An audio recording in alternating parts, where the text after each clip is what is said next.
Chapter 404. Li Wanyu galloped the entire way and returned to Dingzhou village in less than 2 hours.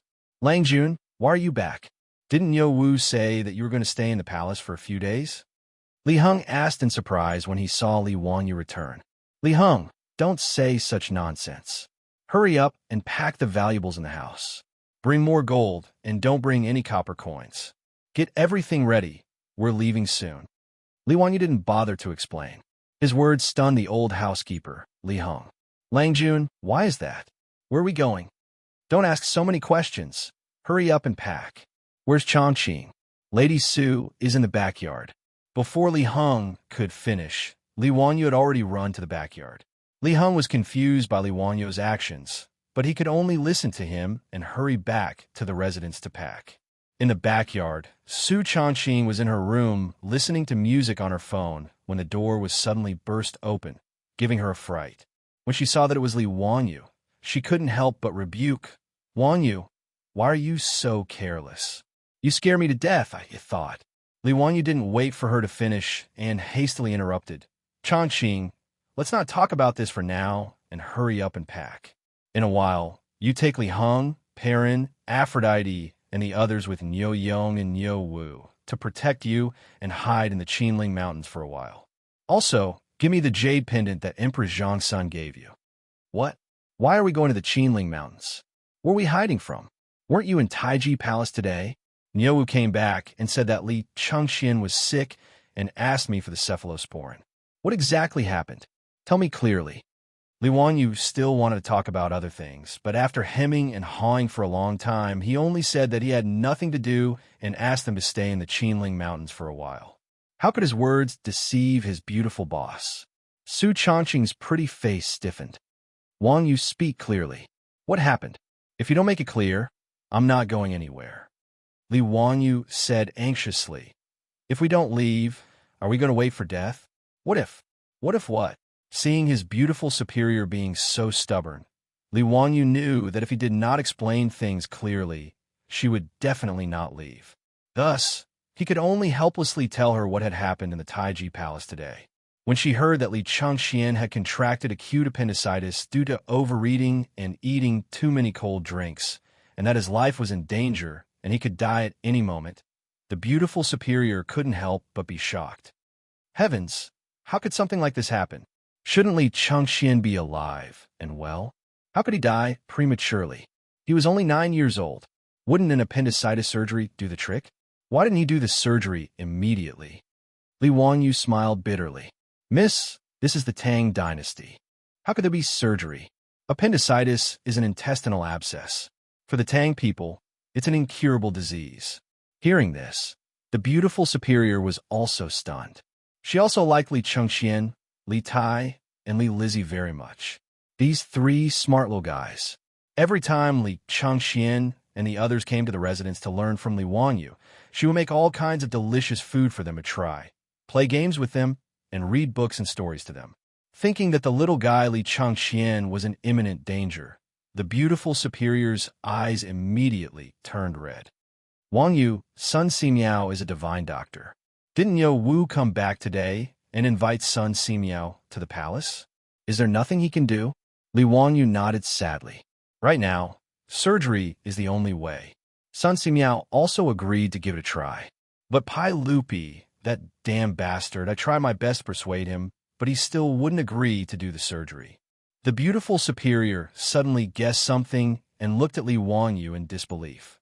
Wanyu, then you want us to hide in the Qinling Mountains? Don't tell me you want to. Yes, right now. This is the only way. I also have a certain amount of responsibility for Li Chengxian's appendicitis. I can't just watch a 9-year-old kid who called me his teacher die in front of me, especially when I clearly had the chance to save him. Li Wanyu paused and continued. So, I plan to do the surgery for Li Chengxian privately. No matter what, I have to give it a try. But it's very risky to do the surgery in the Tang dynasty. If I can't save Li Chengxian, I'm afraid that Pai Lupi will do something irrational in his rage. So, I thought of asking Niu Yong and Niu Wu to protect you and hide in the Qinling Mountains first. Before he could finish his words, His mouth was blocked by his beautiful superior's flaming red lips, and he couldn't say anything else. After a long time, the lips and teeth parted. Su Changqing stared into his eyes and said slowly, "I'm not leaving. I'll go with you to the Taiji Palace to save Li Changxian. If there's any danger, I'll bear it with you." "No, it's too dangerous." Li Wanyu didn't even think about it before rejecting. The beautiful superior shook her head firmly. "Wang Yu, I'm not that strong. If you're not here, I won't be able to survive in the Tang dynasty alone." Tears flowed out of her eyes, but she forced a smile and wiped her tears. "I'm not like those heroines in novels who can still show off their skills in ancient times after transmigrating. If you're not here, who will take care of me?" "Hee, if that's the case, then let's go to the Taiji Palace together." The beautiful superior's words made Li Wangyu's heart clench. He reached out and hugged the beautiful woman in front of him. "Changqing, we're not going. We're not going to the Taiji Palace. Pai Lupi, that bastard, son of a bitch, I'm not going to play with him anymore. It's his own son. If he wants to die, then let him die. It's none of my business. We're not going. We're not going. We're staying in Dingzhou Village. We're not going anywhere." Li Wanyu was a little out of control by the beautiful superior's words. He only wanted to let the beautiful superior and the others hide far away. If it didn't save Li Changxian, Pai Lupi wouldn't be able to retaliate against Su Changqing and the others. But the beautiful superior's words made him regret it. He wasn't a saint. Why should he risk his life to save Li Changxian? If Pai Lupi didn't want to, then so be it. But if he put himself and his beautiful superior in danger to save his son, then he would be crazy. The beautiful superior held Li Wangyu's face with both hands and smiled like a flower. "Wanyu, can you really bear to watch a 9-year-old child die in front of you like this? And under the circumstances that we have the ability to save him? Let's go. I'll go to Chang, and with you to the Taiji Palace. We'll go save Changxian." "But, no buts. It's getting late. If we don't leave now, the city gates of Chang will close. No matter what, we know that we're doing the right thing. That's enough, isn't it? As for the outcome, let's leave it to the heavens. I think the heavens wouldn't be so blind to throw the two of us into the Tang dynasty." The beautiful superior's words finally convinced Li Wanyu. He nodded fiercely, grabbed the beautiful superior's hand, and ran out the door. Chapter 405.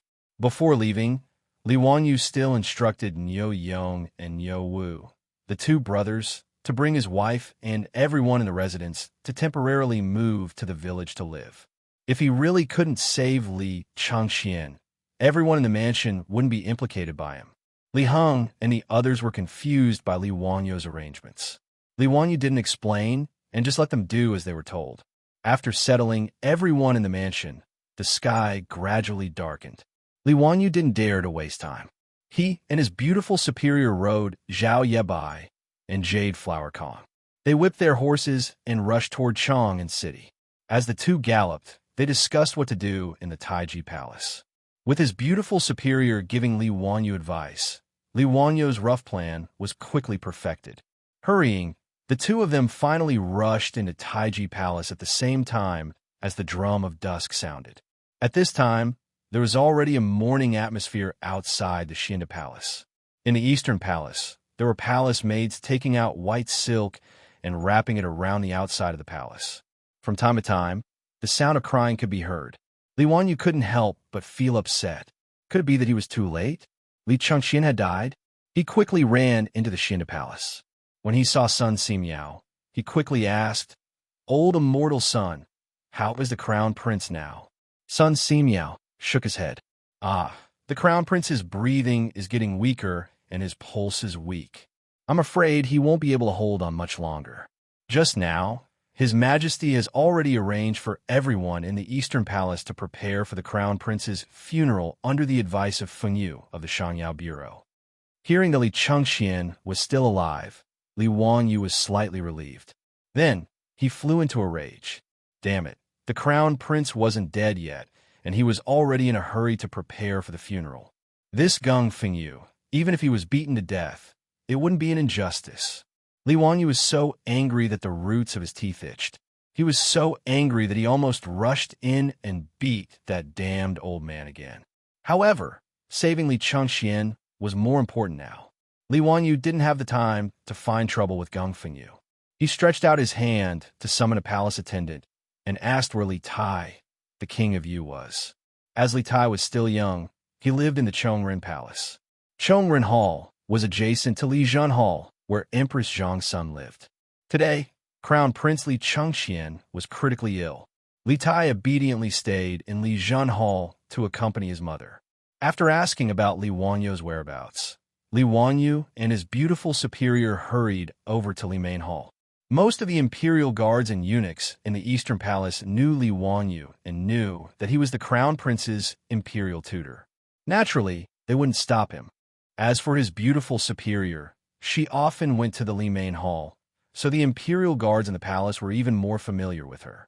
The two of them had a smooth journey and arrived at Lizhan Hall to seek an audience with Empress Zhongsun. "Greetings, Auntie." "Greetings, Your Highness." At this time, Empress Zhongsun's face was full of worry, and her eyes had lost their usual vigor. She weakly nodded towards Li Wanyu and her beautiful superior. "Ziyu, Chongqing, have you gone to see Chengxian? How is he now? Is there any improvement? I want to go see Chengxian, but Erling won't agree no matter what." "Auntie, don't worry. Nothing will happen to Chengxian." Li Wanyu could only comfort her like this. "Ah, thank you for your auspicious words. I hope the Taoist ancestor blesses Chengxian so that he can successfully survive this disaster." Li Wanyu and his beautiful superior comforted Empress Zhongsun for a bit, and then used the excuse that Pai Lupi wanted to summon Li Tai to Xianxia Hall. Empress Zhongsun didn't suspect anything and nodded for Li Tai to follow Li Wanyu. After leaving Lizhan Hall, Li Wanyu stopped the little fatty Li Tai. "Qingke, right now, your brother is critically ill. Do you want to save him?" "Teacher, of course I want to save brother.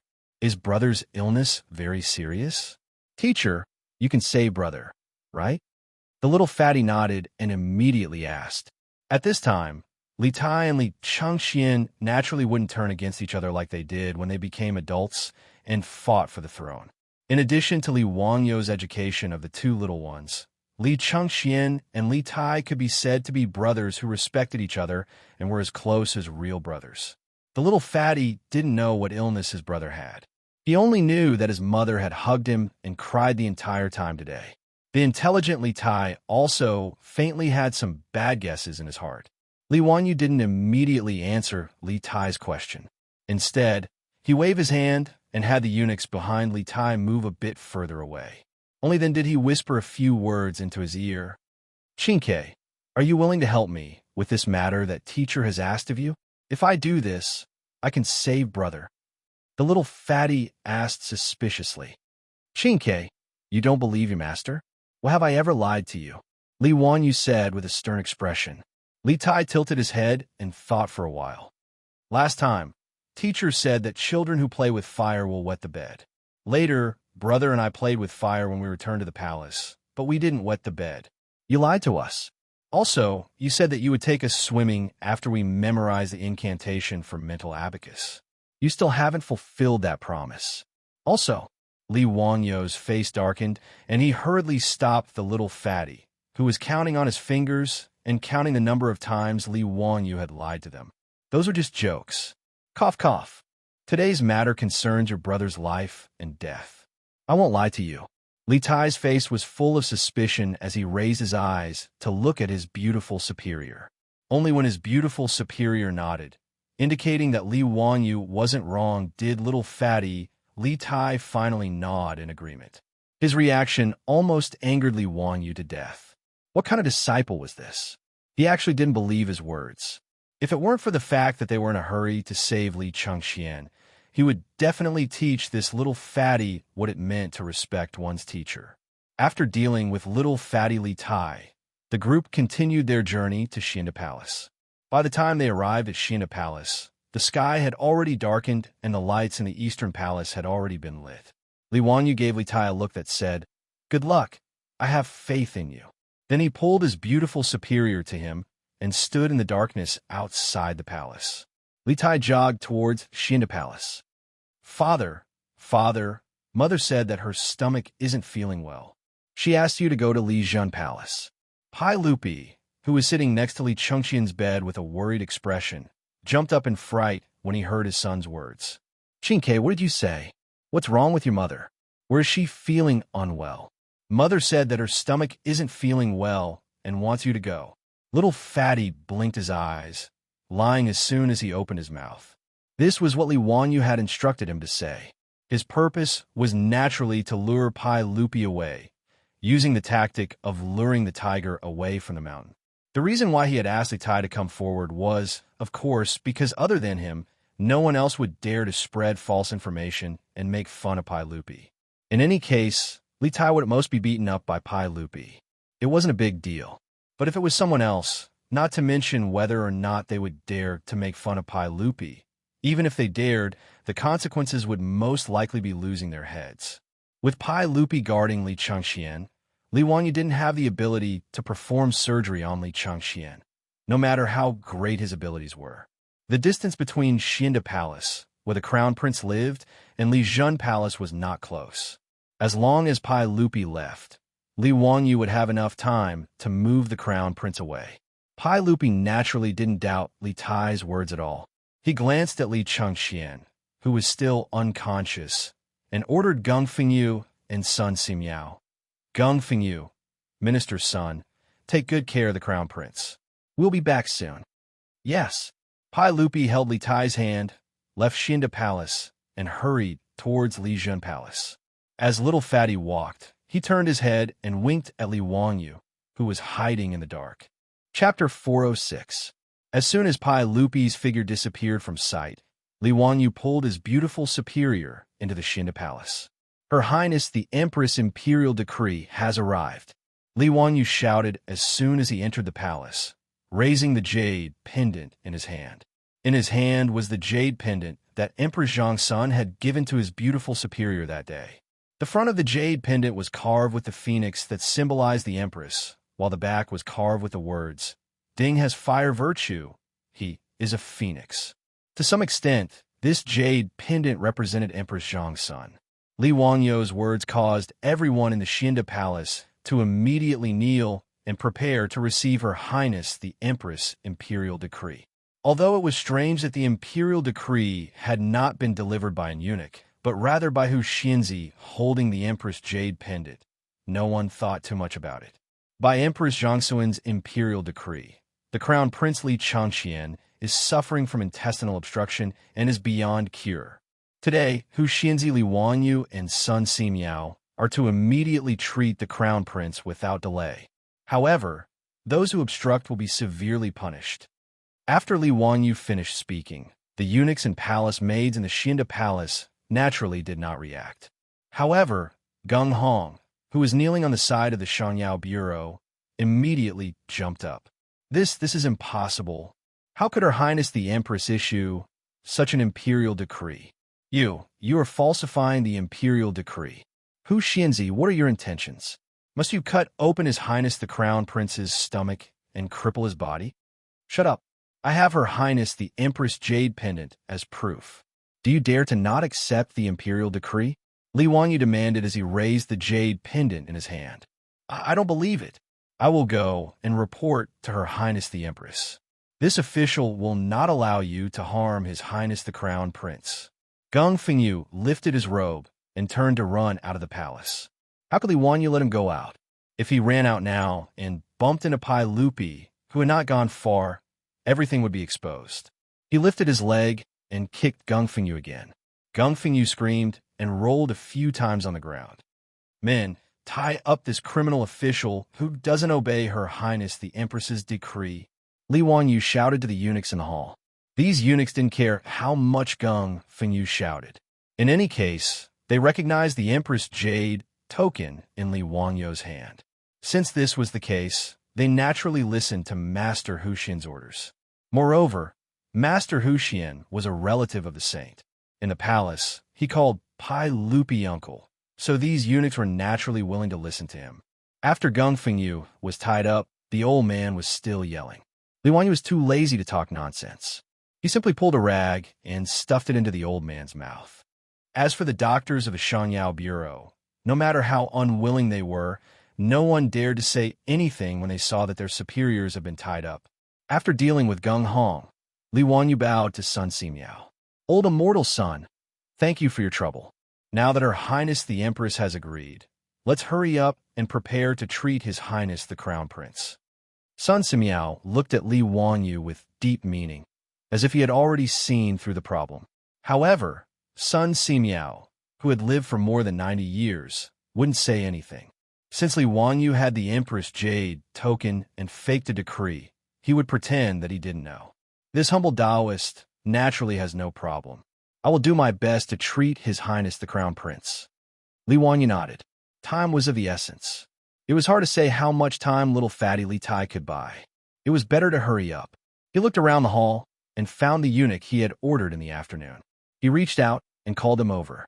I asked you to find a clean and spacious palace room. Are you ready? County Head Wuxia, this servant is ready. I have already followed your instructions and had someone sweep it clean. The eunuch quickly replied. Have you sent the bronze mirrors I asked you to collect in the Eastern Palace to that palace room? They are all ready. That's good. Lead the way and send His Highness the Crown Prince there. Li Wanyu waved his hand and called for a few strong eunuchs to carry over a palanquin. They carefully lifted Li Xianxia onto it. Li Wanyu stopped the other eunuchs and palace maids from following. He only led his beautiful superior, Sun Simiao, and Lu Shunwei out of Xinda Palace while carrying Li Chengqian's palanquin. When Li Wanyu and the others disappeared, the doctors of the Xiangyao Bureau hurried forward. They pulled out the rag stuffed in Gung Hong's mouth and untied the ropes binding him. Quick, go to Li Zhen Palace and find His Majesty. Hui Xianzi wants to murder His Highness the Crown Prince. This is treason and wild ambition. Go quickly. Go find His Majesty and have His Majesty issue an edict to arrest Hui Xianzi.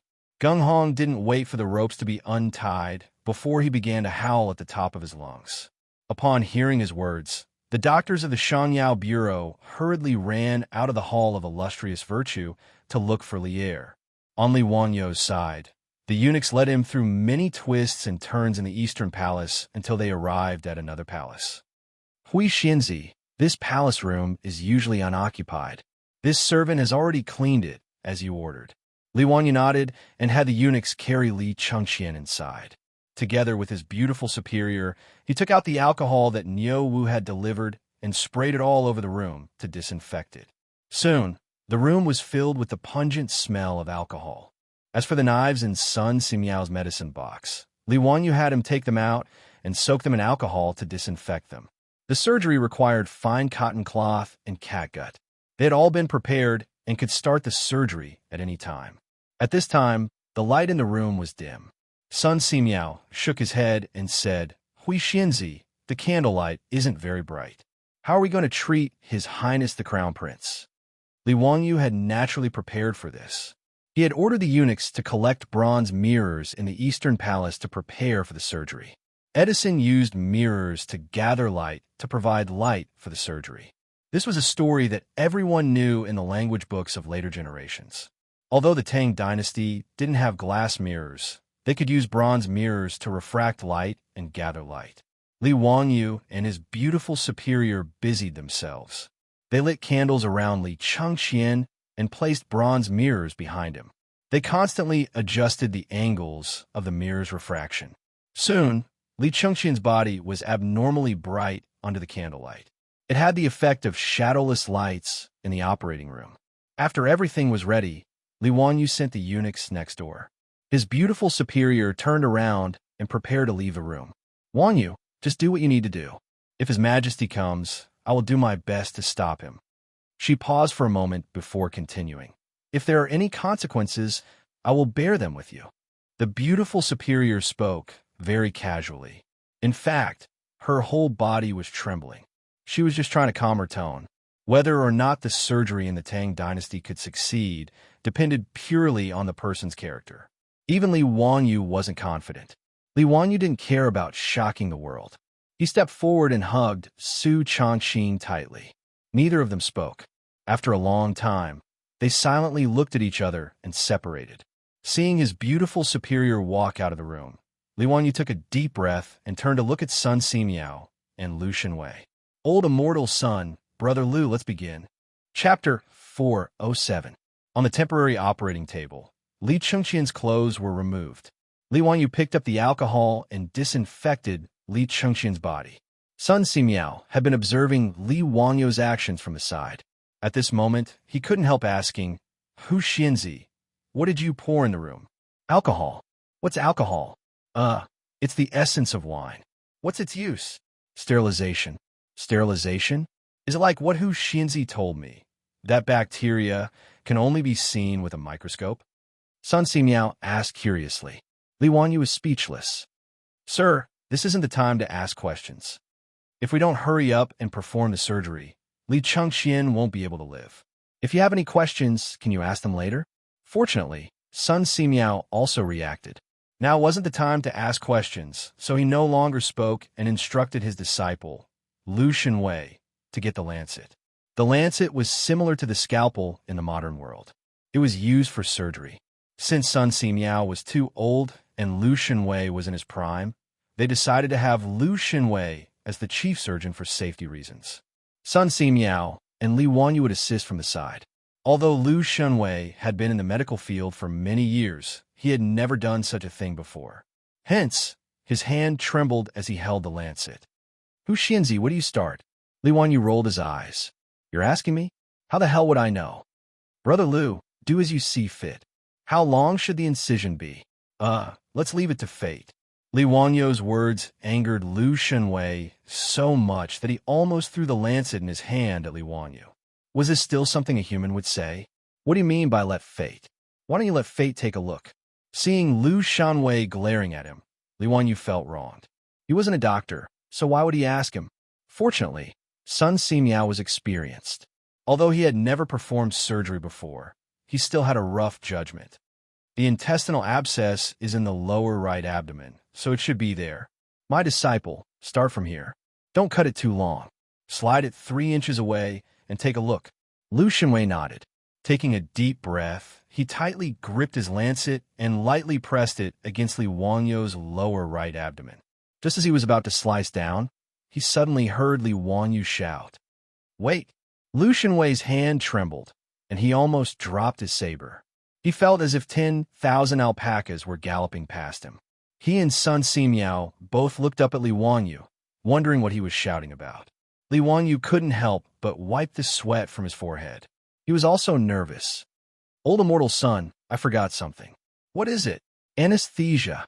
We haven't given the crown prince any anesthetic yet. Li Wanyu's words made Sun Simiao and Lu Shenwei look at each other in dismay. Sun Simiao couldn't help but let out a dry cough to hide his embarrassment. How embarrassing! Both the master and disciple had completely forgotten about this matter. The main reason was that they were going to cut open someone's abdomen for the first time, and the patient was the crown prince of the Tang dynasty. Even the old Taoist Sun Simiao was a bit nervous. In addition, Li Chengqian had been unconscious all this time. In a moment of panic, the master and disciple had completely forgotten about this matter. Sun Simiao smiled embarrassedly. How can we decoct anesthetic now? But it's not a problem. This humble Taoist will still use the golden needles to pierce the acupoints to reduce the crown prince's pain. That day in Dingzhou village, Sun Simiao had cut off the rotten meat for Nyoyo. Li Wanyu knew how powerful Sun Simiao was, so he didn't say anything. Sun Simiao took out the golden needles and pierced them into the acupoints on Li Chengqian's abdomen. Only then did he let Lu Shenwei pick up the lancet and get ready to start the operation again. Lu Shenwei took a deep breath and gripped the lancet tightly. The muscles on his arm bulged. The incomparably sharp lancet instantly cut open Li Chengqian's skin on his abdomen. Blood immediately seeped out. At the side, Li Wanyu's heart almost jumped out of his throat when he saw this. After the incision was about 3 inches long, Lu Shenwei's forehead was already sweating. Teacher, what should we do now? Sun Simiao looked at Li Wanyu with an inquiring gaze. County head Huxian, what do you think? What do I think? I'll King use my own eyes to see.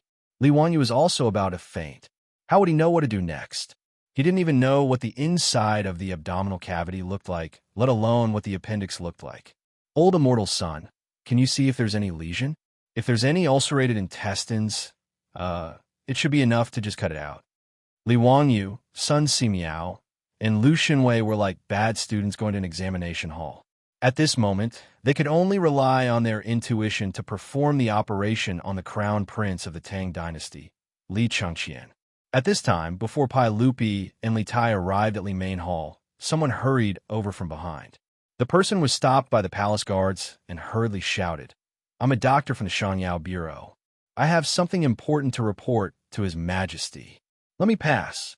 Pai Lupi couldn't help but frown when he heard the commotion behind him. He was in an extremely bad mood today. At this time, there were still people who didn't open their eyes and were making noise in the palace. This made him even more irritated. "What's going on? Why is it so noisy?" Replying to everyone, "It's a doctor from the Xianxia Bureau. He said that he has something important to report." The eunuch quickly replied, "Let him come over." Pai Lupi's heart thumped. He was afraid that the news of the crown prince's death had come. The doctor from the Xianxia Bureau was brought to Pai Lupi and hurriedly knelt down. "Your Majesty, just now, County Head Huxian went to the Xinda Palace with Her Majesty the Empress's jade pendant. He said that Her Majesty the Empress ordered him and Sun Simiao to immediately treat His Majesty the Crown Prince. We feel that this matter is strange and have come to ask Your Majesty, is this true?" "What? Say that again." Li Wangyu said that he was following the Empress's imperial decree. Pai Lupi asked in disbelief. "Yes, Gung Fengyu wanted to stop him, but he was beaten by County Head Huxian. We were incompetent and couldn't stop County Head Huxian from acting recklessly." Pai Lupi suddenly turned his head and looked at the uneasy Li Tai. "Xianxia, does this matter have anything to do with you? Tell us honestly, did your mother really tell you to go to the Xinda Palace to find us?" Only now did he come to his senses. If Emperor Zhang's son was truly unwell, she would have sent an eunuch to inform her. How could she have let a brat like Li Tai go to the Xinda Palace? Li Tai was frightened by his father's glare. He hurriedly knelt down and honestly replied, "Father, it was my teacher who told me to say this. My teacher said that this was the only way to save elder brother." The little fatty was very happy to sell out his teacher. When Pai Lupi heard Li Tai's words, he naturally understood everything and couldn't help but fly into a rage. "Li Wangyu, what does he want to do? How daring of him! He actually dares to pass down a false imperial decree. Men, immediately go to the Xinda Palace and arrest that county head Huxian. Do not let him harm the crown prince." "Yes, father." At Pai Lupi's order, the group of palace guards following Pai Lupi immediately turned and rushed to the Xinda Palace. Pai Lupi also hurriedly followed. He didn't have time to deal with Li Tai. Li Tai saw his father hurriedly leave and couldn't help but stick out his tongue. He turned and ran to Li Main Hall. If his father wanted to beat him, he would have to ask his mother for protection. However, when the guards arrived at the Xinda Palace, Li Wangyu was nowhere to be seen. Even Crown Prince Li Chengqian had disappeared. Chapter 408. As soon as Gung Hong saw Pai Lupi arrive, he immediately went forward to complain. "Your Majesty, that county son is truly unscrupulous. I wanted to stop him from harming the crown prince, but he beat me up in public and tied me up." Pai Lupi's eyes were red as he angrily stared at Gung Hong. "Where's the crown prince now?" I don't know. After Li Wangyu tied me up, he found a few eunuchs to carry the crown prince away on a palanquin. He must be looking for a place to cut open the crown prince's stomach." Before Gung Hong could finish his sobbing words, another wave of pain came from his body. He was kicked to the ground by the furious Pai Lupi. "If anything happens to the crown prince, I will have someone cut open your stomach. You bastard, what did I tell you before I left? Is this how you take care of the crown prince?" "Your Majesty, I am innocent. That Li Wangyu has the Empress Jade Tablet, so I can't do anything to him." Gung Hong repeatedly cowed out. Pai Lupi ignored him and angrily said, "Scram! Men, search the area immediately. You must find the crown prince. Don't let that Li Wangyu hurt the crown prince." Following Pai Lupi's orders, the Eastern Palace was like a hornet's nest being poked. There were imperial guards and eunuchs carrying lanterns everywhere, searching for traces of Li Wanyu and the crown prince. There were only so many rooms in the Eastern Palace, and the room Li Wanyu was in wasn't a hidden place, so it was quickly discovered by the imperial guards. However, when the imperial guards wanted to rush into the room to rescue the kidnapped crown prince, they were stopped outside by their beautiful superior, holding the Empress Jade Tablet. "Stop! The Empress Jade Tablet is here. Whoever dares to take a step forward is disgraceful. The crown prince is currently being treated inside, so no one is allowed to enter. Do you want to kill the crown prince?" His beautiful superior was like a mother hen protecting her chicks. She spread out her arms and blocked the entrance of the palace. This put the imperial guards in a difficult position, and they did not dare to act rashly. They simply surrounded the palace and hurriedly sent someone to inform Pai Lupi. Pai Lupi, who had received the news, was escorted by many palace guards and eunuchs to the outside of the palace where the surgery was taking place. "Lady Su, get out of the way. You can't stop these guards. I don't want to hurt you. As long as my crown prince is not harmed, I can let bygones be bygones. Don't make a mistake." Pai Lupi's mood was unusually irritable, but he still showed some mercy to Su Changqing, who was standing outside the hall with his bare hands. The beautiful boss bit her lower lip and shook her head with unusual firmness. "Your Majesty, forgive me for speaking bluntly, but the only ones who can save the crown prince are Li Wanyu and Sun Simiao. Your Majesty, you must believe in Wanyu. He is Chengqian's teacher. Why would he harm him? He really does want to save Chengqian." The corner of Pai Lupi's mouth twitched. He had also thought that Li Wanyu would not harm his son. However, he did not believe Li Wanyu's words. Could cutting open someone's stomach save a life? Could it cure an intestinal abscess? "Lady Su, get out of the way. No matter what Li Wanyu wants to do, let me go take a look at Chengqian first." "No, Your Majesty. Right now, the crown prince is being treated inside. If you charge in, the crown prince will die without a doubt." The beautiful boss's words made Pai Lupi hesitate. Naturally, he was not willing to risk his son's life. Seeing Pai Lupi hesitate, the beautiful boss continued. "Your Majesty, as far as I know, the doctor at the Xianxia Bureau said that the crown prince will not make it through tonight.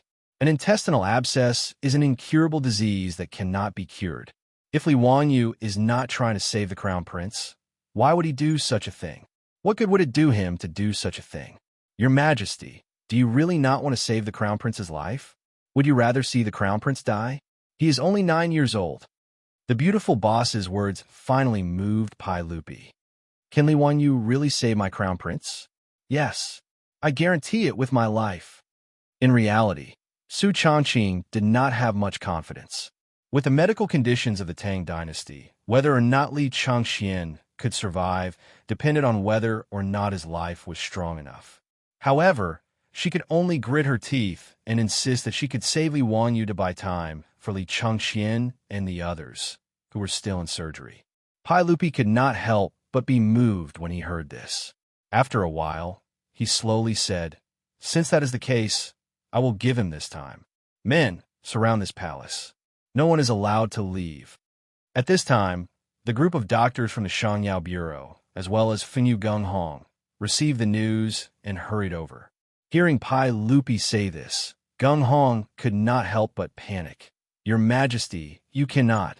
Even if a Daluo golden immortal came, it would be difficult to save this intestinal abscess. How can we allow His Highness the Crown Prince to be wantonly insulted by Li Wanyu? Your Majesty, do not listen to this woman's nonsense. You cannot." "Enough!" Pai Lupi suddenly roared, scaring Gung Hong, who was still incessantly trying to persuade Pai Lupi into immediately shutting his mouth and keeping quiet out of fear. If anyone tries to stop Xianxia from saving the crown prince again, they will be beaten to death. Pai Lupi coldly ordered, then glanced at Gung Hong with disgust. He had also thought things through. His son had an incurable disease and was on the verge of death. The Xianxia Bureau's Finyu and doctors were incompetent and could not save the crown prince. At this time, Li Wanyu dared to risk universal condemnation, which meant that he really wanted to save Li Changqian. As a teacher, he could do what Li Wanyu did, even going as far as falsifying an edict to save his son. Even Lady Su in front of him dared to use her own head as a guarantee. What could Pai Lupi say? Her Highness the Empress has arrived, another eunuch announced loudly. It was the pregnant Empress Xianxia, who had also arrived with Li Tai. The matter in the Eastern Palace had become so big that Empress Xianxia naturally also received the news. In addition, Li Tai was afraid of being punished by Pai Lupi, so he straightforwardly confessed everything to Empress Xianxia. After learning that Li Wanyu had faked her imperial edict and kidnapped Li Chengxian from Xianxia Hall, how could Empress Xianxia sit still? She did not care whether Pai Lupi allowed it or not. She led a group of eunuchs and palace maids and hurried to the Eastern Palace. Erlang, how is Chengxian? How could Zio cause trouble like this? I will definitely take care of him later. Pai Lupi hurriedly and carefully supported his wife. Guanyi maid, didn't I tell you to properly rest in Lijian Hall? Chengxian's matter is with me. Why are you doing this? He then glared angrily at the group of eunuchs and palace maids behind Empress Xianxia. I ordered you to take good care of the Empress. Why did you let the Empress come here? Erlang, don't blame them. It was I who wanted to come. Quickly tell me, how is Chengxian right now? Pai Lupi grimaced and pointed at his beautiful superior, blocking the door to the palace. I also don't know. This Lady Su is fighting with her life and will not allow me to enter the palace. She said Li Wanyu, that bastard, is currently treating Chengxian. Empress Xianxia finally noticed Su Changqing and hurried forward. Niece Changqing, is it possible for me to go in and take a look at Chengxian? I will go in alone and not bring anyone else. Your Highness, it is not that I do not want you to enter. It is that Li Wanyu and the others are doing their best to treat the crown prince and cannot be distracted. Also, you have not disinfected it. If you rashly enter, it will be easy to cause the crown prince's wounds to fester and endanger his life. Pai Lupi and Emperor Xianxia did not fully understand Su Changqing's words. But now, it was too late to say anything. Li Wanyu acted first and reported later. No matter how nervous the husband and wife were, they could only wait patiently outside the palace and hope for the blessings of the heavens. Chapter 409. Inside the palace, Li Wanyu and the others naturally heard the commotion outside. However, Li Wanyu could only choose to trust his beautiful boss and hope that she could stop Pai Lupi. He had no time to be distracted. Xianxia, do you think we should remove this part? This section of intestine looks like it has ulcerated, so it should be the lesion. Old immortal son, do as you see fit. Li Wanyu looked at Li Chengxian's abdomen and almost vomited. He had never seen a living human organ before. He only felt that it was a mess of flesh and blood. How could he tell if there was a lesion in the intestine? Lu Shenwei's voice trembled. Teacher, should we cut it? Cut. Sun Simiao was still calm and gave his disciple an encouraging look. Lu Shenwei calmed himself down and swung the lancet in his hand. The next moment, a section of intestine stained with blood was thrown in front of Li Wanyu. Li Wanyu, who was already feeling nauseous, could no longer hold it in. He covered his mouth and ran to the side hall. He grabbed a decorative porcelain bottle and vomited. He had overestimated his own mental endurance, but Li Wanyu couldn't be blamed for this. Even in the future, many new medical students would vomit during their first dissection class. This was a normal physiological reaction. As for Sun Simiao and Lu Shenwei, although they had never performed surgery on anyone before, they had been doctors for many years and treated patients. They had seen bloody scenes before, so they were already used to it. Li Wanyu swore that he would never eat his beloved intestines again. Yes, he would not eat them for at least a week. After vomiting for a long time, Li Wanyu wiped his mouth clean and rinsed his mouth with water before returning to the operating table. Sun Simiao smiled. Xianxia, what should we do next? Li Wanyu thought for a moment. We should suture the intestines, right? And then? Then we should suture the cut abdomen. That should be it. Li Wanyu was not sure. Why didn't his beautiful boss bring a medical manual with her when she transmigrated to the Tang dynasty? When Sun Simiao saw that Li Wanyu could not say anything more, he could only follow medical common sense and discuss with his disciple to continue the surgery. An hour later, Li Chengqian's abdomen was finally stitched up. Sun Simiao applied some ointment on the wound on his abdomen and carefully wrapped it with a cotton cloth. That's it. Li Wanyu looked at Sun Simiao, then at Lu Shenwei. Sun Simiao didn't say anything. He just gently placed his finger on Li Chengqian's wrist to feel his pulse. After a while, Sun Simiao smiled and nodded at Li Wanyu. Although the Crown Prince's pulse is weak but strong, it has already improved. There should be no danger to his life for the time being. When Li Wanyu heard Sun Simiao's words, he couldn't help but let out a long sigh. At this time, he felt that his legs were sore and weak, and he almost sat on the floor. Old immortal son, when will the Crown Prince wake up? Anytime. Okay, then let's wait. When he thought of the furious Pai Lupi outside the door, Li Wanyu decided to wait for Li Chengqian to wake up before opening the door. Otherwise, when the Pai Lupi came in and saw his son lying on the operating table with intestines in the porcelain basin next to him, under this kind of stimulation, wouldn't the Pai Lupi have the Imperial Guards behead him on the spot? That would be too much of an injustice. Sun Simiao and Lu Shenwei had the servants in the side hall bringing clean water to wash their hands. They also wiped away the blood that had seeped out during the surgery.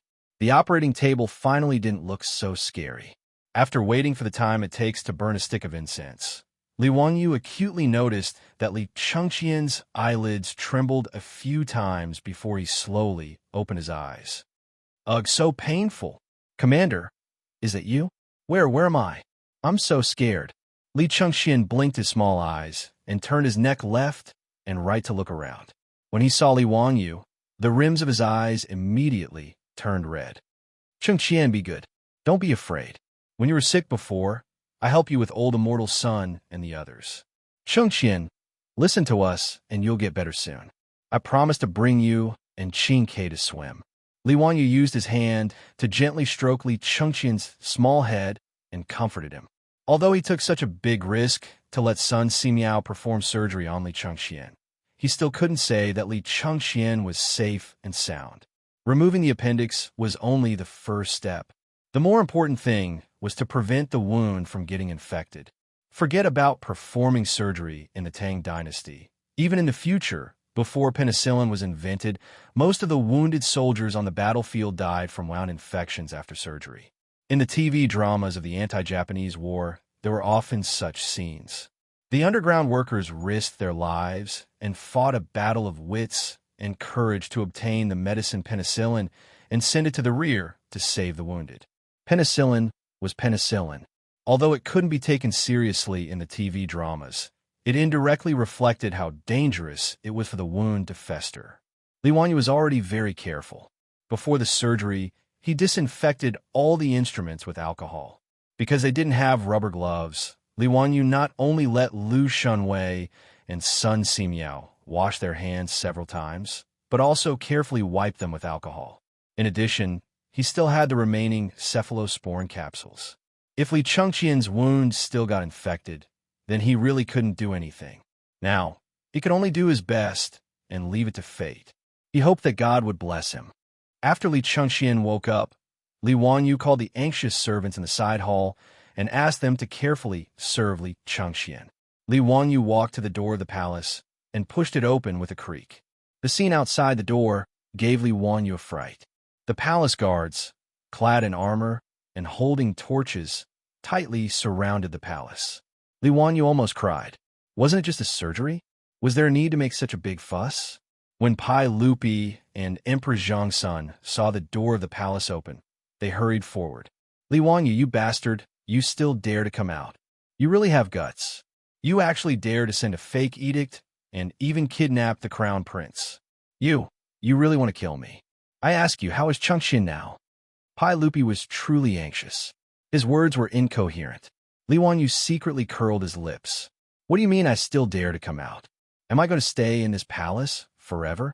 Now that Li Chengqian had already woken up, Li Wanyu's courage had increased a bit. Uncle, why are you so angry? Nephew greets aunt. Aunt, you also came? Oof. Stop laughing and smiling here. How is Chengqian? Can I go in and see Chengqian now? Pai Lupi still remembered what his beautiful superior had said to scare him. Something about there being germs on his body and not being disinfected. Although he was anxious, he didn't dare to rush in rashly. Li Wanyu made a gesture of invitation. The Crown Prince is safe and sound. Uncle, Aunt, please. Pai Lupi and Empress Xianxia looked at each other. The couple lifted their feet and walked into the palace. Gung Hong and a group of doctors from the Xiangyao Bureau also wanted to follow in, but they were stopped by Li Wanyu. Stop. His Highness the Crown Prince is recuperating inside. The Xiangyao Bureau and dogs are not allowed to enter. When he said this, Gung Fengyu and the group of doctors' faces changed. Their old faces instantly flushed red. They glared angrily at Li Wanyu, so angry that their bodies trembled. Chapter 410. Li Wanyu doesn't care how Gung Fengyu and the other doctors of the Xiangyao Bureau glares at him. He doesn't allow them to enter. As a cynical man, Li Wanyu holds a grudge. He has already written down the names of Gung Fengyu and the others who spoke ill of him in the black notebook. Pai Lupi also heard Li Wanyu's words, but he ignored them and helped his wife into the hall. The little fatty Li Tai blinked and quickly followed. Pai Lupi naturally doesn't have a good impression of Gung Fengyu from the Xiangyao Bureau. If Li Wanyu really saves Li Changxian, it undoubtedly proves the incompetence of Gung Fengyu and the group of doctors in the Xiangyao Bureau. What's more, Pai Lupi now understands. After all, Li Wanyu is his nephew. He dares to take such a big risk and insists on saving Li Changxian.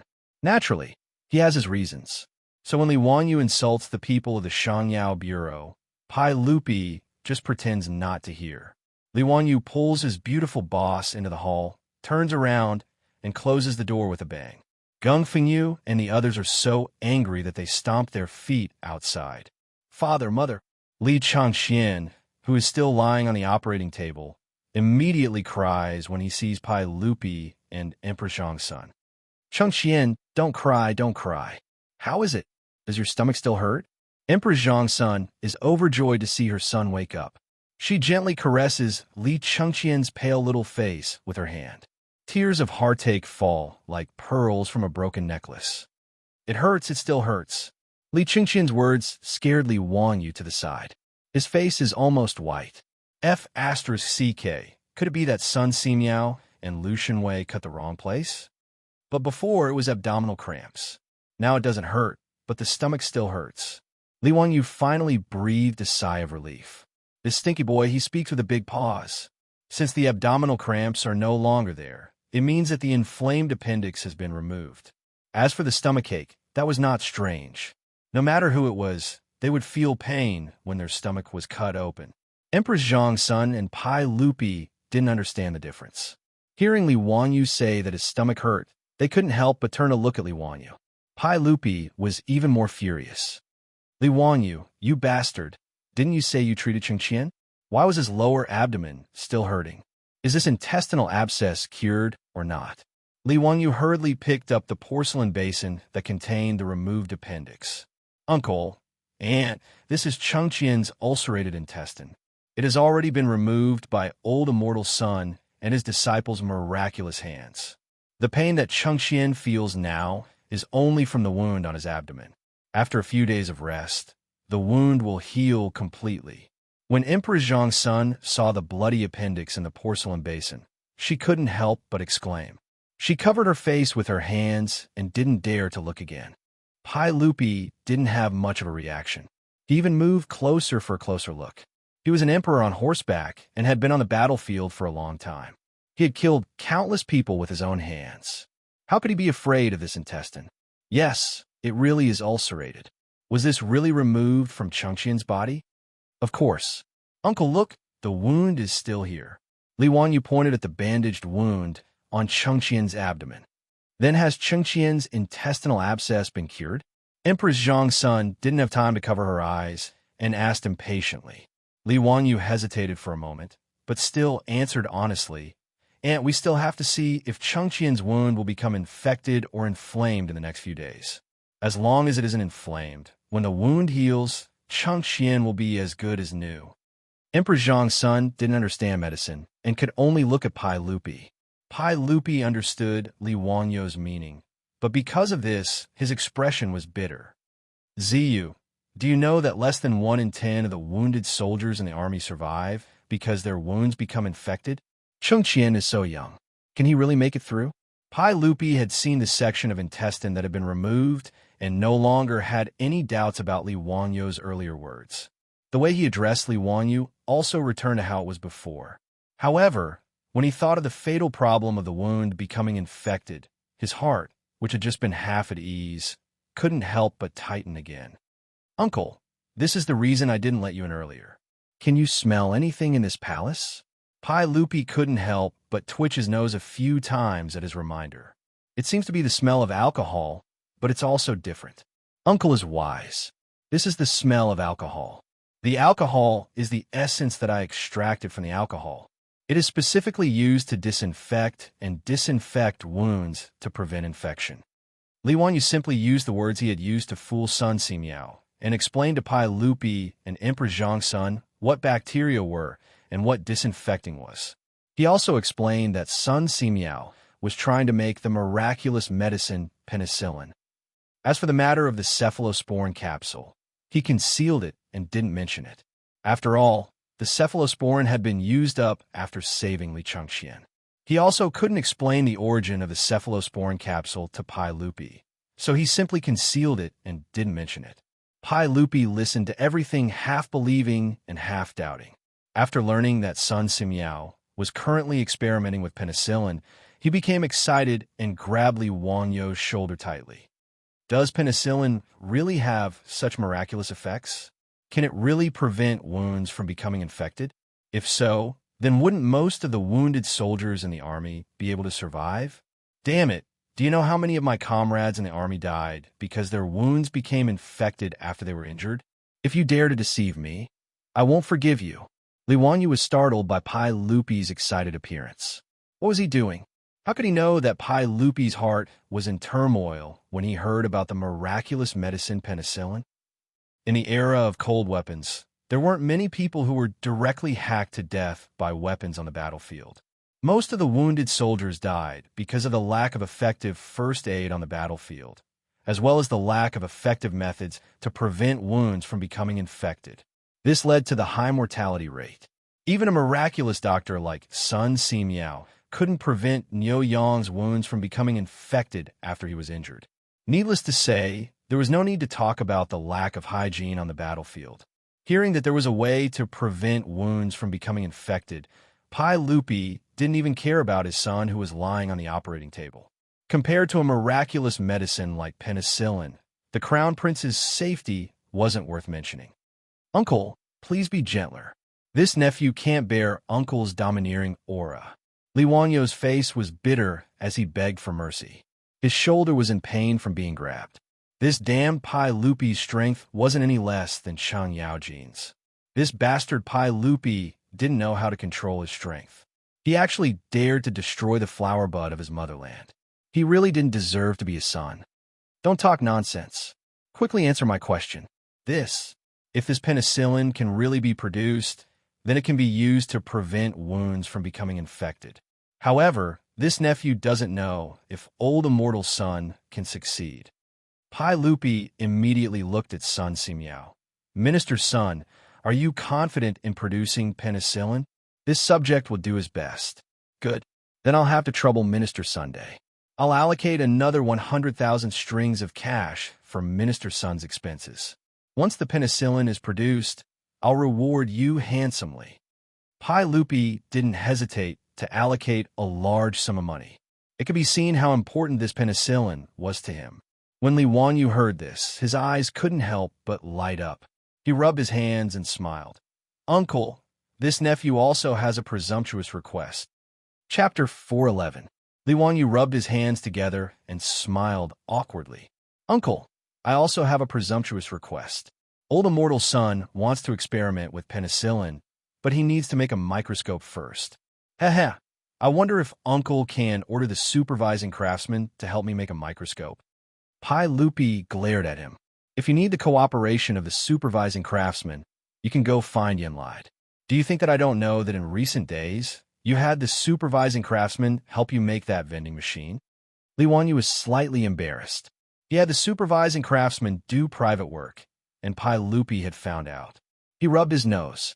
"Aha, Uncle, the main thing is to make a telescope. It needs a large amount of high-quality crystal." Pai Lupi replied unhappily. "All right, I know. I'll have the Xianxia Bureau send you some crystal later." During the Sui and Tang dynasties, there was no imperial treasury in the palace. There were only 6 bureaus and 24 divisions responsible for managing palace affairs. The Xianxia Bureau was responsible for managing palace furnishings and tents. Most of the crystals were used as decorations, so they were naturally managed by the Xianxia Bureau. Li Wanyu asked Pai Lupi for crystals again. Naturally, it wasn't that Sun Simiao didn't give him enough crystals, but because of the microscope, he had thought of many other good things that could be made from crystals. Thus, he took this opportunity to ask for more. He could also use his position for personal gain and make some other novel things. After talking about penicillin, Pai Lupi turned his attention back to Li Changxian. "Ziyu, can we send Changxian back to Xinda Palace to rest now?" Li Wanyu shook his head. "Uncle, it's best to let Changxian rest in this palace. After all, I've already used alcohol to disinfect this place, so the chances of Changxian's wound getting infected are lower. If that's the case, then we'll do as you say." However, Pai Lupi paused and then looked at the people in the palace. "However, no one could say a word about what happened today. I don't want the matter of the crown prince's intestines being cut out to become the talk of the town." Everyone understood what Pai Lupi meant. After all, cutting open someone's stomach and removing their intestines was simply too absurd to the Tang. If this matter were to spread to the outside world, it would damage the crown prince's reputation. Naturally, everyone bowed to receive the order and promised not to spread out. As for the eunuchs in the Eastern Palace, they were so scared that they all knelt down and kowtowed repeatedly to show that they were tight-lipped and swore that they would not reveal anything. These eunuchs had seen this kind of thing many times in the palace. In the imperial palace, the best way to make them shut up and keep secrets was to turn them into dead people. The dead would never speak of secrets. Even if Pai Lupi was an enlightened ruler, he might not be merciful to the servants in the palace. At this moment, he looked at the eunuchs with an unfriendly gaze. It was as if he was contemplating whether or not he should summon the imperial guards to drag these eunuchs out and beat them to death. Li Wanyu saw the eunuchs kowtow like they were pounding garlic and couldn't help but feel pity. "Uncle, Changxian still needs to recuperate here for a few more days and needs people to serve him. These eunuchs have worked hard today. Why don't we let them continue to serve Changxian here?" Hearing this, Pai Lupi thought for a moment and nodded slightly. "If that's the case, then we'll do as you say." When he said this, the eunuchs felt that they had escaped death and didn't dare to say more. They only kowtowed heavily in Li Wangyu's direction a few more times before standing up and silently retreating to the side. "Uncle, that Dr. Fengyu and Dr. Fengyu of the Shangyao Bureau probably know how I treated Changxian. Can they keep it a secret?" Li Wanyu didn't forget to give Gung Hong and the others a hard time. "It doesn't matter. They haven't seen it with their own eyes and won't believe it. I will have the palace guards lock down this palace room. Other than you, no one is allowed to enter or leave until Changxian fully recovers." "Yes, sir." Empress Zhang's son and Li Tai chatted with Li Changxian for a long time before they were persuaded to leave by Pai Lupi. As for Li Changxian, he was naturally left to recuperate in this palace room. Li Wanyu, Sun Simiao, and Lu Xinwei also temporarily stayed in this palace room and were responsible for looking after Li Changxian. After the sun rose the next day, the beautiful superior returned to Dingzhou village and comforted the old butler, Li Heng, and the others. Pai Lupi had the palace guards lock down the palace room in the Eastern Palace and didn't mention a single word about Li Changxian's illness. However, he didn't think that this would lead to a notice storm. In reality, there weren't any secrets to speak of in the Eastern Palace. Even in this Taiji Palace, there were leaks everywhere. As long as there was any movement, the moment Pai Lupi found out, the outside world would be in an uproar. The news that the crown prince had an intestinal abscess that was beyond cure and was on the verge of death had already spread to the hundreds of officials in the imperial court the next day. Towards this, the officials had different reactions. Those who were worried about the crown prince's life were worried that if the crown prince died, the new crown prince would be able to inherit the throne. After Pai Lupi locked down the news of the Eastern Palace, all sorts of rumors spread. No one knew what was going on with Crown Prince Li Xianxia. There were even officials who guessed that the crown prince had already died, but Pai Lupi didn't want to announce it. As for the aristocratic families led by the 5 families and 7 hopes, they were suddenly energized and felt that they had grasped Pai Lupi's weakness. Within the Zheng family residence in Xingyang, a banquet was held as usual and a large number of guests were invited. The family heads of the aristocratic families hid in a private room and whispered to each other. Lord Wang, is the news from the palace true? That Li Changxian really has an intestinal abscess? That's right. There's no doubt about that. I've asked Fengyu of the Medicine Bureau and a few other doctors who have diagnosed Li Changxian, and they all confirmed that he has an intestinal abscess. Tis TSK. That means that Li Changxian is definitely going to die. That should be the case. I've asked many famous doctors, but there's no medicine that can cure intestinal abscess. Needless to say, a brat like Li Changxian definitely won't be able to survive. I heard Geng Fengyu say that the little bastard surnamed Li wants to cut open Li Changxian's stomach to cure his intestinal abscess. That can't be true, right? Haha, Lord Wang, you actually believe such ridiculous words? If cutting open someone's stomach can cure an illness, isn't Li Wangyu a Daoyuo golden immortal that came down Earth? Haha, that's right, that's the case. However, if that's the case, once Li Changxian dies, it'll be worth us doing something. Last time, we let that bastard Li Shimin use the so-called Dao ancestor to escape a calamity. This time, I like to see how he'll escape. Lord Liu, Lord Shui, Lord Wang, I won't hide it from you guys. I've already ordered people to get in touch with the retired emperor. In a private room, Zheng Yuanshou lowered his voice and whispered to the aristocratic family heads. The burning candles in the private room cast the figures of the people on the wall, making them appear especially sinister. Chapter 412. In recent days, the atmosphere in Chang had become strange. Whether it was the streets or the imperial court, it was filled with the atmosphere of a coming storm. The news that the crown prince was seriously ill and might even have passed away had inadvertently spread throughout the 108 streets of Chang. Regarding this, the people were all discussing it. As for the imperial court, the atmosphere was even more strange. Although the daily court sessions seemed to be no different from usual, even a general like Chang Yaojin could sense that something was wrong. In the past, when discussing local government affairs, the officials from aristocratic families would always argue endlessly with the officials who represented the interests of the imperial court. It was not rare for them to quarrel. However, ever since the news of the crown prince Li Changxian's illness spread, the imperial court had suddenly quieted down. It seemed that when discussing government affairs in the daily court sessions, the officials were absent-minded and hastily finished their work. Cheng Yaojin and the other high dukes naturally knew that it had something to do with the crown prince Li Changxian's illness.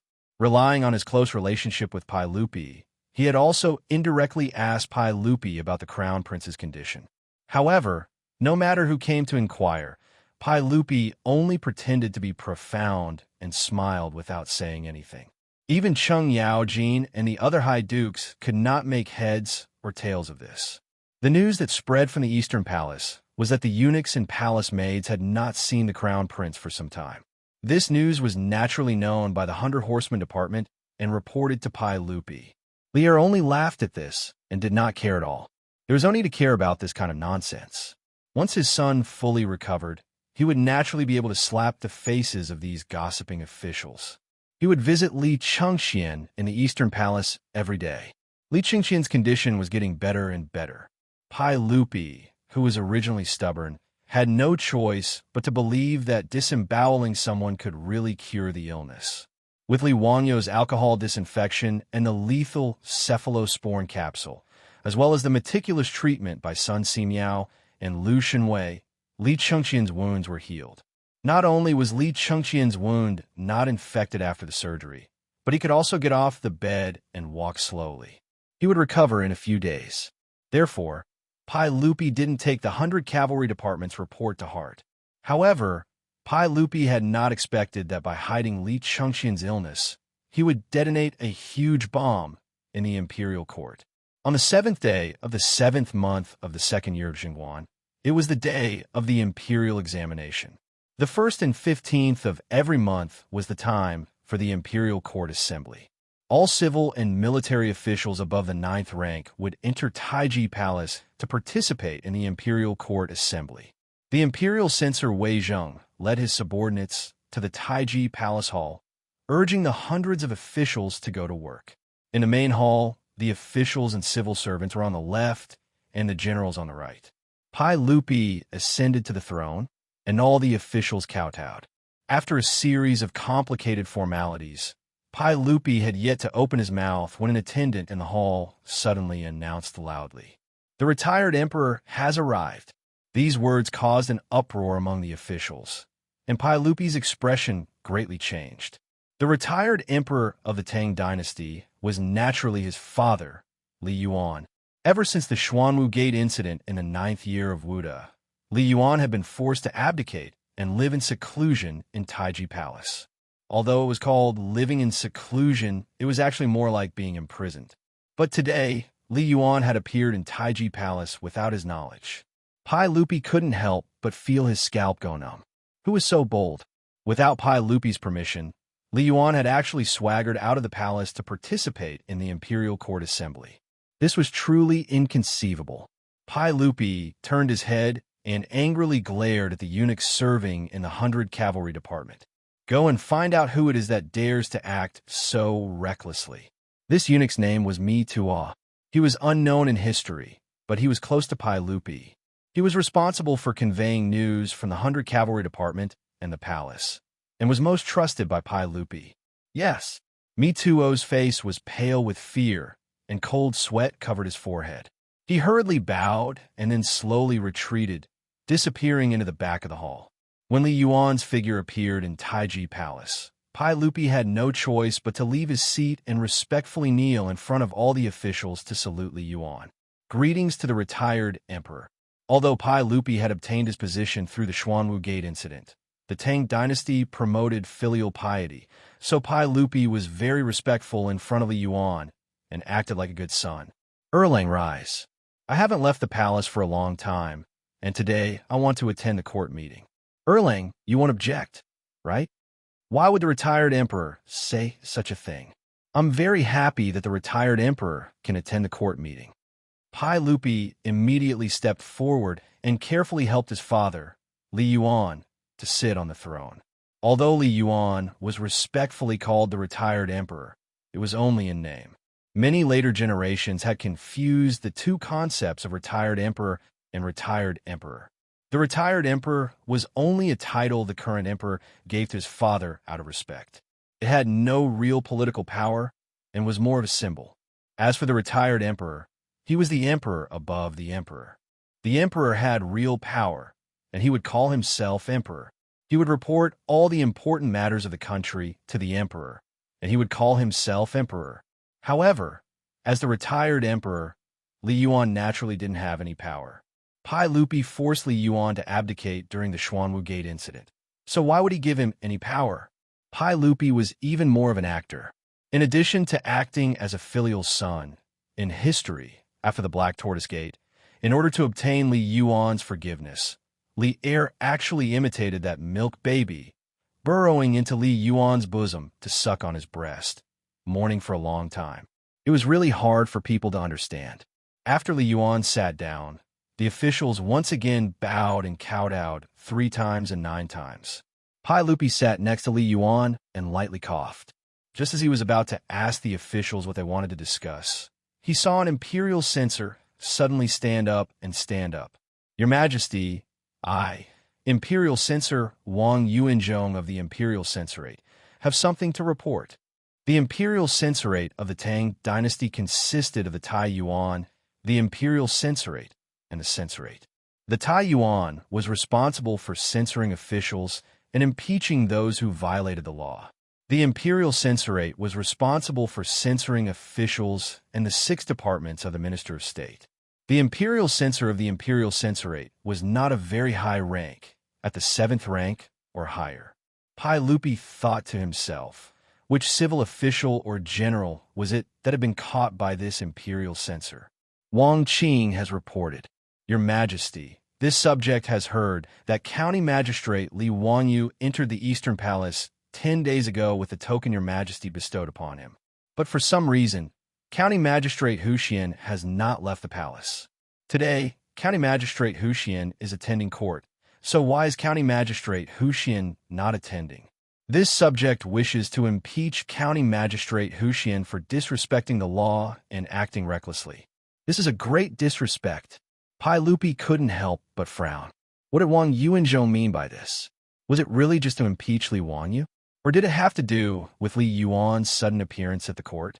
Pai Lupi was just about to find an excuse for Li Wanyu when Li Yuan suddenly spoke. Nonsense. That County Magistrate Hu Xian is County Magistrate Li Wanyu? We have heard of this person. He is only 16 years old and is highly regarded by the emperor. At such a young age, he was granted a noble title. Since this is the case, he should be even more loyal to the emperor. Why is he so preposterous as to not even attend the court? Quickly summon that County Magistrate Hu Xian to the hall. Pai Lupi couldn't help but shiver at Li Yuan's words. It seemed that something was about to happen today. Chapter 413. After all, Li Yuan was the Emperor Emeritus in name. Now that he had spoken, Pai Lupi could not refute him in front of all the officials. The eunuch looked inquisitively at Pai Lupi. Pai Lupi lightly nodded, indicating that someone should go to the Eastern Palace and summon Li Wanyu to Taiji Palace. Within the main hall, an eunuch immediately ran to the Eastern Palace to summon Li Wanyu. Logically speaking, Li Wanyu should have attended the Lunar Court Assembly on the 1st and 15th of each month. But this fellow was too lazy. He had no interest in getting out of bed before dawn and riding a horse for several dozen kilometers to attend some stupid court assembly. Moreover, the Lunar Court Assembly was only for the announcement of an imperial edict. Under normal circumstances, it was not for discussion and was considered a ceremonial court assembly. Although Pai Lupi would always ask if there was anything to report, this was just part of the procedure. Li Wanyu was a noble, but he had no official position. Thus, every time the Lunar Court Assembly was held, he would find all sorts of excuses to ask for leave. In the end, Pai Lupi just let him do as he pleased. Today was the same. Li Wanyu would rather sit in the Eastern Palace and chat with that devilish brat Li Xianxia than attend the court assembly in Taiji Palace. But it was clear that someone wanted to use today's court assembly as an opportunity to make trouble for him. Just like a few months ago, during the plague of locusts, they wanted to force Pai Lupi to issue an imperial edict. Pai Lupi was well aware that this imperial censor Wang Yuanzhong's sudden mention of Li Wanyu's disrespect for the law was probably just a pretext to make a fuss. Although he was furious, he did not show it on his face. He wanted to see what his father wanted. It didn't take long for Li Wanyu, still dressed in white, to be summoned to Taiji Palace by an eunuch. This subject, Li Wanyu, the founding son of this county, pays respects to the Emperor Emeritus and Your Majesty. Li Wanyu was also confused. Why had he been summoned to the Taiji Palace for no reason? As for Li Yuan, who was sitting on the throne, it was the first time he had seen him, so he hurriedly greeted him respectfully. However, Li Yuan was not polite at all. He opened his mouth and reprimanded. County Head Hu Xian, why didn't you come to Taiji Palace to pay your respects today? Who gave you the guts to be so impudent? Li Wanyu was stunned when he heard this. He couldn't help but steal a glance at Pai Lupi. What was going on? Pai Lupi rolled his eyes and couldn't help but speak up for Li Wanyu. Replying to the retired emperor, Master Hu Xian has been treating the crown prince's illness in the Eastern Palace. Today's court meeting was specially permitted by this emperor to not attend. Treat the crown prince? What qualifications does he have to treat my imperial grandson? Jin heard from the chamberlain that Zhen's imperial grandson is suffering from intestinal obstruction. Erlang, is this true? Li Yuan narrowed his eyes and stared at Pai Lupi as he asked. That's right. Xianxia is suffering from intestinal obstruction. Li Yuan suddenly slapped the armrest of the throne. His tone was unyielding. Then how is Zhen's imperial grandson now? Why is Li Xianxia nowhere to be seen in the Eastern Palace? What illness is this county head Huxian treating? Li Wanyu couldn't help but say, replying to the retired emperor, His Highness the Crown Prince is already out of danger and is currently recovering. He had yet to finish speaking when Li Yuan shouted explosively, Shut up, you're full of nonsense. Who has ever heard of intestinal obstruction being treatable? Where is the imperial physician of the Medicine Bureau? Among the officials, Gung Hong of the Medicine Bureau hurriedly stood up. Imperial physician of the Medicine Bureau, Gung Hong, greets the retired emperor. Zhen asks you, is there a way to treat intestinal obstruction in your medical knowledge? Replying to the retired emperor, intestinal obstruction is incurable. It is a terminal illness. I have practiced medicine for more than 30 years and have never heard of this illness being treatable. Gung Hong continued, However, I have heard that County Head Huxian is preparing to cut open His Highness the Crown Prince's abdomen and cut out the ulcerated intestines. He says that this can treat intestinal obstruction. I do not dare to speak nonsense. Perhaps it is because my medical skills are not good enough that I cannot understand County Head Huxian's thoughts. Scoundrel, cutting open someone's abdomen? Can that person still live? Is this a treatment or a plot to kill Zhen's imperial grandson? Li Yuan's tone became increasingly agitated. He slapped the armrest of the throne loudly. Pai Lupi watched Gung Fengyu and his father echo each other in the great hall and couldn't help but sneer in his heart. He gave Li Wanyu a reassuring look and then said nothing, allowing Li Yuan to do as he pleased. As soon as Li Yuan finished speaking, the imperial censor of the imperial censorate, Wang Yuanzhong, who had previously threatened to impeach him, stood up again. County Head Huxian, tell me the truth. How is His Highness the Crown Prince? Is he still deceased? Nanny? Li Wanyu was taken aback by this fellow's words. What did he mean by the Crown Prince was deceased? Li Chengxian was alive and kicking right now. If it weren't for Pai Lupi forbidding him from showing himself before he recovered, this little brat would have already run wild in the Eastern Palace. When Wang Yuanzhong saw Li Wanyu's dumbfounded expression, he thought that he had grasped Li Wanyu's weakness and left Li Wanyu speechless. He immediately put on a sorrowful expression and bowed to Li Yuan on the throne. Reporting to the retired emperor, if this subject's guess is correct, it seems that the crown prince has already passed away. I ask the retired emperor to restrain your grief. This subject wishes to impeach County Head Huxian, Li Wanyu, for his treachery and deliberate concealment of the crown prince's death. He truly harbors ill intentions. Li Wanyu didn't know whether to laugh or cry at this fellow. Which I saw that Li Chengxian was dead. He actually dared to speak with such certainty? Was he really not afraid of losing his head? Li Yuan glanced at the stone-faced and silent Pai Lupi and asked, How can you be so sure that my imperial grandson has already passed away? This matter is of great importance. You cannot speak irresponsibly. Wang Yuanzhong quickly replied, The retired emperor can ask the Xianxia Bureau's Gung Fengyu about this matter. Gung Hong quickly replied, Reporting to the retired emperor, the crown prince fell ill 11 days ago in the Eastern Palace's Xin Hall. At the time, this subject and 9 doctors under the Xianxia Bureau made a joint diagnosis and confirmed that His Highness the Crown Prince was suffering from intestinal obstruction. This subject can vouch for this with my head. This subject has practiced medicine for many years, and rarely has anyone with intestinal obstruction lasted more than 3 days. He then pointed at Li Wanyu. Moreover, that night, County Head Huxian falsely issued an imperial edict to Her Highness the Empress, beating this subject and kidnapping the Crown Prince. Later, he falsely claimed that he had cured the Crown Prince. However, other than His Majesty and Her Highness the Empress, no one has seen the Crown Prince's face.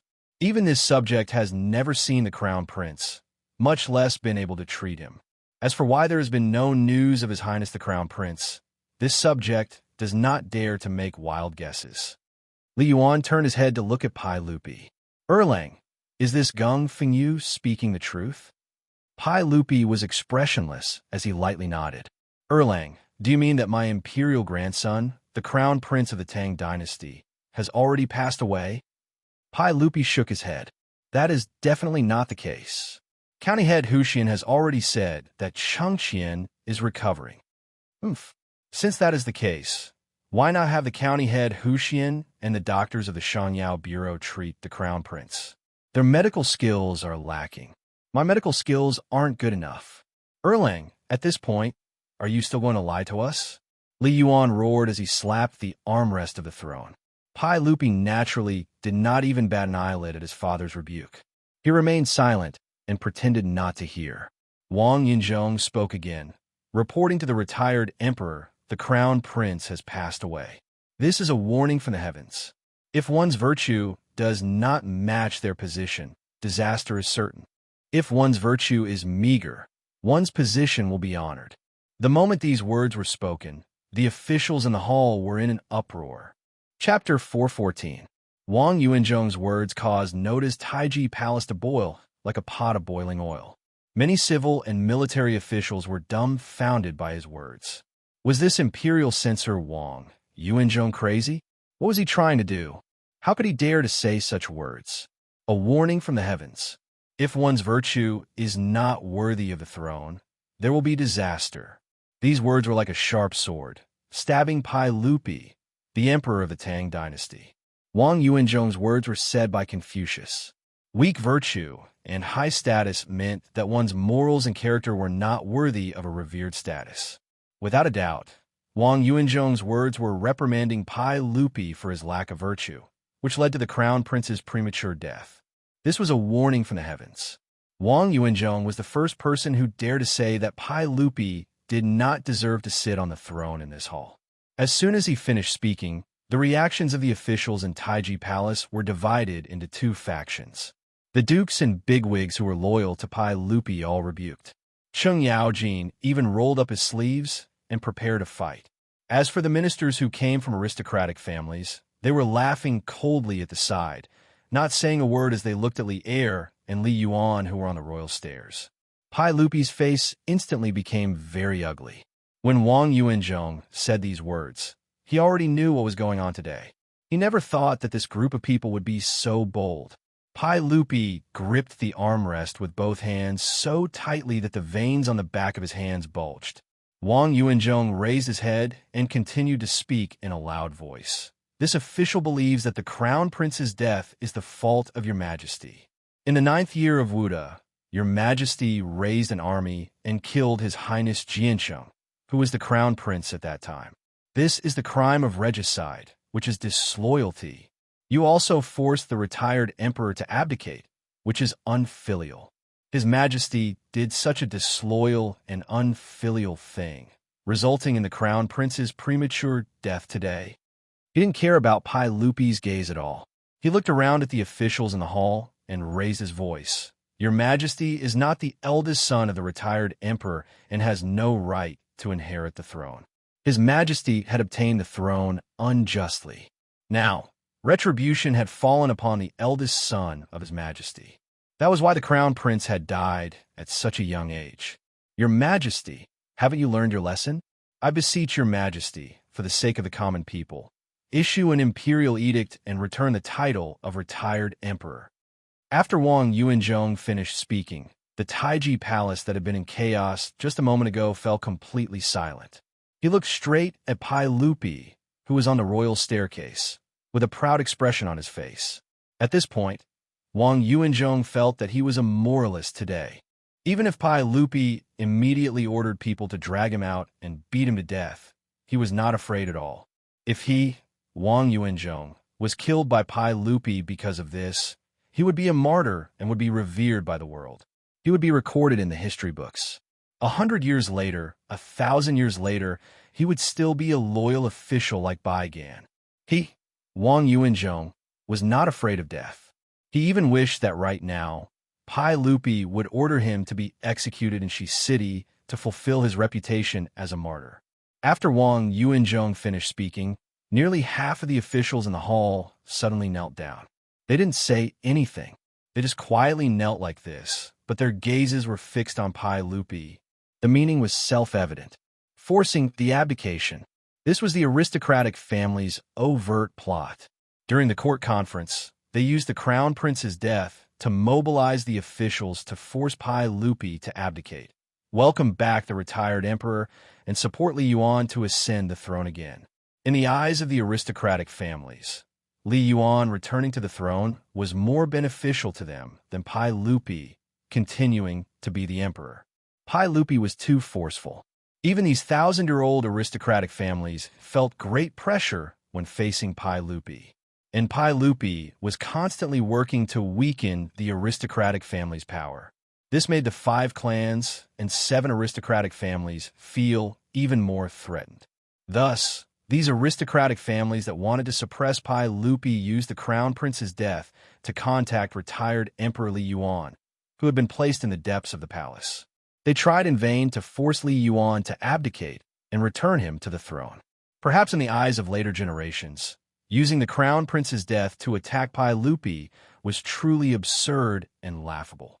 Li Yuanyu was stupefied as he listened. The civil officials of the Tang dynasty could play like this. They could even say such deceptive words. But in the eyes of the Tang, the crown prince's death was no small matter. Earthquakes, plague of locusts, floods, and other natural and man-made disasters could all be attributed to the emperor's mistakes.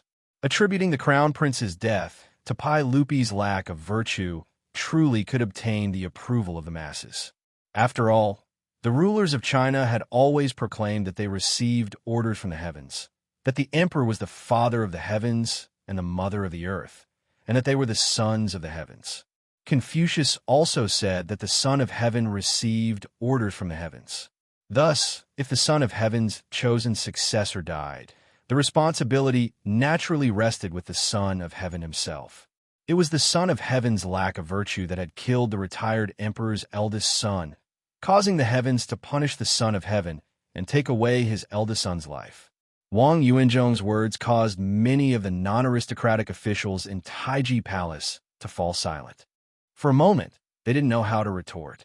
The aristocratic families were simply not afraid that Pai Lupi would fly into a rage out of humiliation. Even if Pai Lupi was furious, so what?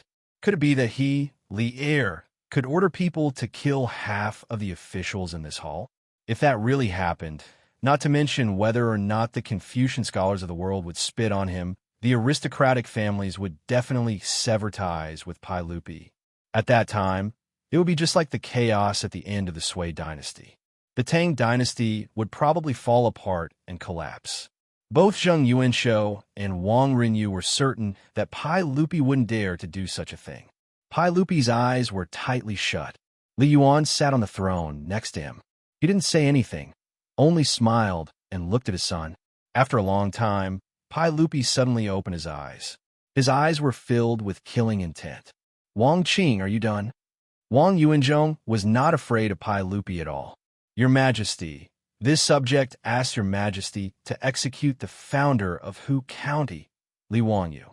This person has misled the public with his lies and falsified imperial edicts. He is guilty of the most heinous crimes and should be executed as a warning to others. Your Majesty, this subject is doing this for the sake of the Tang dynasty. Your Majesty, please execute this treacherous subject and return the title of Emperor Taishang. Return the Tang dynasty to its former glory. This subject knows that this subject's words today have offended the dignity of the imperial family. This subject must die 10,000 times. As long as Your Majesty is still the Emperor Taishang, this subject will immediately commit suicide as an apology to Your Majesty. When Li Wangyu heard this, his nose almost became crooked from anger. What the hell does this have to do with me? You actually want to execute me? You're really a pig or dog? Pai Lupi indifferently glanced at the kneeling officials in the hall. Then, do you all think the same? In the Taiji Palace, the kneeling officials were silent at first, then they all kowtowed. Your Majesty, this subject thinks that Imperial Censor Wang Yuanzhong's words are reasonable. This subject agrees. This subject agrees. Your Majesty, please put the country first. Some of the officials began to kneel and cry bitterly. Among the hundreds of officials, the heads of the aristocratic families couldn't help but smile. The matter was settled. Sitting on the throne, Li Yuan didn't say anything but the hint of a smile on his face couldn't be concealed. Now that things had come to this, he was the victor. This was the human heart. In the Taiji Palace, the atmosphere was extremely oppressive. Suddenly, there was a sneer that attracted everyone's attention. The one who laughed was the treacherous subject that Wang Yuanzhong spoke of, the one who should be executed, Li Wanyu. When he saw the hundreds of officials turn their heads to look at him, he was a little embarrassed. He waved his hand and smiled. I say, you've made such a scene, but what if His Highness the Crown Prince is still alive? How will you deal with this? Chapter 415. As soon as Li Wanyu finished speaking, the officials in the hall fell completely silent. Soon after, they began to clamor again. Everyone was shocked by his words. If the Crown Prince didn't die, then today's matter would become a joke. Cheng Yaojin couldn't care less about etiquette. He rushed to Li Wanyu and slapped him on the shoulder. Brat, hurry up and tell me what's going on with His Highness the Crown Prince. Is he dead or alive? Li Wanyu rolled his eyes. Uncle Cheng, didn't I just say it? The Crown Prince has just recovered from a serious illness and is currently recovering. You can't joke about this. Is that true? Li Wanyu shrugged. Why didn't anyone believe the truth these days? Uncle Cheng, why would I lie to you? Even if you don't believe me, didn't His Majesty say it just now? You don't even believe His Majesty's words? Wow, that's good. I want to see how these bastards are going to deal with this. Cheng Yaojin raised his head and laughed. Wang Yuanzhong sneered. How could the Crown Prince live? Li Chengxian was suffering from intestinal abscess. This was a fact. Unless this county magistrate was a golden immortal, how could he save Li Chengxian? He ignored Li Wangyu's words and treated Li Wanyu as heir. Wang Yuanzhong was just a minor 7th-rank imperial censor. Originally, he was the most insignificant existence in the imperial court. He was like an ant, but so what? Today was the highlight of Wang Yuanzhong's life. He stood straight in the main hall with a smile on his face. So what if Pai Lupi was the emperor of the Tang dynasty? Their aristocratic families controlled the truth of the world. The truth of the world was in the hands of these aristocratic families. During the Black Tortoise Gate incident, Pai Lupi was able to kill the Crown Prince Li Jianxing and force Li Yuan to abdicate. Today, their aristocratic families could also force Pai Lupi to abdicate in the main hall. Gung Hong from the Xianxia Bureau scoffed at Li Wanyu's words. Even if he was beaten to death, he didn't believe that Li Chengxian could survive. He also didn't dare to imagine what would happen if Li Chengxian really did survive. Ever since the Wang clan of Taiyuan found him a few days ago and gave him 1,000 taels of gold and 2 beautiful singers, there was no turning back. Of course, the most important reason why Gung Hong dared to accept the gold and beauties from the Wang clan of Taiyuan was because he was certain that Li Chengxian had already passed away. Putting aside the fact that he was confident in his medical skills, if the Crown Prince was truly fine, why would Pai Lupi need to seal off the news in the Eastern Palace? Since the Crown Prince's illness had flared up 11 days ago, 10 days had passed. No one in the Eastern Palace had seen the Crown Prince. Even Gung Hong, the imperial concubine of the Xianxia Bureau, had not seen the Crown Prince, much less treated him. The meaning of this was self-evident. Besides Gung Hong's words, Wang Renyu and the others also knew that Pai Lupi had ordered people to seal off a secluded palace room in the Eastern Palace. It was surrounded by the imperial guards loyal to Pai Lupi, and not even a fly could get in. Zheng Yuanshou, Wang Renyu, and the other clan heads guessed that this palace was where Li Chengxian's body was being kept. The reason Pai Lupi had kept the funeral a secret was presumably because he was afraid of the unrest in the imperial court.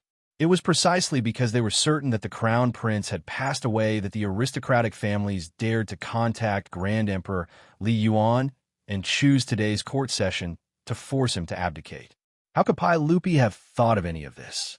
He only felt that his son's stomach had been cut open, and Li Wanyu had cut out his ulcerated intestines.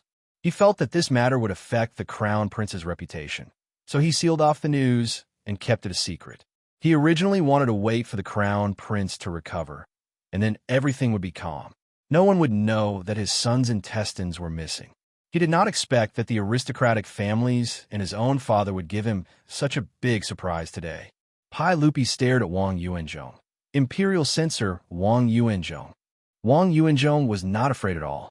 He smiled and said gently, "Your subject is here." Pai Lupi sneered. "You slandered the crown prince and spoke nonsense about the emperor's father. Do you know your crime?" Wang Yuanzhong's expression did not change. He bowed. "Your subject will die 10,000 times. Your subject will die 10,000 times for the Tang dynasty and for the people of the world. Your majesty thinks that your subject deserves to die, so your subject is naturally willing to bow my head and stretch my neck for your majesty to punish. Your subject will die without regrets." Wang Yuanzhong no longer cared about life and death. What joy was there in life? What was there to fear about death? He, Wang Yuanzhong, had already put life and death out of his mind. There was no ripple in his heart. Being able to leave his name in history was his goal.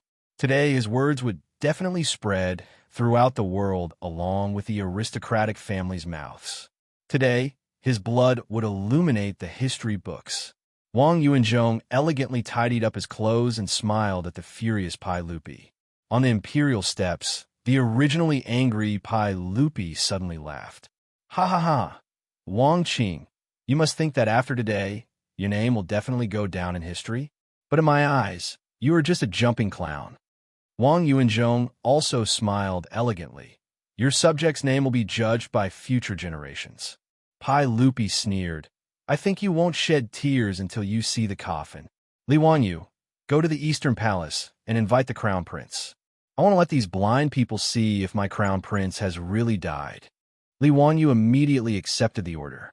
He bowed and turned to leave Taiji Palace. As soon as he left, Li Yuan, Wang Rinyu, Zheng Yuanshou, and the others couldn't help but panic. Could it be that their information was wrong? Crown Prince Li Chengxian was really still alive? If Li Chengxian was still alive and well, then everything that had happened today would really be a farce. A haze flashed through Wang Yuanzhong's heart. He turned to look at Gung Hong and saw that Gung Hong's legs were beginning to tremble. He kept muttering, "Impossible, this is impossible. The Crown Prince has intestinal obstruction. There is no medicine that can cure it. Impossible, this is absolutely impossible."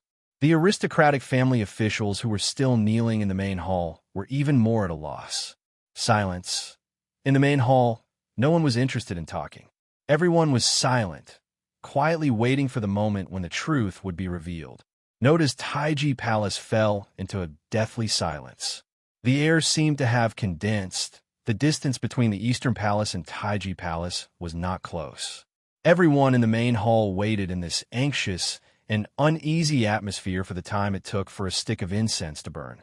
Finally, footsteps came from outside Taiji Palace. Everyone turned to look.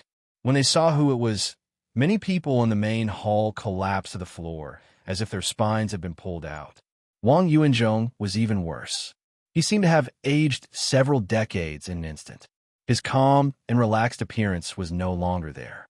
His knees gave way and he knelt on the ground. The person who had come was Li Wanyu. He was holding the hand of the bouncing crown Prince Li Chengxian. Behind him were Sun Simiao, Lu Shenwei, and a large group of eunuchs and palace guards.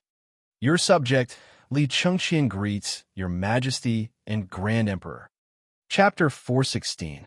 After Li Chengxian entered the palace, he respectfully knelt down and paid his respects to his father and grandfather. In formal situations, the crown prince still needed to refer to himself as a subject. Although his face was slightly pale, anyone with a discerning eye could see that Li Chengxian's body was fine. The so-called passing away was even more of a joke. Li Yuan's face was as dark as water, but he had to squeeze out an extremely ugly smile. "Our good imperial grandson, you've recovered?" In response to Grand Emperor, "This subject's illness has recovered. Many thanks for Grand Emperor's concern. We heard that Chengxian had an intestinal abscess. How was it cured?" Li Yuan asked again. "Grand Emperor, it was this subject's teacher, Li Wanyu, the founder of Hu County, who cured this subject's illness." Li Chengxian very cleverly pointed at Li Wanyu and said with great grievance, "This subject heard that some people have cursed this subject to pass away. Grand Emperor, please uphold justice for this subject and punish these bad people." Although Li Chengxian was only 9 years old, being born in a royal family, he matured much earlier than normal children. On the way to Taiji Palace, Li Wanyu had already explained to him what had happened in court today in a few words. Hearing that the aristocratic family officials had actually cursed him to be dead, Li Chengxian, this little brat, was extremely angry. Li Chengxian's words caused Li Yuan's face to redden involuntarily. He had already been embarrassed by Li Chengxian's appearance. Now that his imperial grandson had said this, he felt his old face burn with pain. Wasn't he, Li Yuan, the bad person that Li Chengxian spoke of? Li Yuan coughed lightly and stood up. We are a bit tired and will return to the inner palace to rest. We will leave the matters of court to Erlang. You can handle Chengxian's matters as you see fit. Don't let Chengxian suffer any grievances. Today's so-called abdication had already become a farce. Continuing to stay in the palace would only increase the number of jokes. Li Yuan saw that things were not going well and prepared to slip away. As for those aristocratic families, why would Li Yuan care about their lives? Moreover, Li Yuan also felt resentment towards the aristocratic families. If it weren't for these bastards swearing that Li Chengxian had already passed away, how would he have lost so much face in front of the officials today? Farewell, retired emperor. Pai Lupi smiled and bowed, but he almost laughed out loud in his heart. Hundreds of officials also knelt down one after another to respectfully send off the retired emperor. However, the expressions of those aristocratic family officials were as ugly as they could be. Wang Yuanzhong and Geng Hong, the two people who stood out, could no longer speak. Their faces were even paler than Li Chengxian, who had just recovered from a serious illness. There was no trace of blood in them at all, and their bodies were trembling. Li Yuan had just walked down the royal stairs and hadn't even gotten into the carriage when he saw Pai Lupi's personal attendant, Mito, hurriedly walk in from outside the hall. Li Yuan had also been on the battlefield for a long time. He immediately noticed the strong smell of blood on Mituo's body. The eunuchs of the Tang dynasty wore the same clothes as the officials, according to their rank. As Pai Lupi's most trusted eunuch, Mituo was pardoned from his position as a lower third-rank official and wore a purple robe. Li Yuan's eyesight was also very good. He was already 60 years old, but he could still keenly notice that there were some fresh bloodstains on Mituo's purple robe. Mituo respectfully bowed to Li Yuan. Reporting to retired emperor, this servant just received a notice that there were a few eunuchs in the Crane Feather Palace who were not clean and had stolen from the palace. This servant acted on my own initiative and beat those eunuchs to death. This servant, as the eunuch of the eunuch, is not strict enough. Please forgive this servant, retired emperor. The Crane Feather Palace was the palace where Li Yuan lived after he abdicated his position. As for the eunuchs that Mi Tuom mentioned, if there was no accident, they must be Li Yuan's remaining trusted eunuchs.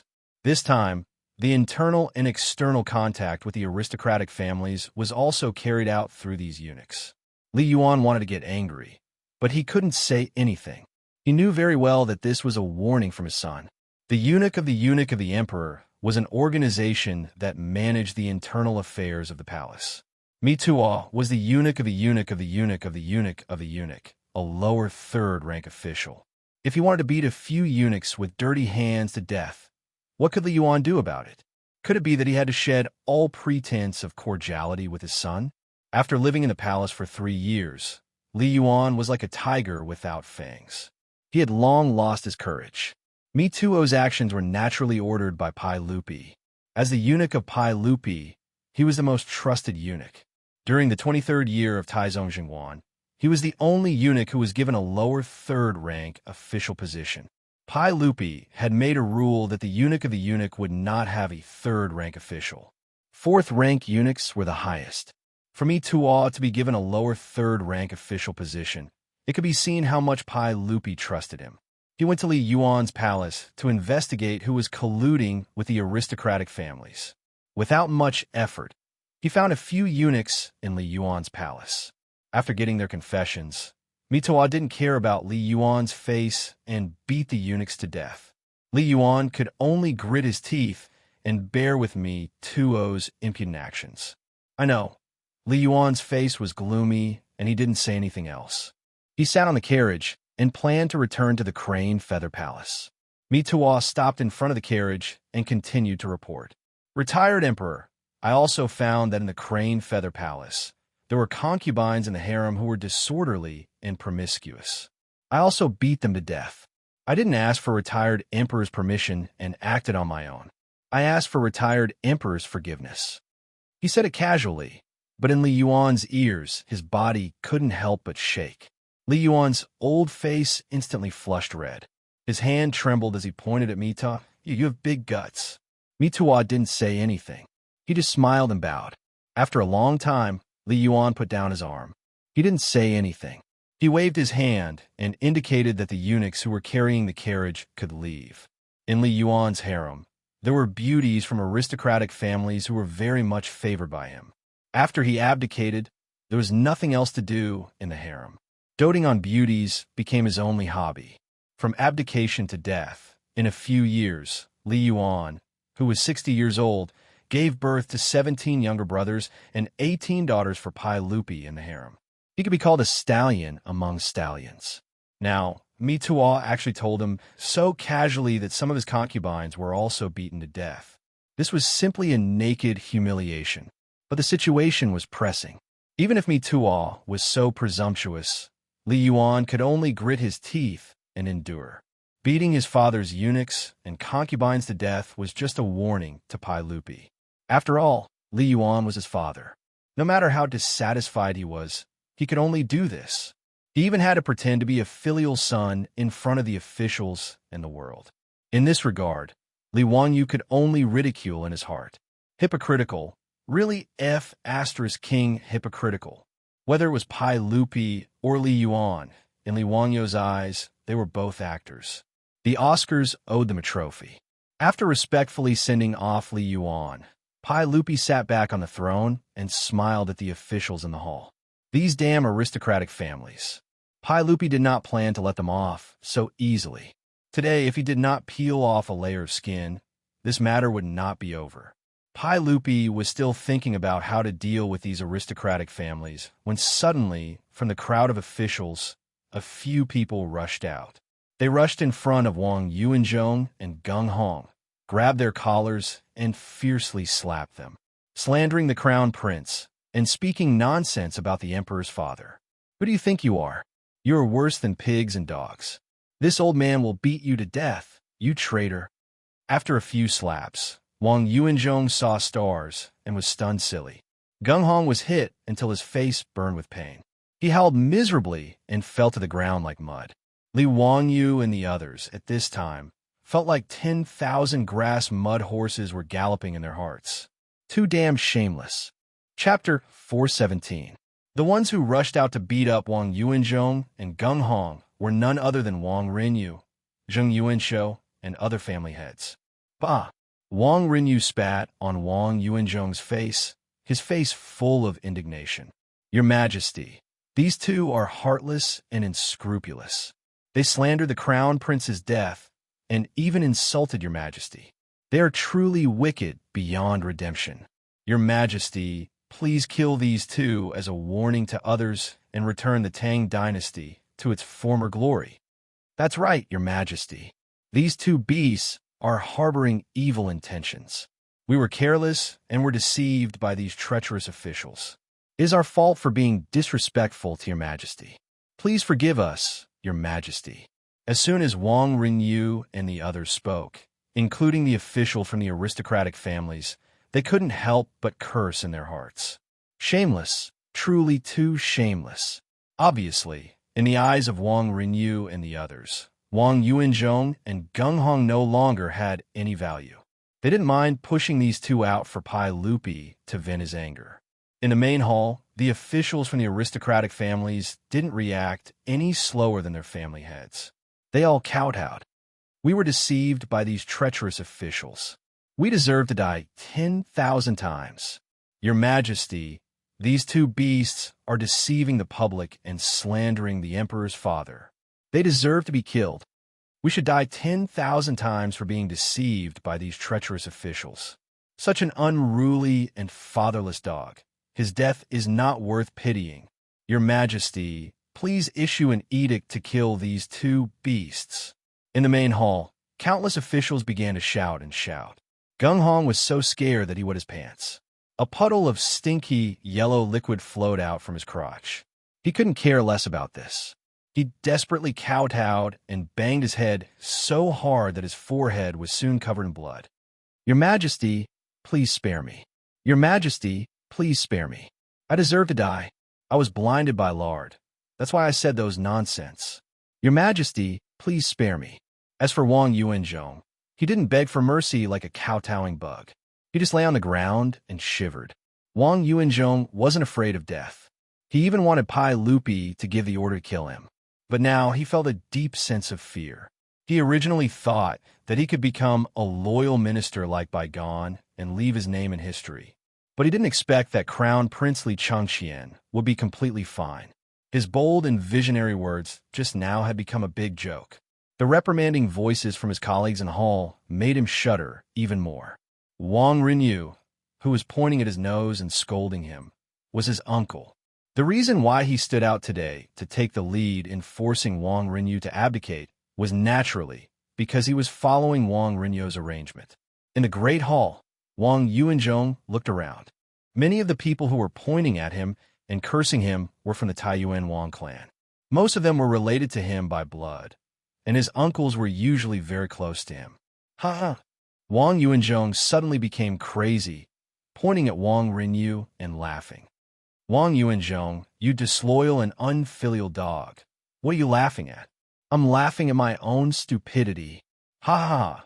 Heaven and earth are heartless, treating all living things like straw dogs.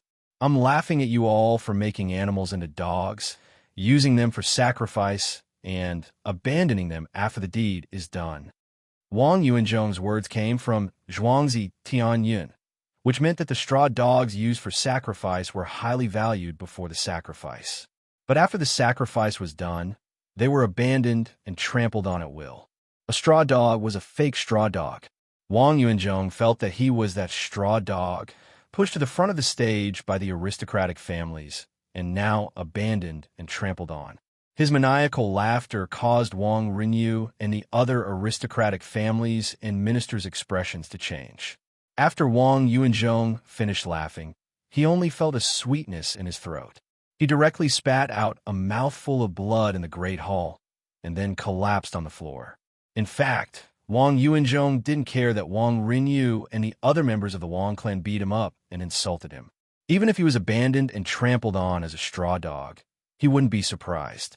The reason why he spat out blood was mainly because his illusion was shattered. Wang Yuanzhong cared more about his reputation, but now it was all for naught. Half an hour ago, he thought that he would be able to leave his name in history. But now it seemed that Wang Yuanzhong, was just like Pai Lupi said, a jumping clown. His heart was dead, and there was no greater sorrow than the death of his heart.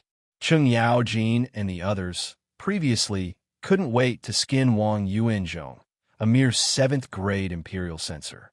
But now, seeing him being beaten up by this group of shameless aristocratic family heads and being despised by everyone, they even felt some sympathy for this person. Hateful, lamentable, pitiful. Pai Lupi didn't know whether to laugh or cry at the actions of Wang Rinyu and the others. Who were they trying to trick? Did they really think that Pai Lupi, was blind?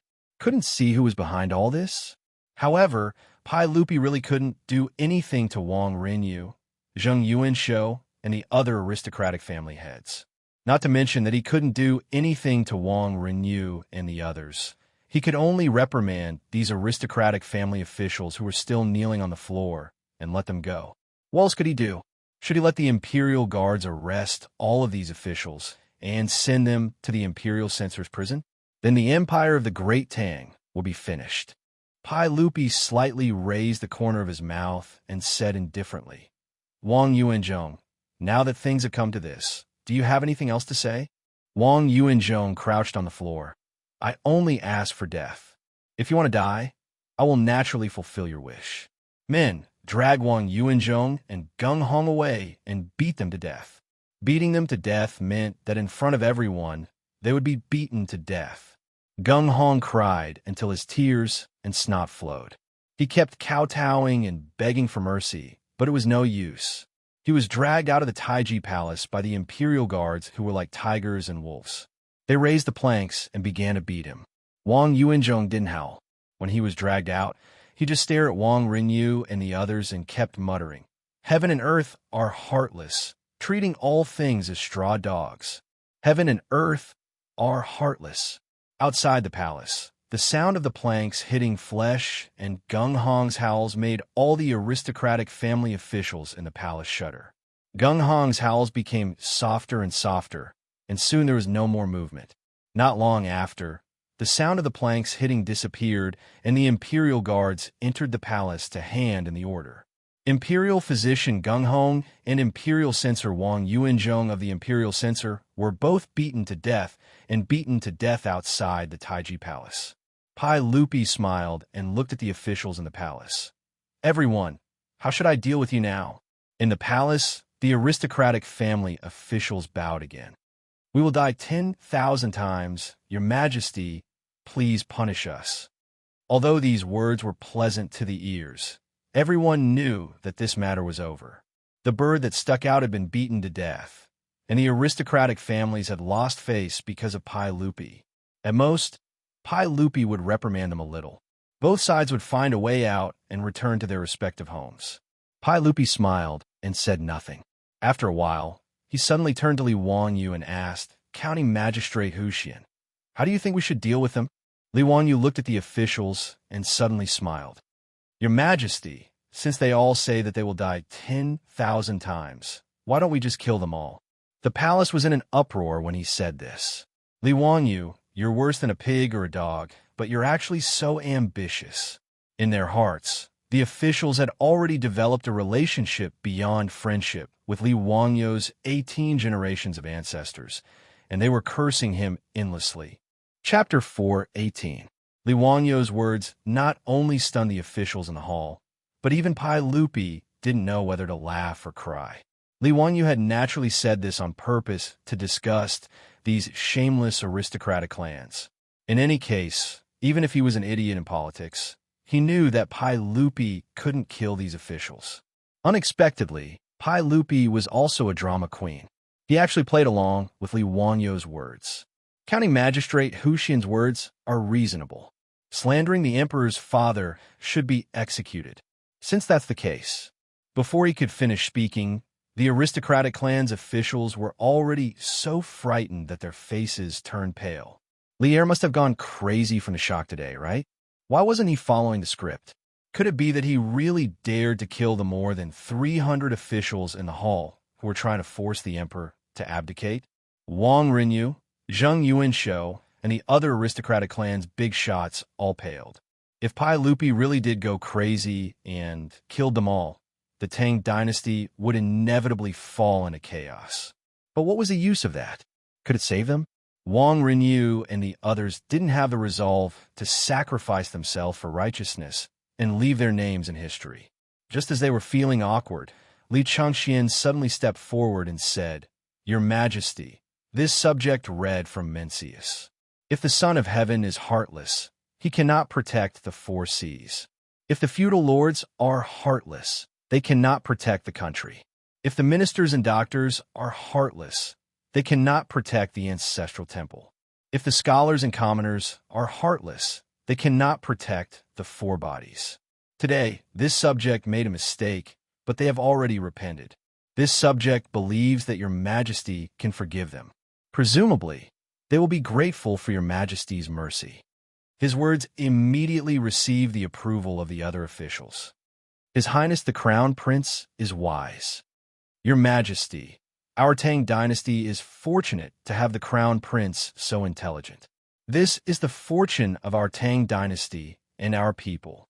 Your Majesty, this subject knows his mistake. Today we were deceived by others and almost made a big mistake. This subject has now completely repented. Please forgive us, Your Majesty."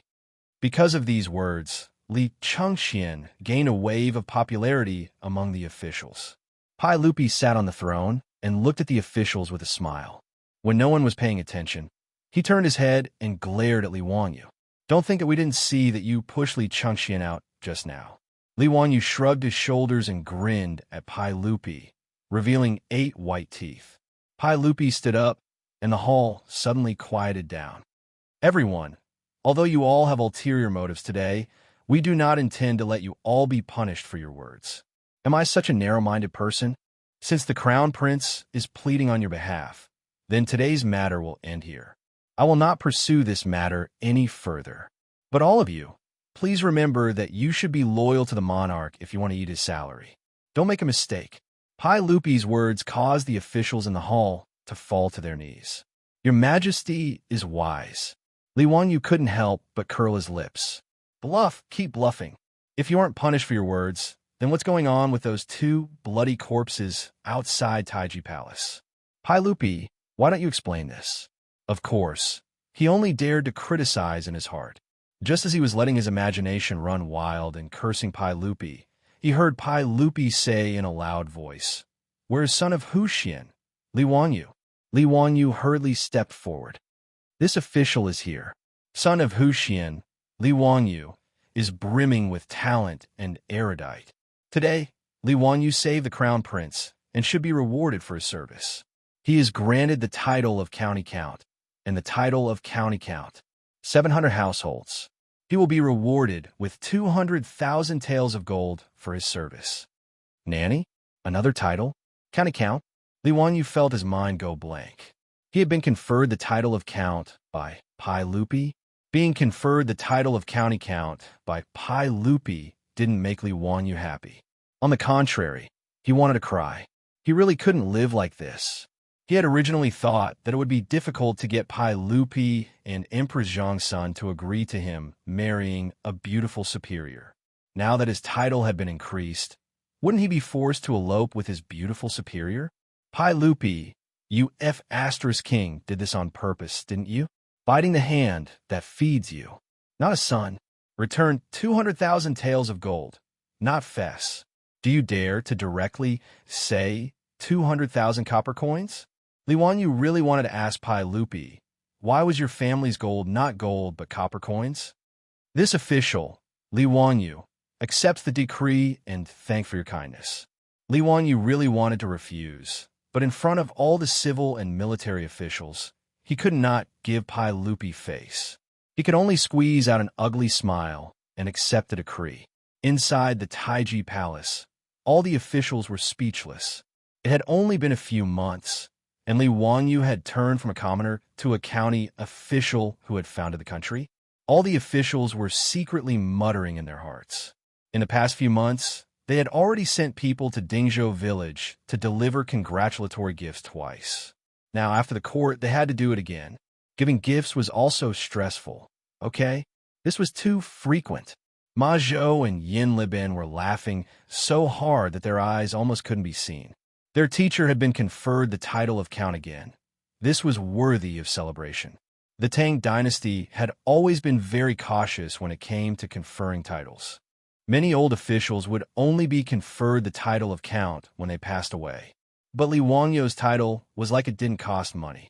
In just a few months, he had been conferred the title 3 times. Even Yu Shinan, an old member of the Duke of Qin's household and a great scholar of the era, had yet to be conferred the title of Count. In history, Yu Shinan was only conferred the title of Count of Yongxing by Pai Lupi in the 7th year of Zhenguan era. From this, it could be seen that titles were definitely not cabbages in the Tang dynasty. Li Wanyu was the county count of the founding of the country. He was at least a 4th-rank official and was already 1 foot into the ranks of the top nobles. Of course, the title of Count of the Tang dynasty was only an honor. Other than not having to pay taxes and being able to live in a village, which allowed them to enjoy the same treatment as officials, there weren't many other benefits. It was different from the title of Count of the West. Although later generations used the title of Count of the West to translate the title of Count of the West, the rights of the 2 sides were completely different. The title of Count of the West was a hereditary fief, and the fief had a high degree of autonomy. The title of nobility in Wuxia was basically a symbol. If one did not enter the imperial court and hold an official position, they would not have any rights to speak of.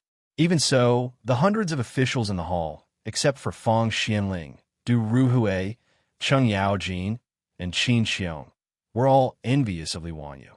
Congratulations, County Earl Hu. Congratulations to the Count of Huxian for being rewarded by His Majesty. Although they had just been disgusted by Li Wanyu, the officials from the aristocratic families still had to force smiles and congratulate Li Wanyu. Only the people from the Wang clan of Taiyuan, including Wang Renyu, did not come to congratulate Li Wanyu. The higher Li Wanyu's title rose, the more the Taiyuan Wang clan's face was slapped. The Taiyuan Wang clan's annulment of the marriage with County Earl Hu, oh no. County Earl Hu had long become an unavoidable topic in Chang'an. It was widely used and spread widely. Perhaps only the tea eggs and pickled mustard stalks of the future could compare. After Lier increased Li Wangyu's nobility in front of everyone, he looked at Sun Simiao and his disciple Lu Shenwei. "Where's Lu Shenwei? I am here." Lu Shenwei's medical skills are superb, and he is young and promising. He helped County Earl Hu treat Crown Prince Li Chengxian and has contributed to the country. I hereby confer Lu Shenwei the title of Minister of Medicine. I accept the decree and thank you for your kindness. In truth, Pai Lupi wanted to confer Sun Simiao a title, but the old Taoist still refused. Therefore, Pai Lupi could only take a step back and confer Lu Shenwei the title of Minister of Medicine. Originally, Lu Shenwei was invited to the Imperial Hospital by Li Ji in the 4th year of Xianxia. But because of Li Wangyu's interference, Lu Shenwei entered the Minister of Medicine 31 years earlier. Moreover, he was promoted to rank 5 Minister of Medicine, which surprised Li Wanyu. No matter what, a promotion was a good thing. Chapter 419. After awarding Li Wanyu and Lu Shenwei, Pai Lupi announced the end of the court session. The curtains were drawn to the lunar court examination on the 7th month of the 2nd year of Jingguan. The so-called attempt to force the emperor to abdicate was more like a joke. But in truth, Pai Lupi only felt joy and even fear.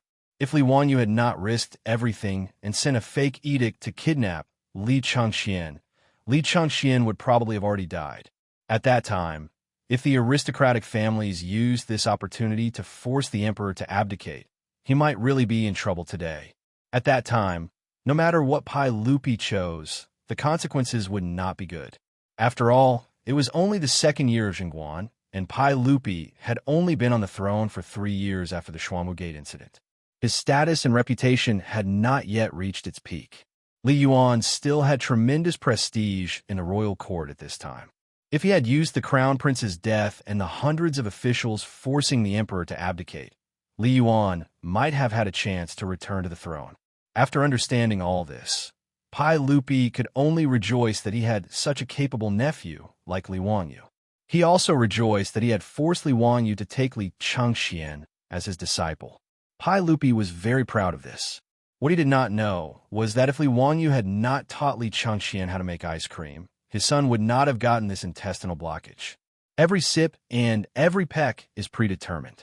The various events of the court session were quickly spread by the hundreds of officials to all of Chang'an's 108 markets.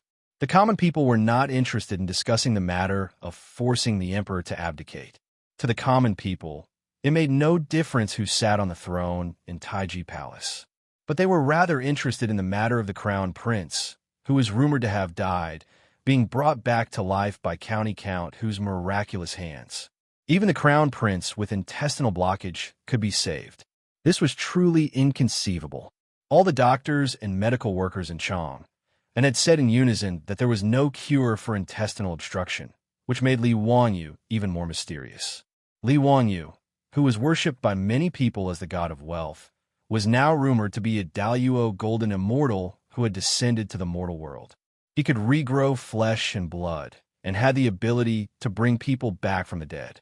Li Wangyu's name was so popular in Chang, and that he could be said to be an internet celebrity of the Tang dynasty. Fortunately, cameras had not been invented in the Tang dynasty. In Notice Chang, and only a few people knew Li Wanyu. Otherwise, he really didn't need to go out. Walking on the streets, he would definitely be surrounded by people like a rare animal. The rumors about County Count Li Wanyo's medical skills became more and more exaggerated, and many nobles and officials even believed them.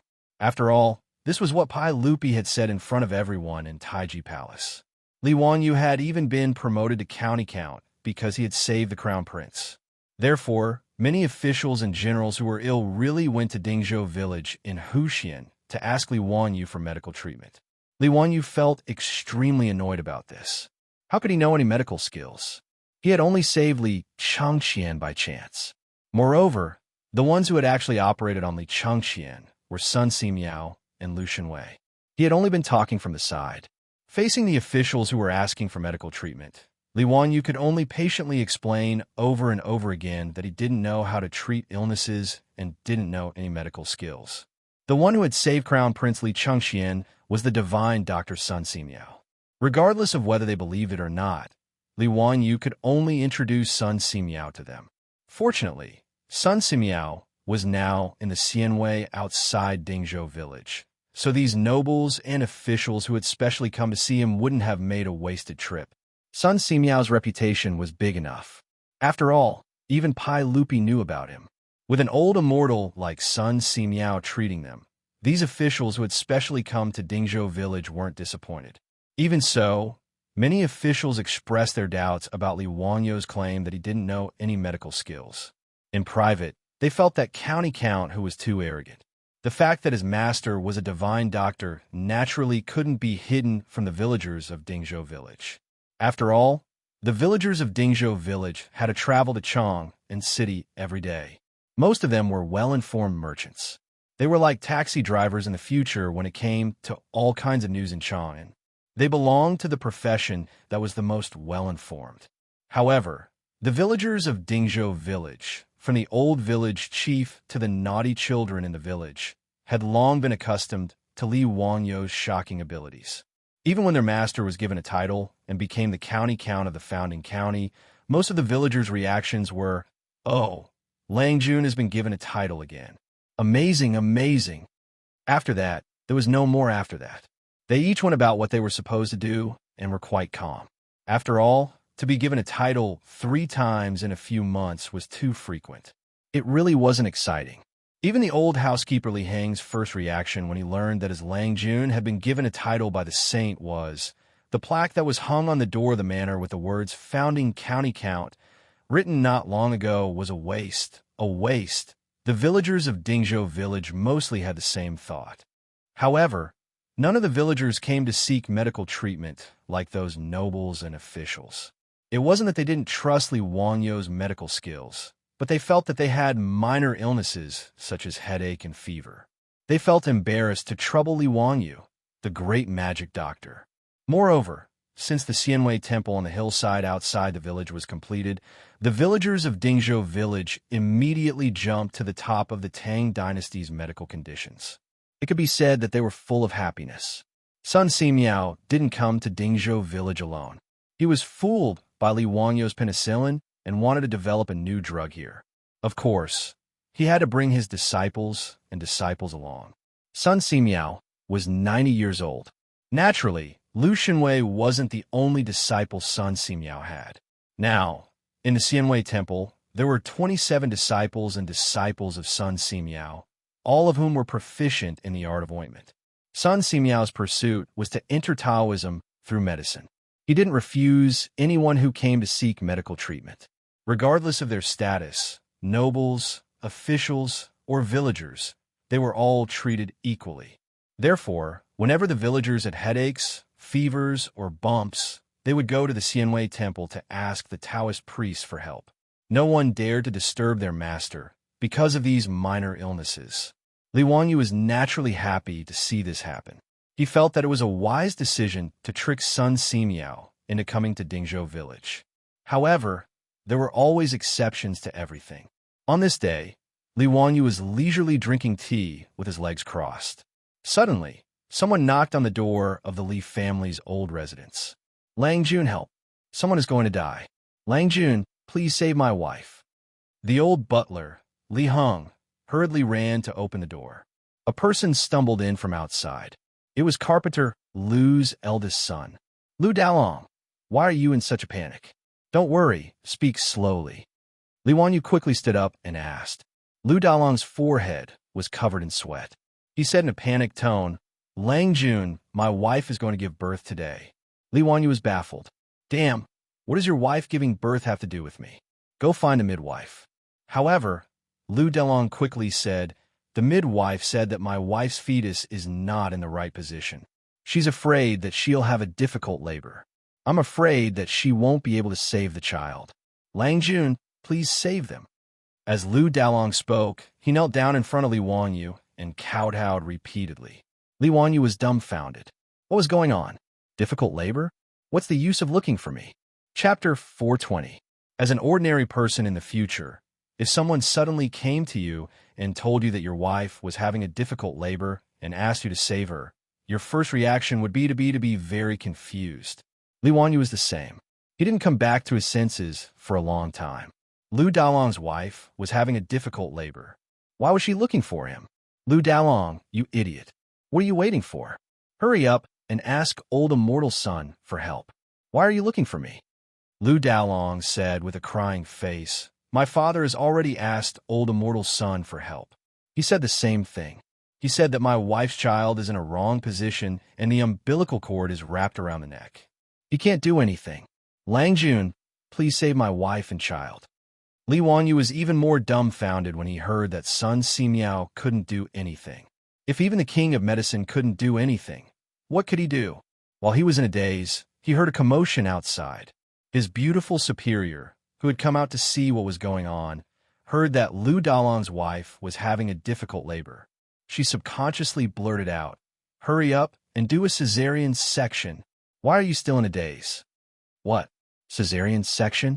Li Wanyu looked at his beautiful superior in a daze. Are you sure you're not talking nonsense?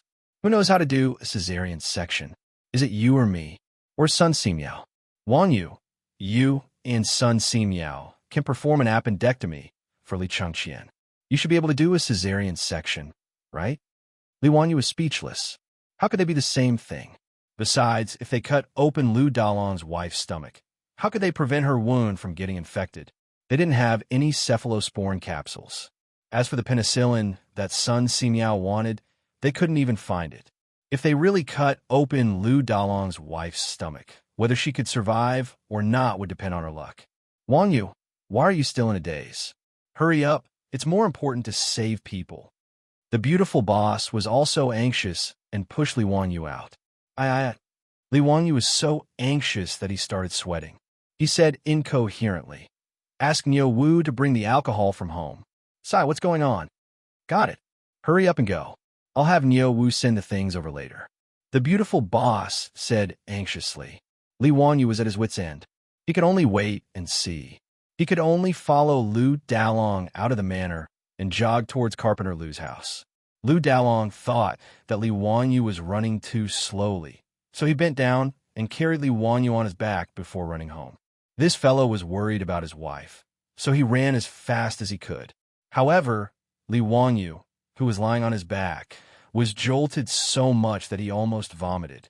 When Lu Dalong ran back to his house and put Li Wanyu down, Li Wanyu's little face was pale and cold sweat was dripping down his forehead.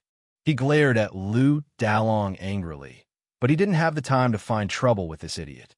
He hurried into the house. Since ancient times in Wuxia, giving birth to a child was akin to a woman breaking through the gates of hell. Not to mention these ordinary peasant women. Even in the imperial palace, there were countless concubines who had died because of difficult childbirth. Lu Dalong's wife had a difficult birth. That was basically a step into the bridge of helplessness. Li Wanyu didn't care about the taboo between men and women. He pushed the door open and entered the house.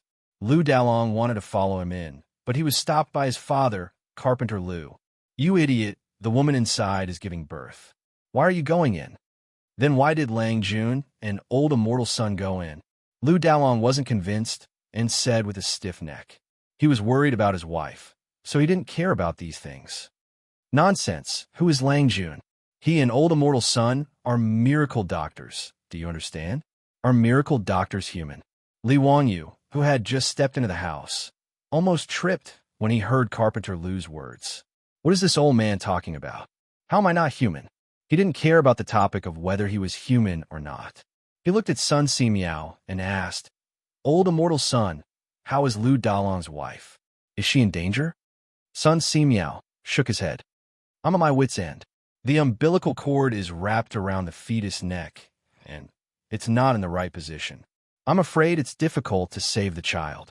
Hey, Count Who, do you have any ideas? Ever since Li Wanyu suggested a cesarean section to cut out Li Wanyu's ulcerated intestines and really save the crown prince, Sun Simiao had an inexplicable expectation for Li Wanyu.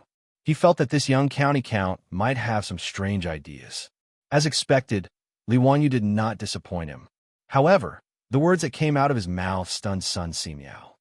Yes, we can only do a cesarean section now. A cesarean section? How? Cut open the stomach, take out the fetus, and then suture the wound. Li Wanyu said it very simply. It wasn't that he was a man of few words, but that he only knew so much about a cesarean section. Who the hell knew how to perform a cesarean section? Li Wanyu also felt wronged. He was a student at a second-tier university who majored in e-commerce. How did he fall to the point where he had to perform surgery to save someone's life?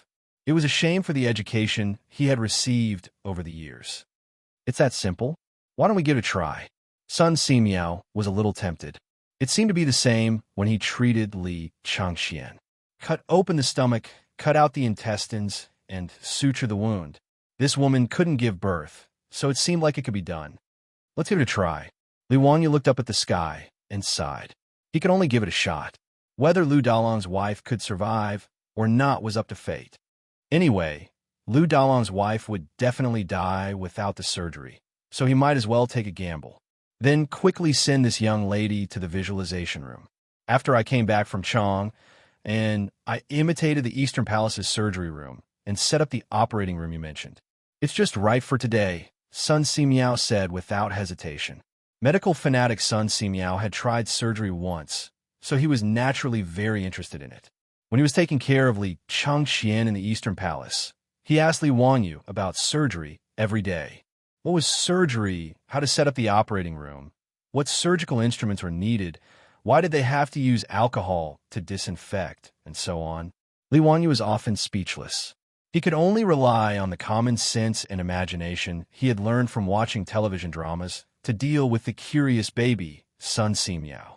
After returning from Chang, Sun Simiao immediately ordered someone to set up an operating room, intending to study surgery in depth. It came in handy today. Li Wanyu nodded and walked out of the room.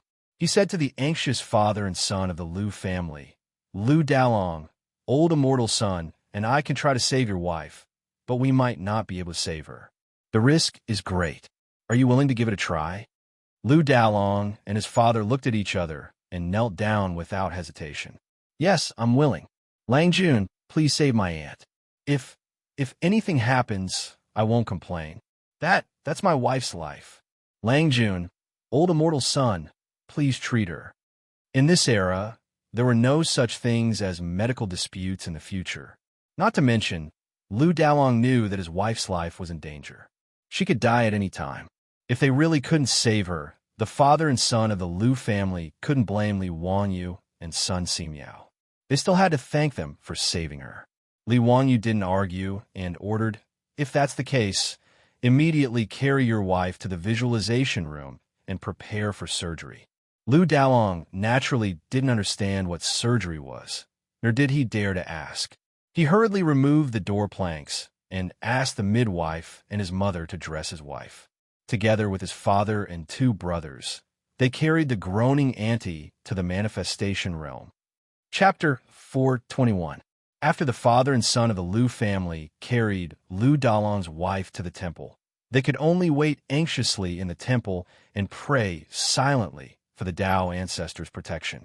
In the operating theater of the Taoist temple, Li Wanyu was in a dilemma. There was no other reason. In order to perform the surgery, he had to first disinfect and take off Lu Dalong's wife's clothes.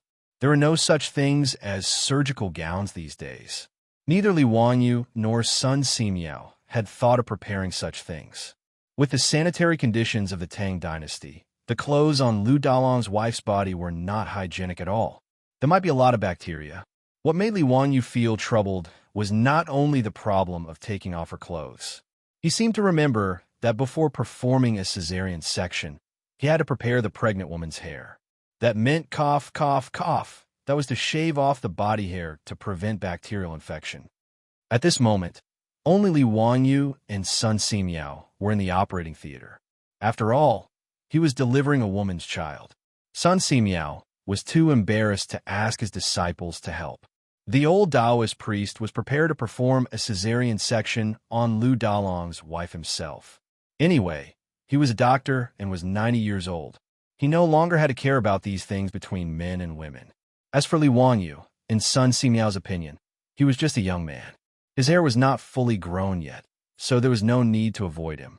Besides, Sun Simiao did not even know what a cesarean section was. Without Li Wanyu's help, the old Taoist priest was not confident.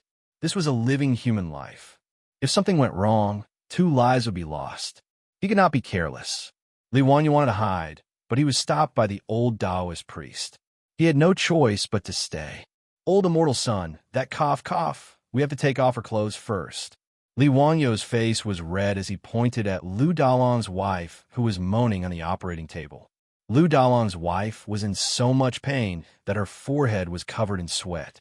However, when she heard this, she could not help but widen her eyes in fear and shake her head repeatedly. No, how can this be? I'm a woman. Lu Dalong's wife protested in a voice as soft as a mosquito's. She would rather die than be naked in front of Sun Simiao and Li Wanyu. Although the people of the Tang dynasty were civilized, unlike the Ming and Qing dynasties where people were confined by feudalism, it was still difficult for Lu Dalong's wife to bring up this matter. If Li Wanyu had accidentally transmigrated to the Ming and Qing dynasties, then there was no need to think about a cesarean section at all. The patient's family members would rather watch the patient die of pain than let them save the patient. The Ming dynasty's medical practice specifications stated, even if you are separated by curtains, you must cover your hands with gauze. Needless to say, a male doctor delivering a baby to a woman. In the book, there was a woman named Ma who would rather die than see a male doctor because of an indescribable disease. Madame Ma said, I would rather die than let a man see this illness. In the end, Madame Ma died, but she was praised by the people of her time for being a woman of virtue, which was lamentable. Lu Dalong's mother-in-law was now mostly shy like a woman and not bound by etiquette and morals. Sun Simiao frowned slightly. Madame Lu, if you don't do this, I'm afraid that today will be the day you die. That's a corpse and 2 lives. Have you thought it through? I and the county magistrate are both doctors. As the saying goes, doctors have the heart of parents. Do you need to avoid your parents like this? Sun Simiao's words made Lu Dalong's mother-in-law fall silent. In the end, she suppressed her shyness and closed her eyes. She nodded slightly to show that she agreed. Sun Simiao picked up the scissors and handed it to Li Wanyu, indicating that he should cut open Lu Dalong's mother-in-law's clothes. Old immortal son, why don't you go? Li Wanyu swallowed and asked anxiously. Sun Simiao's face turned red, but he pretended to be calm. I have to prepare for the surgery. I don't have time. Although he had persuaded Lu Dalong's wife, Sun Simiao had never had the experience of making a female patient take off her clothes completely. He was embarrassed. Li Wanyu and Sun Simiao stared at each other. Neither of them knew what to do. Just as they were struggling, the door of the operating room was pushed open. Their beautiful boss rushed in with alcohol. Seeing their beautiful boss come in, Li Wanyu and Sun Simiao were secretly relieved. Xianxia, you came at the right time. Help Lu Dalong's wife cut open her clothes. Oh, right, you also need to prepare the hair. You do it. Li Wanyu quickly handed over the scissors and signaled for his beautiful boss to help. Su Xianxia also knew that Li Wanyu and Sun Simiao were inconvenienced, so he hurried over to help. Without saying anything, he took the scissors and started working. Li Wanyu quickly took the alcohol and sprayed it everywhere in the operating room. He also disinfected Sun Simiao's surgical instruments one by one and prepared for the surgery. At this time, Lu Dalong's wife on the operating table was in so much pain that she almost fainted. Her screams were getting louder and louder. Lu Dalong, his father, and brother, who were outside the door, were all worried. Fortunately, there was no lack of all kinds of herbs in the microscopic world. Sun Simiao gave Lu Dalong's wife anesthetic powder and pierced the acupuncture points on her abdomen to stop the pain. After drinking the anesthetic powder, Lu Dalong's wife quickly fell asleep. However, when he heard that his wife's voice was no longer in the operating room, Lu Dalong's heart tightened again. He grabbed his father's arm and asked, "Father, what's wrong? Why is there no sound? My wife, she couldn't have..." What are you talking about? With old Immortal and Lang Jun helping your mother-in-law deliver the baby, there's no need to worry about that laborious surgery. Carpenter Lu comforted his son, as well as himself.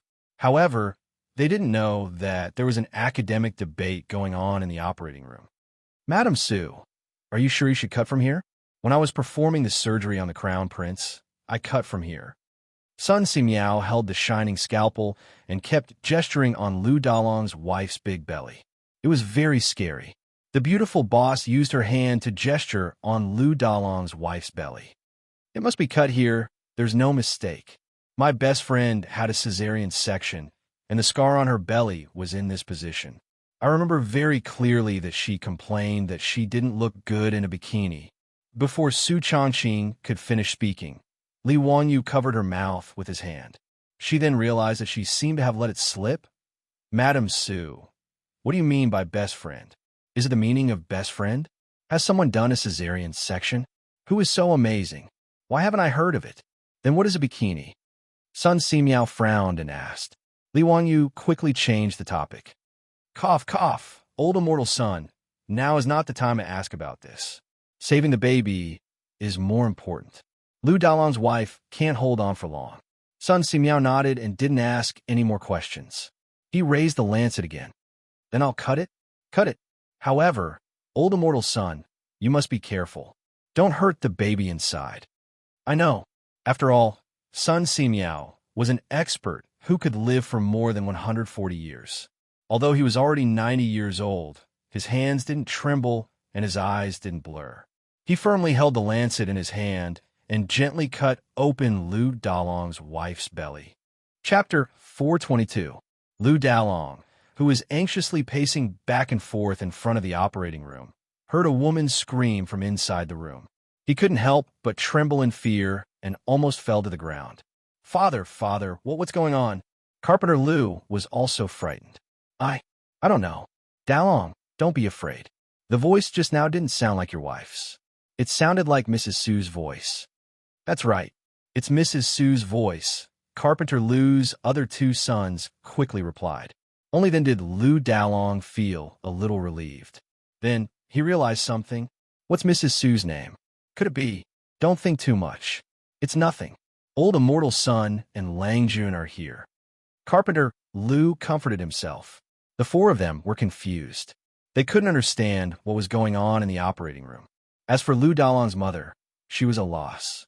She could only murmur, "Tao ancestor bless, Tao ancestor bless." The one who screamed was their beautiful superior.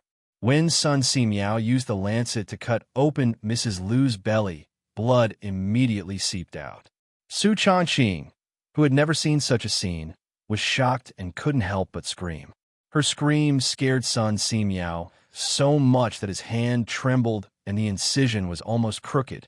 Li Wanyu and Sun Simiao both raised their heads and glared at their beautiful superior with dissatisfaction. She also realized that her performance just now was too embarrassing. She quickly covered her face with her hands and apologized. I'm sorry. I didn't react in time and was scared. Changqing, go prepare some hot water so that we can wash the child later. Also, ask the Lu family to prepare some loose clothes so that we can change into them after the operation." The embarrassing preparations before the operation had already been completed by their beautiful superior. Li Wanyu saw that she was so afraid of seeing blood, so he simply sent her away. Li Wanyu was forced to go through 2 surgeries for no reason. He realized that he had also trained himself. At least when he saw Sun Simiao use the lancet to cut open Mrs. Lu's belly, he didn't feel nauseous to the point of vomiting. Li Wanyu didn't even feel that the Lu family's daughter-in-law was beautiful when he saw her lying naked on the operating table. After all, a woman with a big belly and a big bloody wound was not something a normal person would think of as erotic. The beautiful boss did not refuse. She obediently left the operating theater. As soon as she came out, she was immediately surrounded by Carpenter Lu's family. "Lady Sue, how's my mother-in-law? Why is there no sound coming from inside? Where's Eva? Has the baby been born yet?" The beautiful boss couldn't help but feel a little nauseous when she thought of the bloody wound just now. She frowned and covered her mouth with her hand, suppressing her disgust as she replied, "She hasn't given birth yet. Old immortal son, just cut open your wife's abdomen." "What? Cut open the abdomen? Lady Sue, what do you mean by that?" "Oh my God, this person's stomach has been cut open. Can he still live? My poor son." The beautiful boss didn't know how to explain it to Carpenter Lu's family. She could only comfort them with Li Chengqian's matter. "Have you forgotten how old immortal son and the others saved the crown prince? Don't worry, it'll be fine." Although she said that, Carpenter Lu's family was still scared to death. No one would be able to remain calm after hearing such a thing. The whole family began to cry silently, thinking that their daughter-in-law would not be able to live. In the operating theater, Sun Simiao was still discussing with Li Wanyu how to proceed with the operation. "County count who? This is the uterine palace. The fetus is inside. Where should we cut open the uterine palace? How long should we make the incision?" Li Wanyu rolled his eyes. How would he know? It was better to leave it to fate. Sun Simiao was also skilled and daring. Although he had never done surgery before, he still dared to do it. Seeing that Li Wanyu couldn't give any suggestions, he decided to cut open the uterine palace based on his own feelings. When Sun Simiao took out a wet and wrinkled baby from the womb of the Lu family's daughter-in-law, Li Wanyu was completely dumbfounded. This old Taoist was really a god, as expected of the king of medicine. He could even succeed like this? He didn't care about the filth and quickly reached out to take the baby. He held the baby clumsily and carefully. Seeing that the baby didn't move, Li Wanyu suddenly thought of a plot he had seen in a TV series. He reached out and slapped the babies, but heavily. Suddenly, the baby in his arms cried loudly. The sound was so loud that Li Wanyu felt his ears ring. Outside the operating theater, Carpenter Lu's family, who were already in tears, was stunned when they heard the baby's cry. The next moment, expressions of wild joy appeared on the faces of Carpenter Lu's family. Lu Dalong grabbed his two brothers. "My baby, it's my baby. Second brother, third brother, did you hear that? It's my baby crying. Ha ha, I, Lu Dalong, have a baby." He was ecstatic when Carpenter Lu slapped his head. "What are you laughing about? We don't even know if your wife is dead or alive." When he heard his father's words, Lu Dalong's face fell again. However, when he heard the baby crying in the room, he couldn't help but smile. At this time, the beautiful boss also brought hot water. She was also surprised when she heard the baby crying. "Wanyu, the baby is born? Is it a boy or a girl?" Li Wanyu looked down at the baby in his arms and replied with disdain, "A boy, a money-losing product. Construction bank." The beautiful boss couldn't help but cover her mouth and laugh. "If Lu Dalong heard what you said, he would definitely fight you to the death. This is the Tang dynasty. They want to have a boy." Li Wanyu curled his lips. If I like girls, it's so good to have a sweet little jacket. Hee, Chongqing, let's have a daughter in the future, okay?" The beautiful boss blushed a little when she heard what he said. She glared at him and carefully reached out to wash the baby in the warm water. Neither of them had any experience in taking care of a baby. After a while, they finally cleaned the baby and wrapped it in the cloth they prepared. Li Wanyu couldn't help with the rest. He simply carried the baby out of the operating room with the beautiful boss. Sun Simiao was left to clean up the mess and suture the wound. Now that the unprecedented cesarean section was done, the baby was born safely. However, whether the Lu family's daughter-in-law could survive or not depended on whether she was lucky enough. Li Wanyu couldn't do anything about it. When the beautiful boss came out of the operating room with the baby in her arms, Carpenter Liu and his family all knelt down and kowtowed to Li Wanyu. Langjun, you're my reborn parent. I won't forget you saving my life. I'll repay you with everything I have. What are you doing? Get up quickly. Haha, congratulations, Dalong. You gave birth to a boy. Carpenter Liu, congratulations on having grandson. You don't have to worry that no one will inherit your family's good craftsmanship. When he heard that it was a boy, Carpenter Liu was so happy that he couldn't close his mouth. This baby was the eldest grandson of the Liu family. Liu Dalong's mother hurriedly took the baby and carefully held it in her arms. She even chased Liu Dalong away when he wanted to look at the baby. When a midwife said that the mother and child were in danger, Carpenter Liu and his family felt that the sky was falling. However, they didn't expect Li Wanyu to pull them out of the abyss. Carpenter Liu looked at the crying baby. Just as he got up from the ground, he knelt down again. Langjun, please give this baby a name. Without Langjun's help, this little thing wouldn't have had the chance to be born. Langjun, please give this baby a name. A name? Li Wanyu was a little confused. He was the least talented when it came to naming. Surname Liu. What name should he give a boy? Urgent. Waiting online. Chapter 423. Hearing Carpenter Liu's words, his beautiful superior couldn't help but laugh. Li Wanyu's bad naming skills were also well known in his original company. Many of his colleagues in the company had become parents, and they happily asked them how to name their children.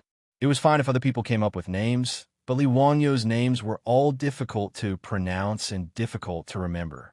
Moreover, they were all rare words that were difficult to write.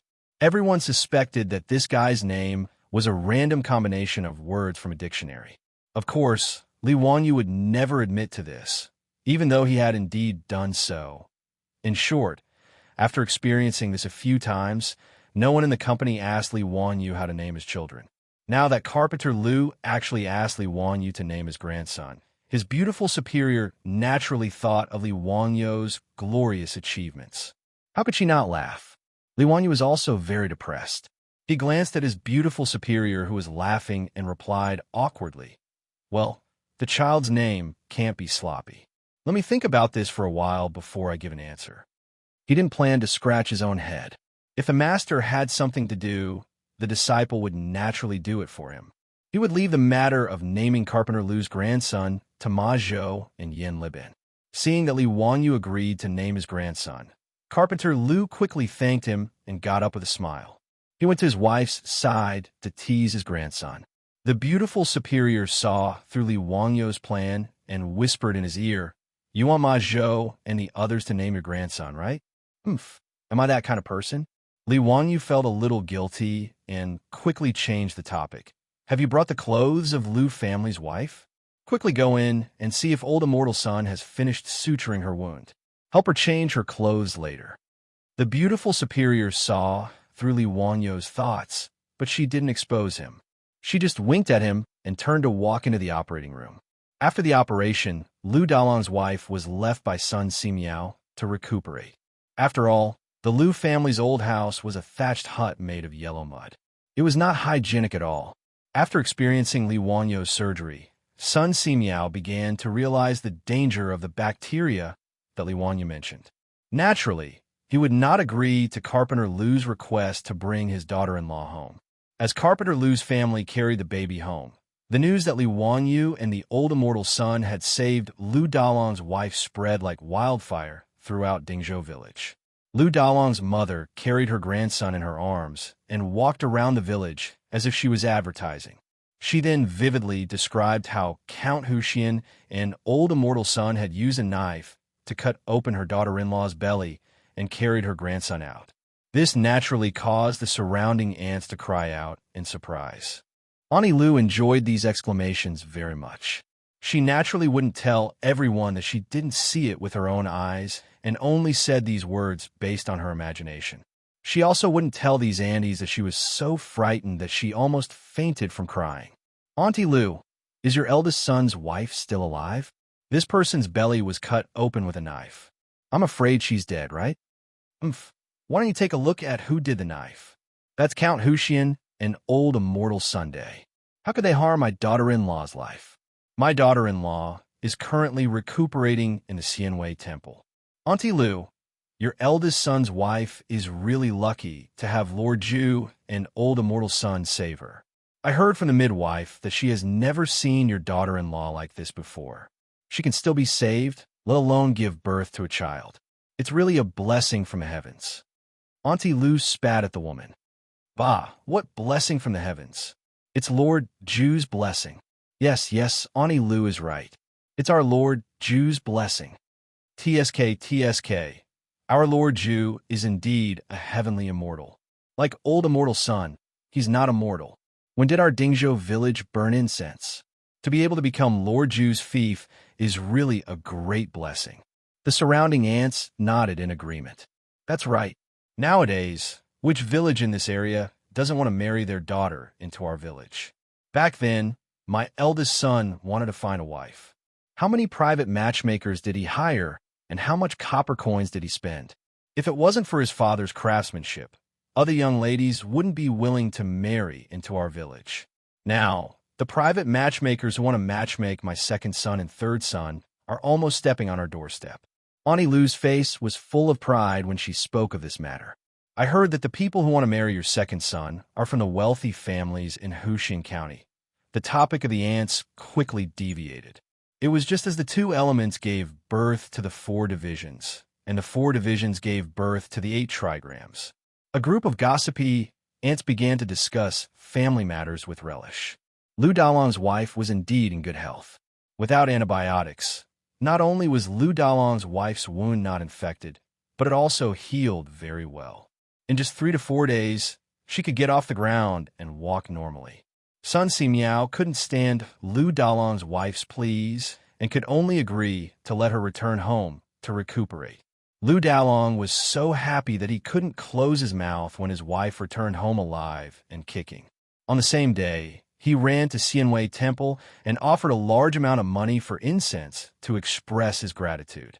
When the villagers of Dingzhou village saw that Lu Dalong's wife had really returned home, they were even more in awe of Li Wangyu and Sun Simiao. They didn't think that this was the art of Qi Huang.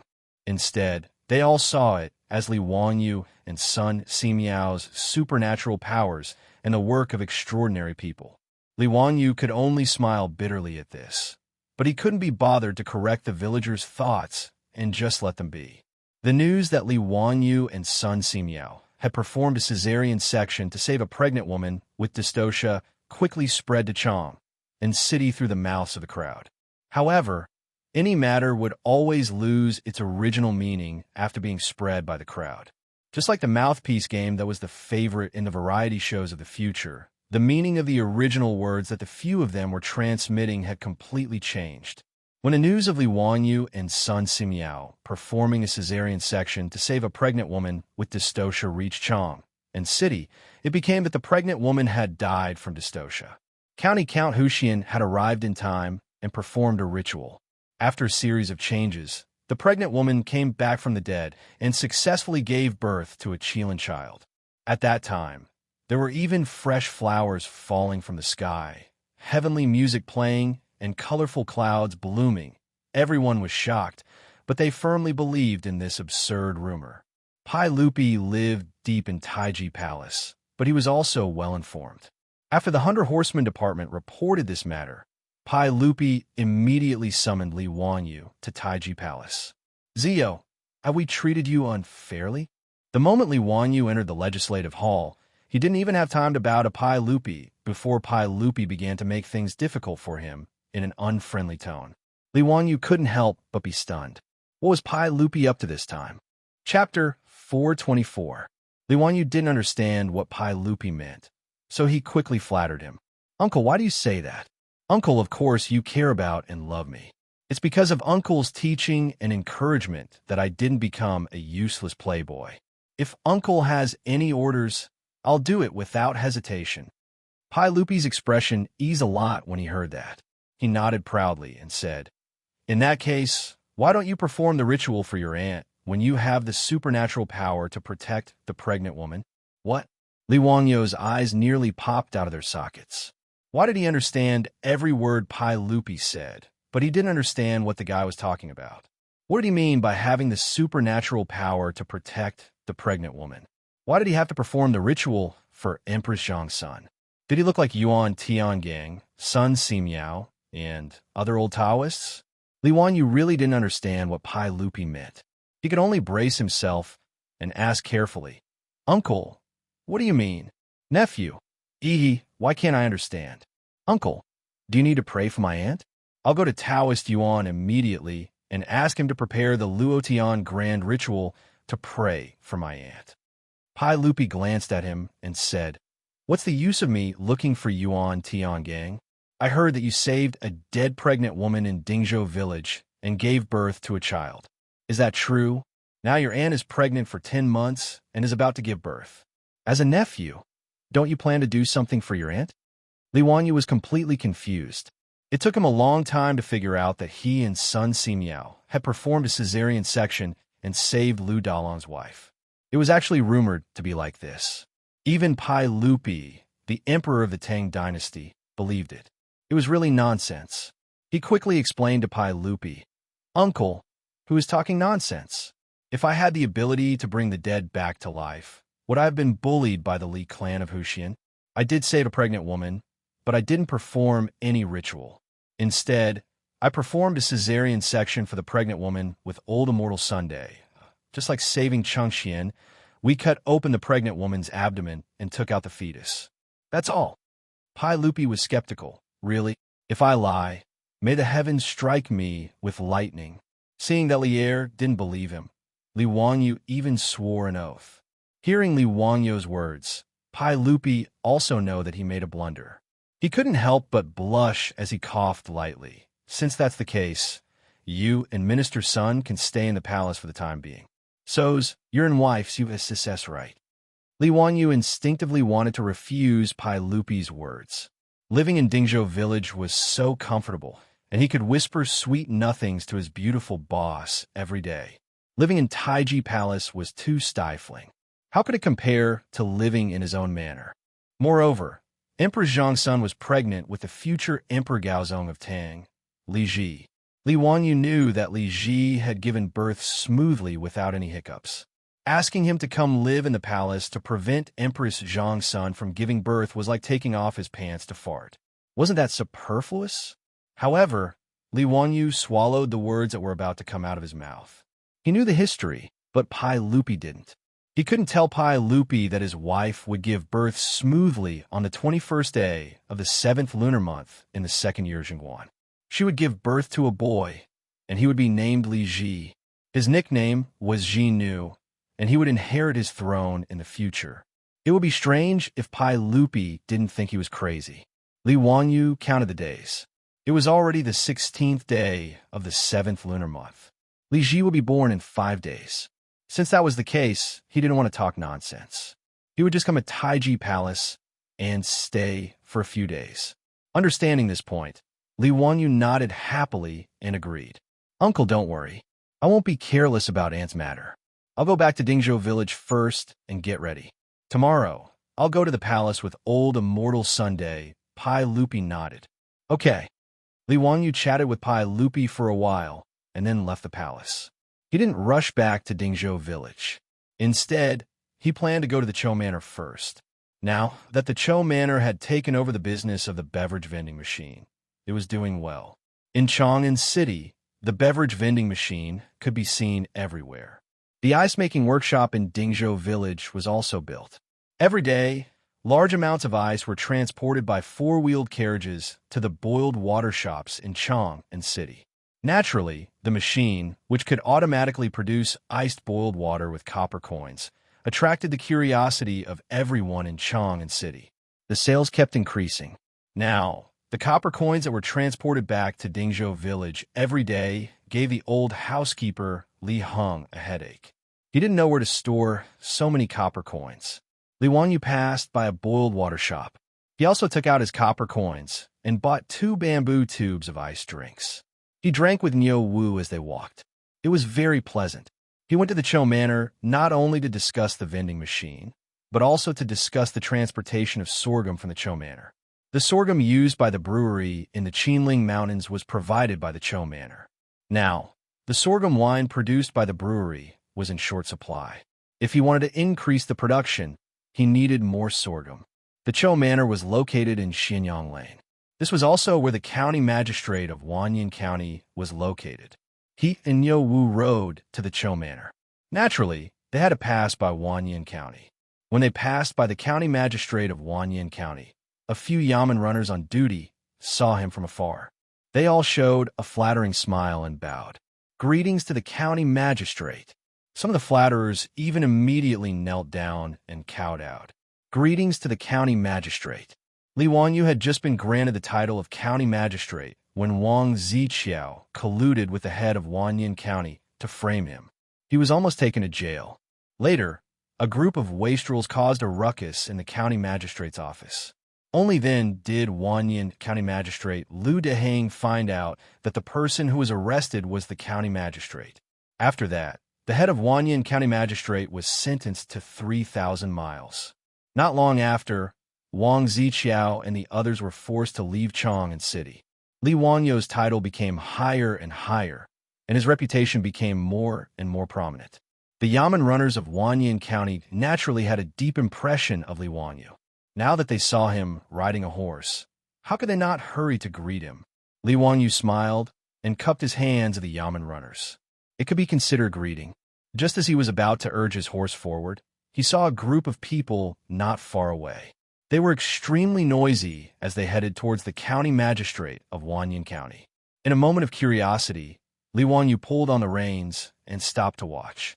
He saw the group of people escorting a man over. They shouted, "Bring this disobedient son to see the magistrate.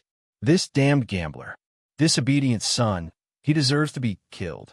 He would die a horrible death. Ani Fong, don't worry. We will testify for you. The Ming house will definitely punish this disobedient son." In the crowd, there was a white-haired old woman.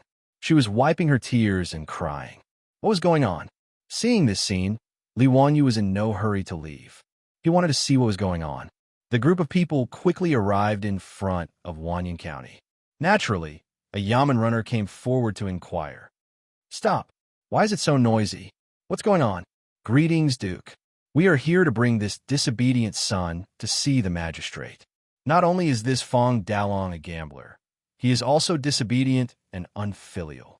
Not only did he lose all his copper coins, he also wanted to steal his mother's coffin money to continue gambling. Ani Fong didn't want to give it to him. This disobedient son actually dared to hit his mother. He is truly abominable. We are all Ani Fong's neighbors. We can't stand this disobedient son, so we brought him to see the Ming house. We asked the Ming house to seek justice for Ani Fong." When the Yamen runners heard the purpose of their visit, they were also furious. Filial piety was the most important thing in the Tang dynasty.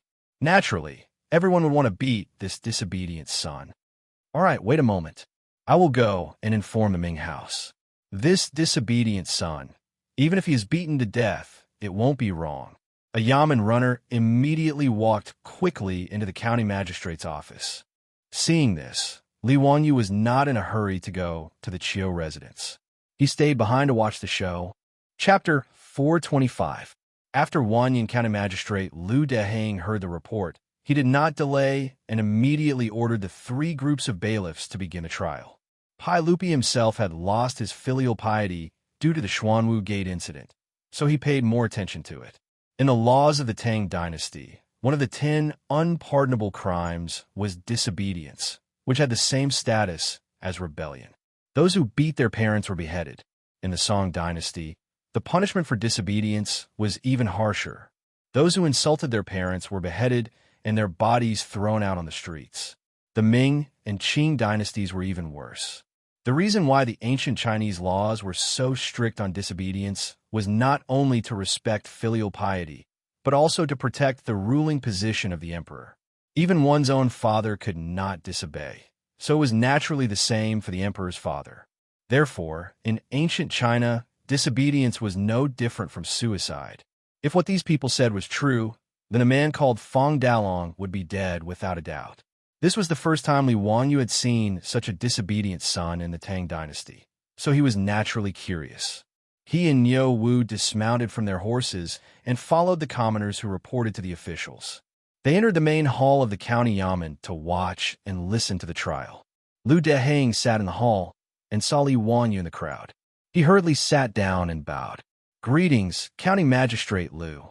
Li Wanyu returned the bow. "Lu Ming House, I was passing by and saw someone reporting, so I came to watch out of curiosity. Sorry for disturbing you." "County Magistrate Lu, what are you saying? Please take a seat." Although Lu Deheng knew that Li Wanyu had a worrisome relationship with the aristocratic families, he was only a branch of the Fanyang Lu family. How could he offend Li Wanyu because of this? Furthermore, after Li Wanyu was given the title of county magistrate, his official rank was higher than Lu Deheng's, so he naturally would not be rude. Li Wanyu smiled and waved his hand, indicating that he would just watch from the side. Lu Deheng could only bow again and return to the court to prepare for the trial. The case was very simple. Just as the people who had escorted Fong Dalong to see the officials had said, this unfilial son's father had died early, and it was his mother, Madame Fong, who had raised him. However, after Fong Dalong grew up, he hung around with the gangsters in Chong and got a bad habit. Usually, the neighbors did not like him. Fong Dalong was a gambling addict and often visited gambling dens. The Tang people loved gambling, so this was not a big deal. However, ordinary people only gambled a little for pleasure, while Fong Dalong gambled a lot. The copper coins that his mother had painstakingly saved were all sent to the gambling house by him. Not only that, but he also owed a lot of bad debts. Today, he lost another copper coin in the gambling house. In a fit of anger, he was eager to recoup his losses, so he ran home and rummaged through the cabinets in search of copper coins. After being stopped by his mother, he actually flew into a rage out of humiliation and attacked his mother. When the neighbors found out about what had happened to the Fong family, they were furious. They clustered around Aunt Fong and escorted her unfilial son to the magistrate. Aunt Fong's heart ached for her son, but when she reached the main hall, she suddenly regretted it. This old woman kept saying that her son did not hit her, but that she accidentally fell down and was misunderstood by the neighbors. With Aunt Fong protecting her son, the crime of disobedience naturally could not be judged. Although Lu Deheng was angry, he understood Aunt Fong's feelings as a parent. In the end, he could only find an excuse to have the yamen runners beat Fong Dalong 20 times and chase him out of the county yamen. Li Wanyu also shook his head. He did not believe that this kind of gambling addict would repent after being beaten. However, Fong Dalong's mother did not want to watch her son be beheaded, and the bystanders could do nothing about it. The people in the main hall dispersed, and Li Wanyu and Lu Deheng greeted each other again. "Ming House Lu, these gambling houses are abominable. The saints should ban these harmful gambling houses," Li Wanyu said angrily. Lu Deheng shook his head. "You may not know, but these gambling houses are indeed filthy and often cause trouble. In the imperial court, there has long been debate on whether to ban gambling, but..." He lowered his voice and continued, "However, do you know who owns those gambling houses?" Li Wanyu naturally did not know the secret, so he could only shake his head. In Chang'an, there are 72 gambling houses, big and small. They are all controlled by the various dukes, nobles, and wealthy families, Lu Deheng explained in a low voice. This was not a secret. Even the yamen runners of Wanyan County in Chang'an knew about it. Pai Lupi, the emperor of the Tang dynasty, was also well aware.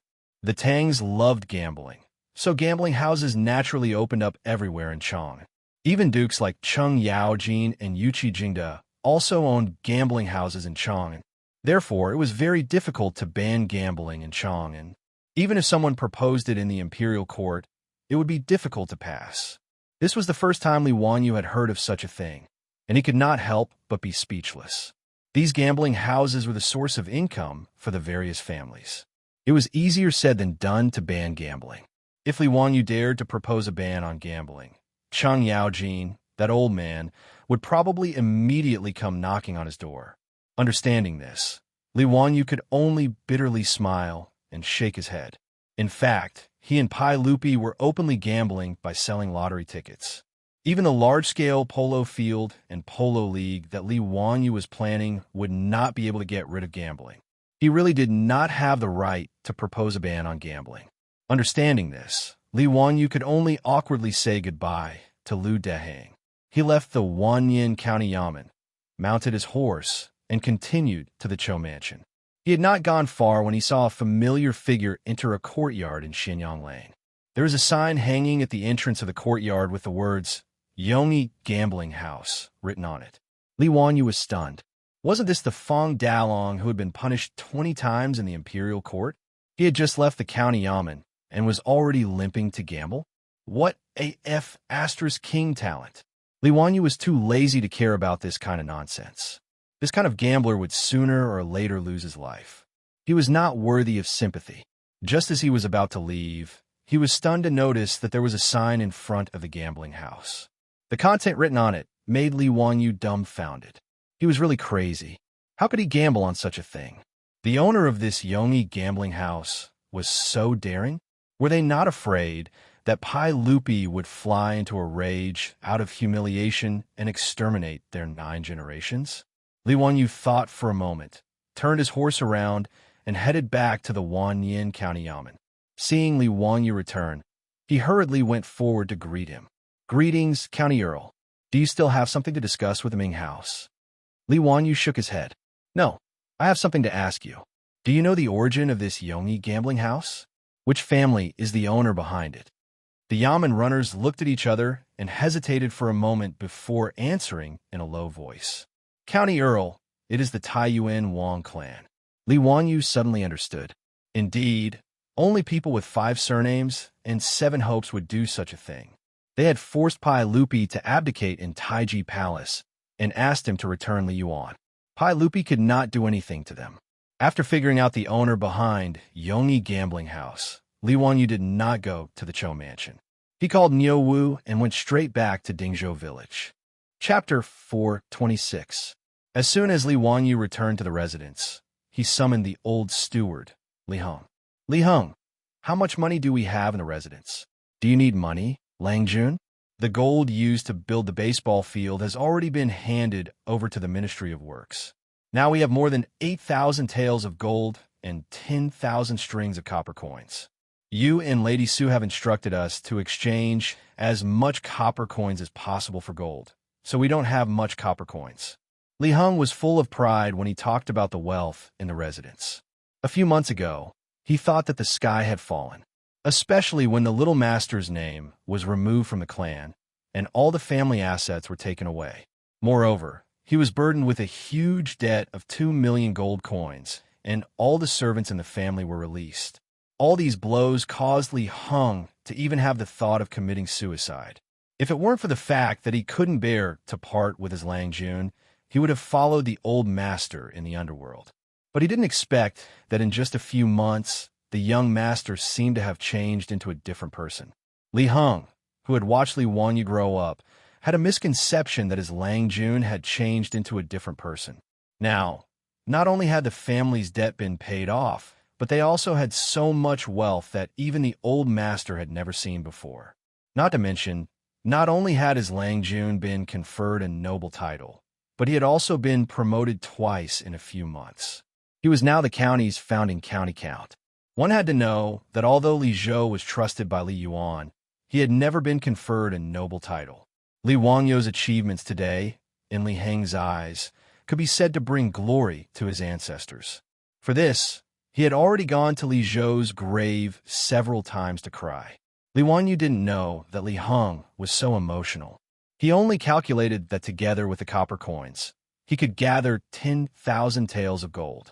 For his plan, this amount of money was still too little. He had to think of other ways.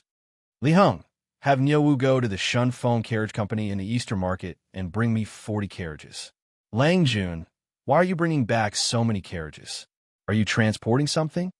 Li Heng didn't understand. Li Wanyu nodded. Yes, transport copper coins. I want to transport all the copper coins and gold to Chang'an. The 10,000 strings of copper coins in the Li family's old residence weighed 50 tons. Without 44-wheeled carriages, it would be impossible to transport so much gold and copper coins. Li Heng couldn't help but jump in fright. Lang Jun, are you going to take away all the gold and copper coins in the residence? Don't blame the old slave for being nosy. May I ask what Lang Jun intends to do? Place your bets. Hee, someone insisted on giving me money. I really can't stop my luck. Li Wanyu said it casually, but Li Heng was dumbfounded. He even wanted to touch his Longjuan's forehead to see if he had a fever. Using 10,000 taels of gold to bet with someone else, was he crazy? Even if he was a prodigal, he shouldn't be like this. Li Heng wanted to dissuade him, but Li Wanyu didn't give him a chance to speak.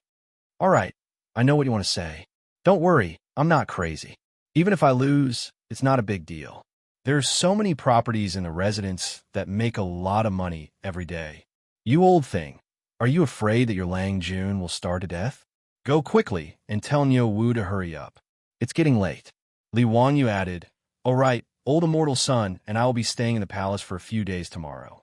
If there's anything in the residence, let Niu Wu pass on the message to the palace. Li Heng was a bit confused by Li Wanyu's words. He didn't know what to say, so he could only sigh and inform Niu Wu. After Niu Wu left for Chang, and Li Wanyu went to the Xianxia temple and told Sun Simiao that Empress Xianxia was about to give birth and that Pai Lupi had asked him to stay in the palace for a while to protect Empress Xianxia. Although Sun Simiao was an outsider, it involved Empress Xianxia after all. He couldn't refuse, so he nodded and agreed. He pulled Li Wanyu and discussed the matter of caesarean section for a long time. Those awkward medical terms made Li Wanyu's head hurt. With great difficulty, Sun Simiao finally let him go. Li Wanyu returned to the manor in a daze. Niu had already returned with 44 wheeled carriages. He was currently transporting copper coins from the manor's treasury to the carriages. His beautiful superior also came back from the East Market. After seeing Li Wanyu, she curiously asked him the reason why he had transported all the money to Chang'an. Li Wanyu laughed, pulled his beautiful superior aside, and whispered a few words in her ear. Hearing this, the beautiful superior's eyes began to shine, and she nodded repeatedly. Wanyu, are you sure that the gambling house will obediently honor the bet if you win? This is not a small amount. Be careful that they will do something desperate. The beautiful superior didn't stop Li Wanyu, but she was not sure that he could really get the gold back. Unless the Taiyuan Wang clan doesn't want their face, they won't go back on their words. It's not like they can't afford 10,000 taels of gold. Besides, I don't intend to eat it alone. I'm going to go to the gambling house to place my bet, and then I'll go to the mansions of Uncle Chung and Uncle Yuchi. I don't believe that the Taiyuan Wang clan dares to go back on their words. The beautiful superior tilted her head and thought for a while, then nodded. Okay, we'll do as you say. By the way, I heard from Li Heng that you're going to live in the palace for a few days tomorrow. Well, Emperor Xianxia is going to give birth on July 21st. Li Shimin is worried and insists that old immortal son and I live in the palace. It's really troublesome. Well, if there's anything, you can ask someone to send a message back. Be careful and don't cause so much trouble like last time. The beautiful superior instructed. The two of them whispered sweet nothings to each other for a while until all 40 carriages were loaded. Only then did Li Wanyu lead Niu Wu and escort the carriages to Chang'an City. After the carriages entered Chang'an City, Li Wanyu led them straight to Xinyang Lane. When the mighty carriages stopped in front of Yongyi Gambling House, the people in the gambling house were shocked. In Yongyi Gambling House, a shopkeeper immediately rushed out and bowed to Li Wanyu. Greetings, County Count Hu. May I ask, what are you doing? Li Wanyu couldn't help but laugh. Oh, you know me? Are you the shopkeeper of this gambling house? What's your surname? The shopkeeper smiled and explained, I'm the shopkeeper of Yongyi Gambling House. My surname is Wang. Very good. Shopkeeper Wang, I'm here to place my bet today. I wonder if your Yongyi Gambling House will accept my bet? Shopkeeper Wang of the gambling house smiled indifferently. County Count, who must be joking. Since our gambling house is open for business, how can we not accept your bet? I wonder what County Count who wants to bet.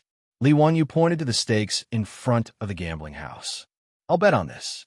Didn't your Yongyi Gambling House open a bet on whether Emperor Xianxuan's property is a prince or a princess? I'll bet on this. Shopkeeper Wang thought that Li Wanyu was angry that the gambling house opened a bet on Empress Zhang's son and came to cause trouble. His tone was somewhat unfriendly. Yes, that's right. The Saints also know about this, but they didn't stop my Yongyi gambling house from opening a bet. Does County Count who have any objections? Chapter 427. Manager Wang of Yongyi Gambling House was not lying. After the incident on the first day of the 7th month, the Wang clan of Taiyuan felt that they had lost face that day. Even their own imperial censor Wang Yuanzhong was beaten to death in front of the Taiji Palace by Pai Lupi. They had lost all face. These aristocratic families were very forgetful.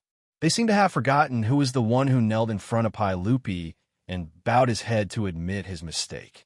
They also forgot who was the one who insulted and beat up Wang Yuanzhong in the main hall. The aristocratic families who had forgotten the pain felt indignant.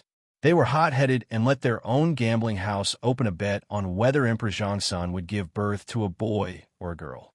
Not only Yongyi Gambling House, but also more than 40 gambling houses controlled by the aristocratic families, led by the 5 surnames and 7 hopes. Only Chung Yaojin and the other dukes' gambling houses did not participate in this matter. When Pai Lupi learned of this matter, he was naturally very angry. However, it was not appropriate for him to fall out with the aristocratic families. After throwing a tantrum, he could only let them be. Pai Lupi's reaction was naturally clear to the aristocratic families through the news from the palace. That was why Manager Wang was so fearless. He was not afraid of Li Wanyu messing around. No, I have no objections. I am here to place a bet. The odds are 1 to 2. However, if I bet 1 tael of gold, your gambling house will pay me 2 taels of gold? Li Wanyu shook his head. He was not here to be angry. It was because he had noticed the gambling house by chance that he was surprised to find that the gambling house dared to bet with Empress Zhang's son. After asking the county bailiff for 10,000 years, he learned that Yongyi Gambling House was the property of the Wang clan of Taiyuan. He naturally understood that the aristocratic families were deliberately embarrassing Pai Lupi. However, for Li Wanyu, the aristocratic families doing this was simply setting up a target for him to hit. Emperor Zhang's son would give birth to the future crown prince Li Ji in 5 days. This was a matter of certainty. Since the aristocratic families wanted to use this opportunity to humiliate Pai Lupi, then they shouldn't blame him, Li Wanyu, for being impolite. He had to use this opportunity to cut a piece of meat from the aristocratic families and make them feel distressed. Even for the Wang clan of Taiyuan, tens of thousands of taels of gold was not a small sum. Of course. In response to Li Wanyu's inquiry, shopkeeper Wang nodded slightly. At the same time, he was very surprised. Could it be that this county earl was really here to place a bet? Wasn't he the nephew of the sage? How could he dare to bet on Her Highness giving birth? However, this matter had nothing to do with the gambling house. As long as Li Wanyu dared to place a bet, the gambling house would dare to accept the bet. If I want to bet with your casino on when Her Highness the Empress will give birth, whether it's a boy or a girl, do you dare to bet with me? Li Wanyu thought for a moment and then asked. The gambling houses of the Tang dynasty were not simple casinos. They were more similar to the gambling companies in Europe and America. Not only did they dare to open gambling bets on all kinds of things to attract gamblers to bet, but they also accepted special bets proposed by gamblers. As long as they thought it was profitable, the gambling house dared to bet with gamblers. Li Wanyu's words made shopkeeper Wang hesitate. Although he was a shopkeeper of Yongyi Gambling House, in fact, he was only a collateral member of the Wang clan of Taiyuan. He was only responsible for maintaining the operation of the gambling house. However, he was not qualified to agree to the bet proposed by Li Wanyu. While he was hesitating, he saw another person dressed as a steward run out of the gambling house and whisper a few words in his ear. Shopkeeper Wang nodded and turned his head to look inside the gambling house. Then, he looked back at Li Wanyu. If County Count who wants to bet on the exact date and time of Her Highness the Empress' birth, that is naturally possible. If you can guess the exact time and gender of Her Highness the Empress child, you can bet 1 of 5. Is County Count who interested? Li Wanyu also smiled and looked at the entrance of the gambling house. He nodded at shopkeeper Wang and said, if that's the case, then write down the bet. I will bet with your gambling house. How many copper coins is County Count who going to bet? Li Wanyu jumped off the horse and walked to the side of a four-wheel carriage. With a swish, he pulled open the cloth covering the carriage. Not much, just this. 40 carriages of gold and copper coins, a total of 10,000 taels of gold. Shopkeeper Wong, let someone count it.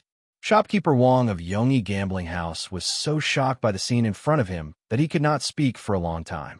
Looking at the carriage full of copper coins and gold that were shining under the sun, he could not help but swallow his saliva.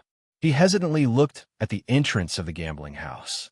After seeing that there was no movement in the gambling house for a long time, Shopkeeper Wong calmed down and called the staff of the gambling house to count the copper coins. Fortunately, when the Tang dynasty dealt with so many copper coins, they did not count them one by one. Instead, they directly weighed them. Otherwise, who knew how long it would take to count more than 10,000 copper coins? Even so, the staff of the gambling house counted for almost 2 hours before the 40 carriages of copper coins and gold were counted and moved into the gambling house. Shopkeeper Wong called the bookkeeper of the gambling house and asked him to write down the bet for Li Wanyu. County Count who? What are you going to bet with your 10,000 taels of gold? I will bet that Her Highness the Empress will give birth to a prince on July 21st, the second year of Xinguan dynasty. Li Wanyu did not hesitate to say his bet. Shopkeeper Wong nodded and asked the bookkeeper to write down the bet, indicating the contents of the bet and the odds. After using the gambling house's special anti-counterfeiting seal, the bet between the two sides was officially established. Li Wanyu took the bet and carefully looked it over. After confirming that there were no mistakes, he carefully put it in his pocket. He bet 10,000 taels of gold. According to the gambling house, the odds were 1 to 5. That was 50,000 taels of gold. Even though Li Wanyu was not short on money, such a large sum of gold was still worth treating with caution. Shopkeeper Wong, prepare the gold in 5 days. If I win the bet, I will come to collect the money. Shopkeeper Wong sneered in his heart, but the smile on his face remained. Of course, as long as County Count who wins the bet, our gambling house will pay the full amount without any objections. Our Yongyi Gambling House is a golden signboard in Chang and City. Li Wanyu did not say much and turned to leave. He still had to rush to Cheng Yaojin's residence. Seeing Li Wanyu leave, Shopkeeper Wong, who had been polite just a moment ago, coldly snorted and turned to enter the gambling house. Clan head, the matter has been taken care of. The 10,000 taels of gold have been put into the treasury, and the bet has been issued to him. I think that Li Guy is crazy. He actually used 10,000 taels of gold to bet with us. He really has too much money to spend. Shopkeeper Wong said as he handed over a copy of the bet. A middle-aged man stood behind the gates of Yongyi Gambling House. He was the clan head of Taiyuan Wong clan, Wong Rinyu. Today, he had come to the gambling house to check the accounts. He had heard a servant report that County Count Li Wanyu had come to the gambling house and wanted to make a bet with the gambling house. Wong Rinyu was curious and hid behind the gambling house's gates to eavesdrop. He wanted to see what Li Wanyu wanted to do. When Li Wanyu proposed that he not only wanted to bet on the gender of Emperor Xianxia's child, but also the date of birth, Wong Rinyu could not help but sneer in his heart. This kind of thing was difficult for even an immortal to decide. If someone dared to bet, then Wong Rinyu dared to agree. Since Li Wanyu wanted to give him gold, there was no reason to refuse. While Shopkeeper Wong was hesitating, Wong Rinyu immediately asked someone to pass a message to him, asking him to accept Li Wanyu's bet and personally set the odds to 1 to 5. Wong Rinyu took the copy of the bet. After reading it, he ordered, send someone to Chang and City to spread the news of that little bastard surnamed Li's bet with the gambling house. Shopkeeper Wong did not understand. Clan head, why? It's not in line with the rules of our gambling house. As a gambling house, it was natural to keep secrets for their customers. This was also the reputation of the gambling house. Wong Rinyu sneered.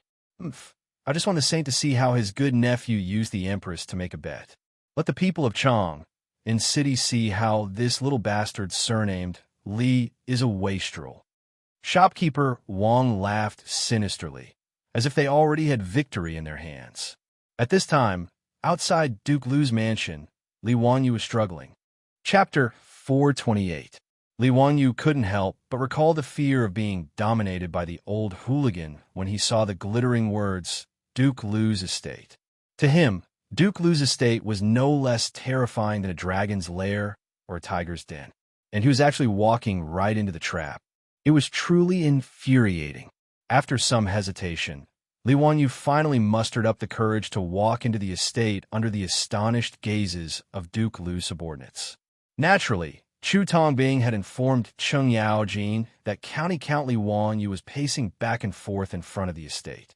As a result, Li Wanyu had only just stepped through the threshold of Duke Lu's estate when he heard the familiar wailing of ghosts and howling of wolves. "Wow, Li family's brat. What wind blew you here today? You actually know to come see your Uncle Cheng. Not bad, not bad. Servants, prepare the wine and the banquet." Upon hearing this, Li Wanyu subconsciously turned his head and wanted to run. But before he could turn around, the huge palm had already landed on his shoulder. "Li family's brat, where are you going?" Li Wanyu turned his head and squeezed out a smile that was uglier than crying. "Hee, Uncle Cheng, this nephew remembered that I still have a gift that I haven't brought yet, so I'm going to get it. Don't talk nonsense. What gift? Come, accompany me for a few drinks." Cheng Yaojin didn't waste any more words with Li Wanyu. He grabbed him and strode into the estate. Cheng Chumo, Cheng Chuyang, and Cheng Chubi also rushed out at this time. When they saw Li Wanyu, they were all astonished. Cheng Chumo inwardly gave Li Wanyu a thumbs up, expressing his admiration for his courage. Needless to say, this thumbs-up gesture was something that the wastrels had learned from Li Wanyu. Cheng Chuyang's face was full of arrogance. He flung open the fan in his hand and shook his head. "Friend from afar, isn't it a pleasure?" Before he could finish speaking, he was kicked by Cheng Yaojin. "Bastard, get the hell out of here, you my ass. Stop pretending to be a pedantic scholar here. Hurry up and get someone to send wine and food over." Li Wanyu almost burst out laughing. Cheng Yaojin scolded his son for being straight. Why did he feel that it was so funny? Translated into modern Chinese, the word direct was beep, beep, beep. It was a curse word that needed to be beeped in TV programs. Cheng Yaojin was scolding Cheng Chuyang. Was he scolding himself or his wife? Li Wanyu felt that this was a philosophical question. After Cheng Yaojin scolded his son and released him, Li Wanyu finally found a chance to speak. He hurriedly cupped his fist and bowed to Cheng Yaojin. "Uncle Cheng, I came to your residence today not only to visit Uncle Cheng, but also to discuss something with Uncle Cheng. If there's anything, we can talk about it later at the table."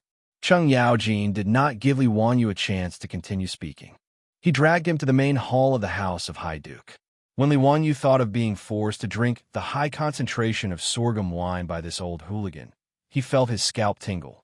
Out of a strong desire to survive, he quickly raised his voice and shouted, "Uncle Cheng, what this nephew wants to talk about is something that can earn tens of thousands of taels of gold."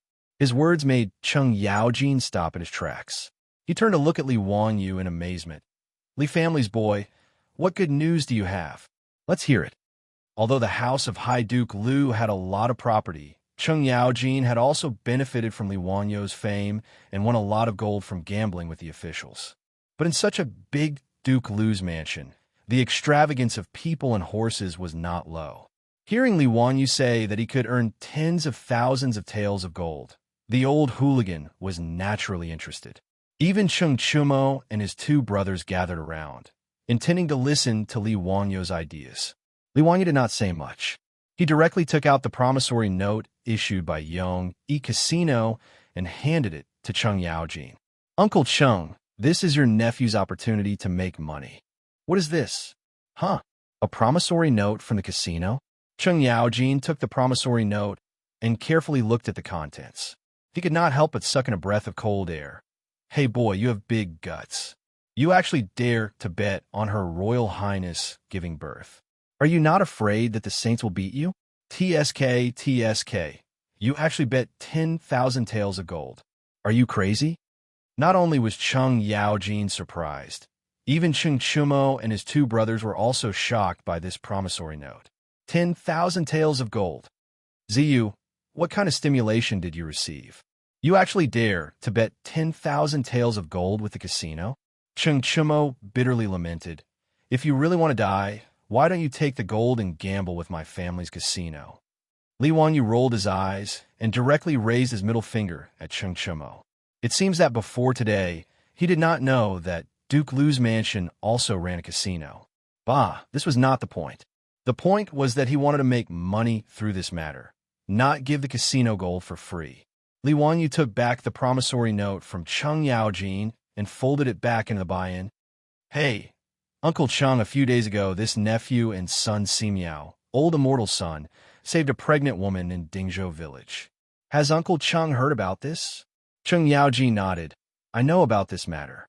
It is said that it was you who opened the altar and saved the pregnant woman who was already buried.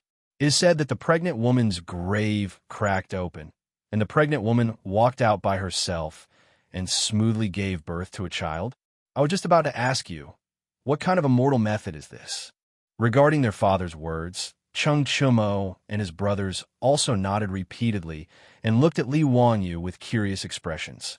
The old hooligan's words made Li Wanyu speechless. He even wanted to look up and see if there would be a crow flying over his head at this time. Why is this rumor getting more and more exaggerated? When it came to Cheng Yaojin, it had become the burial of Lu Dalong's wife after her death. Li Wanyu deeply admired the people of Chong and's ability to gossip. It was comparable to the media of the future. He could only explain to Cheng Yaojin and his brothers what a cesarean section was and how he and son Simiao saved the pregnant woman. Cheng Yaojin's eyes widened. Damn it, this woman can cut open her belly and take out the fetus? TSK, TSK. This is indeed the magic of immortals. Li Wanyu was speechless. It was obviously a surgery. How did it become magic? However, magic was magic. He didn't want to correct Cheng Yaojin's words, so he just continued with the old hooligan's words. Uncle Cheng, old immortal son, can not only perform a cesarean section on a pregnant woman, he can also predict when the pregnant woman will give birth and give birth to a child. It is very magical. Her Highness the Empress is pregnant and has also asked old immortal son to diagnose her. The reason why I dared to bet 10,000 taels of gold with the Wang clan of Taiyuan is because I'm sure that I can predict when the Empress will give birth and give birth to a child. Otherwise, I'm not crazy. How could I bet all the gold in the residence with the Wang clan of Taiyuan's gambling house? Using Sun Simiao's name to persuade Cheng Yaojin was also a helpless move by Li Wanyu. After all, he couldn't tell Cheng Yaojin that he could see 500 years in the past and 500 years in the future, and that he could predict the future. If he really said that, it would be strange if Cheng Yaojin didn't beat him up. Therefore, using Sun Simiao's reputation as a miracle doctor was the best choice. Hearing this, Cheng Yaojin was stunned and also jumped up. Chapter 429. Cheng Yaojin stared at Li Wanyu. Kid, you can't joke about this. Are you sure? Of course. Uncle Cheng, as you can see, I have already sent all the gold to Taiyuan Wang clan's Yomi gambling house. I only have so much gold in my residence. Otherwise, I would have placed more bets. Actually, I came to Uncle Cheng's residence today to borrow some gold. I can use the four-wheeled carriage company and winery as collateral to borrow 10,000 taels of gold. I will return it in 5 days, and I will give Uncle Cheng interest according to the interest. Is that possible? Cheng Yaojin laughed loudly, and his large palm landed on his shoulder again. Wahaha, kid, you are dreaming. I can win tens of thousands of taels of gold, and you want to give me 1,000 taels of gold? Since you dare to make this bet, I have nothing to be afraid of. Li Wanyu pretended to be regretful. Uncle Cheng, this is risky. Why don't you lend the gold to me, and I will bear the risk. I will give you 2,000 taels of gold as interest. Get lost. If you say one more word, I will throw you out. Cheng Yaojin scolded with a smile. You scoundrel, you're talking so much nonsense. Aren't you just trying to persuade me to place a bet? Don't try to fool me. What are you thinking? Do you think I don't know? Seeing that his thoughts had been seen through by Cheng Yaojin, Li Wanyu rubbed his nose awkwardly and said with an embarrassed smile, Hee hee, Uncle Cheng, isn't it because your nephew has a chance to get rich, and I'm thinking that you're old. Let's go and drink. Let's chat. Uncle Chung, do you want to invite Uncle Yuchi and Uncle Chin to the residence? Hee hee, it is better to enjoy it together than to enjoy it alone. What Li Wanyu wanted was not only to earn some gold from the aristocratic families, but also to let the aristocratic families bleed.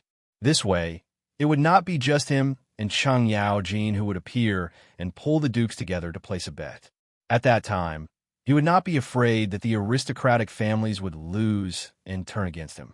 Cheng Yaojin's eyes flashed. He immediately understood what Li Wanyu was thinking. Haha, you bad boy, you really suit my taste. After he finished speaking, he slapped Cheng Chumo's head again. You three brothers should learn from your mother. Look at how bad this Li family brat is. You three idiots, even after being sold, you still have to help others count the money. His words made Li Wanyu and the three Cheng brothers' faces darken. F*CK. If it wasn't for the fact that he really couldn't beat this old man, Li Wanyu would have fought him to the death.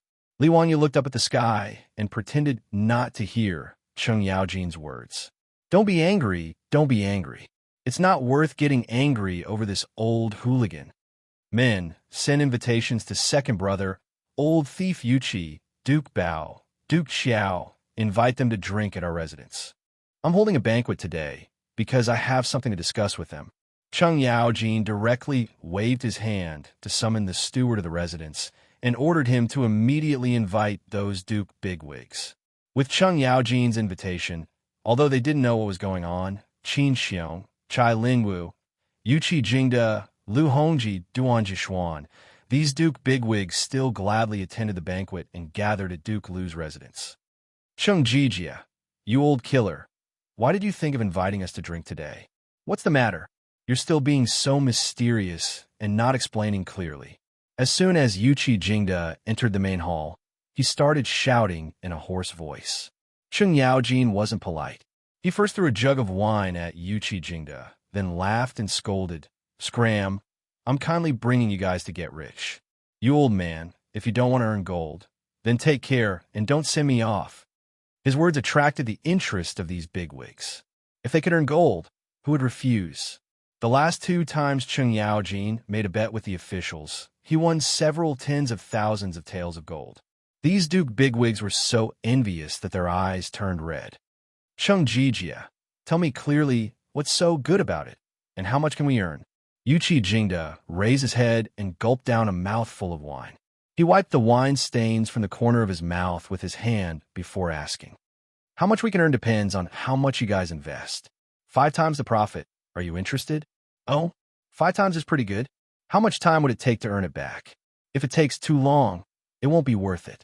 You're not freaking saying that you're organizing a caravan to sell goods to various countries in the western regions, right? That's 10 times the profit, but the time is too long, and the risk is also high. Moreover, in our residences, there are also people doing this business, so there's nothing strange about it. When Chai Lingwu heard that there was 5 times the profit, he was rather moved. Cheng Yaojin raised his head and laughed heartily. It doesn't need that long. 5 days is enough. It just depends on whether or not you guys dare to gamble. His words naturally aroused the interest of Qin Xiong and the others, who promptly asked what kind of business it was that could earn 5 times the profit in 5 days. Cheng Yaojin chuckled and had someone call Li Wanyu out. This matter was caused by this brat. You guys can ask him directly. Li Wanyu hurriedly greeted the group of Duke bigwigs, then took out the promissory note issued by Yongyi Gambling House from the bind at his waist and handed it over to the various Duke bigwigs for them to see. After everyone saw the promissory note, there was naturally an uproar. Count who? You're quite generous. TSK. You're betting 10,000 taels of gold. When I was your age, I wasn't this generous.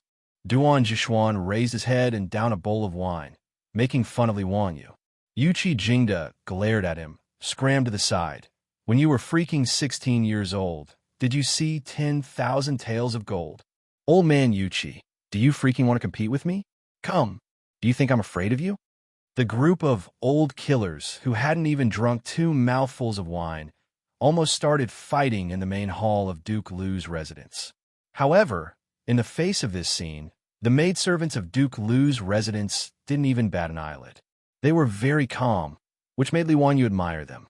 It could be assumed that the servants of Duke Lu's residence had long been accustomed to this kind of situation.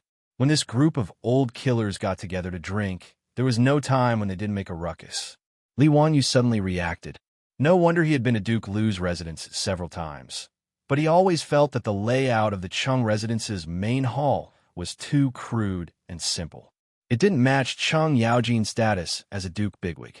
Moreover, it wasn't just Cheng Yaojin's residence that was like this.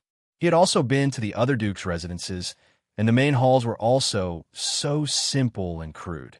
Originally, he was very naive to think that this group of military bigwigs was diligent and thrifty. Now he finally understood that every time a banquet was held in the Duke's residence, the main halls would inevitably be smashed to pieces by this group of old hooligans. Just like this group of old men, when they were drunk in the main hall of his old residence in Dingzhou village.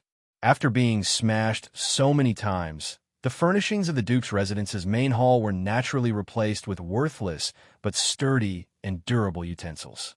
After all, the Duke's money didn't grow on trees. Being smashed clean like this all the time, even Cheng Yaojin and the others couldn't stand it. Li Wanyu secretly despised this group of no-quality old killers in his heart, but he had to speak up to interrupt Yuqi Jingde and Duan Jishuan's performance of fighting. Uncles, please listen to this, nephew. Chapter 430.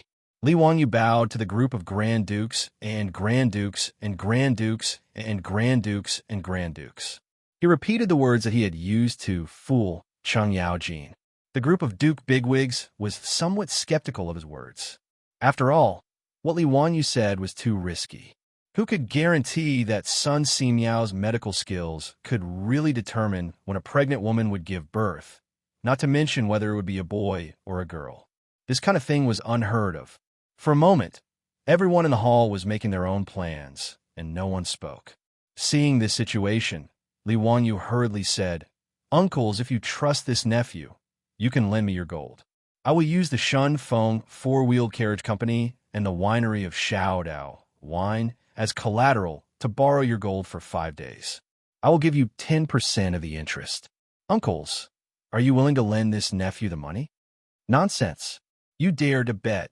Do you think I don't dare to bet? No need to say more. I will also bet 10,000 taels of gold. At most, my whole family will eat chaff and eat vegetables if I lose. What's there to be afraid of? Yuqi Jingde had a proud personality, so how could he hear Li Wanyu's words? He immediately decided to bet. For this group of Duke bigwigs, even if they lost 10,000 taels of gold, it wouldn't be a big deal.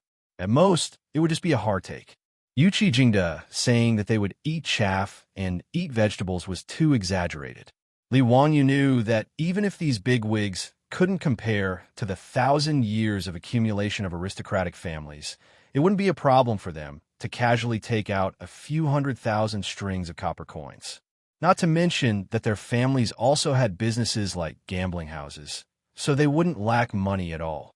With Yuqi Jingde's words, the other Duke bigwigs no longer hesitated and expressed their willingness to bet as well. After all, Li Wanyu and Sun Simiao's previous performance was too shocking. No one had heard of being able to determine when a pregnant woman would give birth and whether it would be a boy or a girl. But who had heard of being able to cut open a pregnant woman's belly to give birth? In comparison, wasn't the latter more inconceivable? Since Li Wanyu and Sun Simiao could have the woman give birth by caesarean section, then knowing when the empress would give birth was not something unacceptable.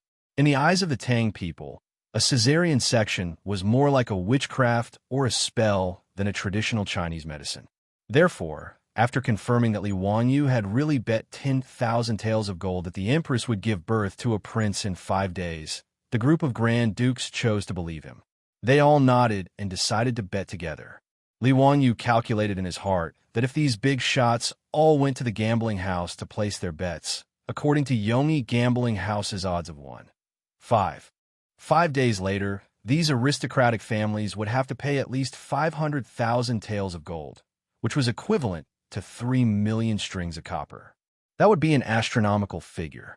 It should be noted that in today's Tang dynasty, The amount of copper coins collected in a year's rent transfer was no more than 1 million strings of cash.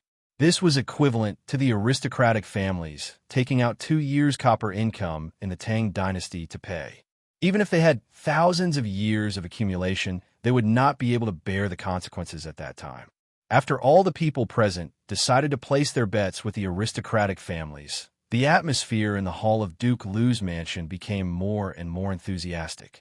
Everyone began to discuss which gambling houses to place their bets. With so much gold, it was naturally impossible to take all of it to Tai Yuan Wang clan's Yongyi gambling house.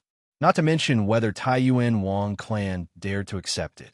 Even if they accepted it, Tai Yuan Wang clan alone would absolutely not be able to afford it. Therefore, the group of Grand Dukes didn't let go of any gambling house that opened a bet on whether Emperor Xianxia would give birth to a boy or a girl.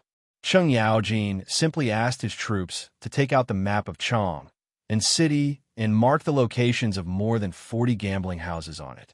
The group of Grand Dukes quarreled with the map as if they were ready to lead troops to attack Chang and city. This Chang'o gambling house is opened by Bowling Chui clan. My wife is the legitimate daughter of Bowling Chui clan.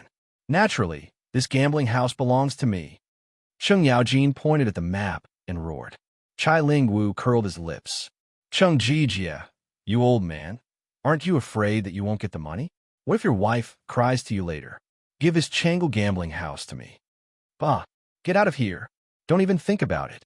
The group of Grand Dukes quarreled around the map until their faces turned red and their necks were thick. They almost pulled out their weapons to fight.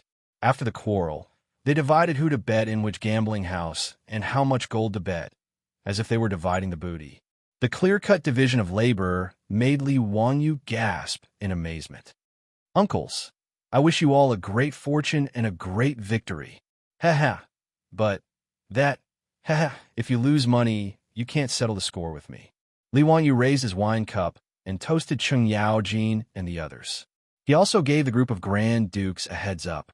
He was worried that if something bad happened, the group of Grand Dukes would ask him to compensate with gold.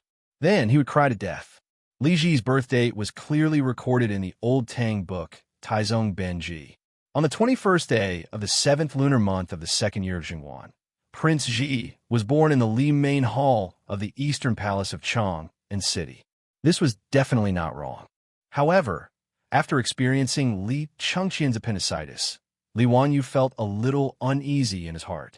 He was afraid that his actions would inadvertently stir up the wings of history and cause Li Ji to be born a few days earlier or later. That would be bad. Although he still dared to gamble, he had to make it clear to Cheng Yaojin and the others. Otherwise, if he lost the bet, he could not bear the responsibility. Cheng Yaojin raised his head and gulped down a bowl of wine. He threw the bowl on the table heavily and glared at Li Wanyu. Nonsense. Since we dare to gamble, if we lose, why would we go and find trouble with you, you scoundrel?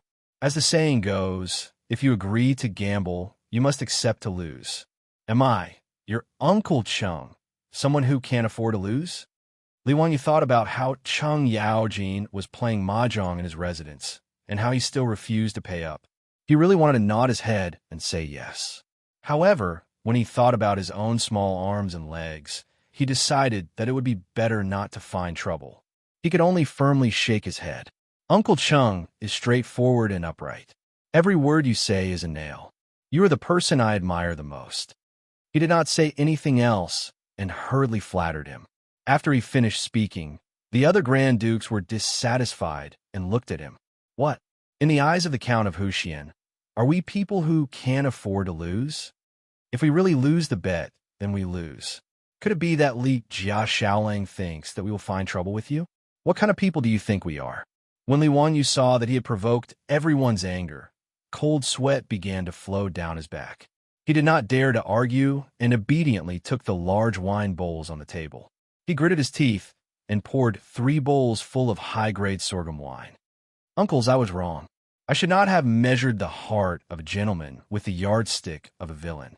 These 3 bowls of wine can be considered my apology to you, uncles.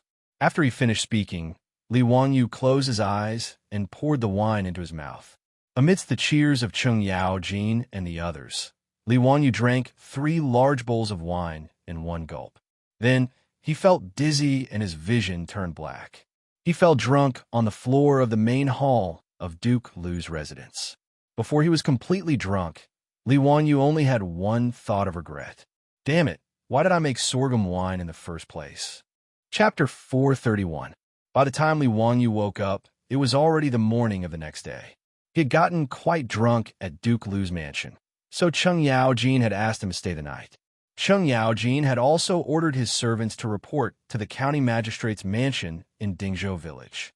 Rubbing his splitting headache, Li Wanyu once again swore that he would never drink with Cheng Yaojin and the other old ruffians again. Today, he had to go to the palace, so after Li Wanyu got up, he quickly cleaned himself up with the help of the Cheng mansion's maidservants and prepared to say goodbye to Cheng Yaojin. But before Li Wanyu could say goodbye, the eunuch sent by Pai Lupi had already come to the gate of Duke Lu's mansion. Pai Lupi urgently summoned County Magistrate Li Wanyu to the palace. In order to find Li Wanyu, the eunuch had also rushed back and forth. Before dawn, the morning drum sounded and the palace gate opened. The eunuch who had delivered the message rode to Dingzhou village in Hu County and knocked on the gate of the county magistrate's mansion. In the end, there was nothing. When he learned that the county magistrate had not returned and had instead stayed the night at Duke Lu's mansion, the eunuch could only tragically rush back to Chang'an. When he found Li Wanyu, the eunuch was already soaking wet, as if he had just been fished out of the water. He looked at Li Wanyu with resentment. "Greetings, county magistrate. The saint has summoned you to the palace immediately. Go quickly." Li Wanyu was stunned. Why was Pai Lupi in such a hurry to find him? He suddenly felt a bit panicked. Could it be that Emperor Xianxia was about to give birth? If that was the case, then his 10,000 taels of gold would have gone down the drain, and his plan to dig a huge hole for the aristocratic families would also be a bubble. "Do you know why the saint has summoned me? Is there something wrong with Her Highness?" The eunuch shook his head. "I have not heard of anything wrong with Her Highness. The saint has summoned you to the palace." He paused and then whispered, "The saint does not seem to be in a good mood. County magistrate, let's not waste time and quickly enter the palace." Hearing that it was not about Emperor Xianxia, Li Wanyu was slightly relieved. He did not have time to greet Cheng Yaojin, Cheng Chumo, and the others, and hurriedly left the Duke Lu's residence with the eunuch, heading towards Tai Chi Palace. Fortunately, Duke Lu's mansion was near the imperial city. In less than the time it took for an incense stick to burn, Li Wanyu had already entered the legislative hall and saw the angry Pai Lupi. Seeing Pai Lupi's unfriendly expression, Li Wanyu didn't know what had happened. He could only carefully greet Pai Lupi. "Little nephew greets uncle." "Hello, uncle." "Go my ass."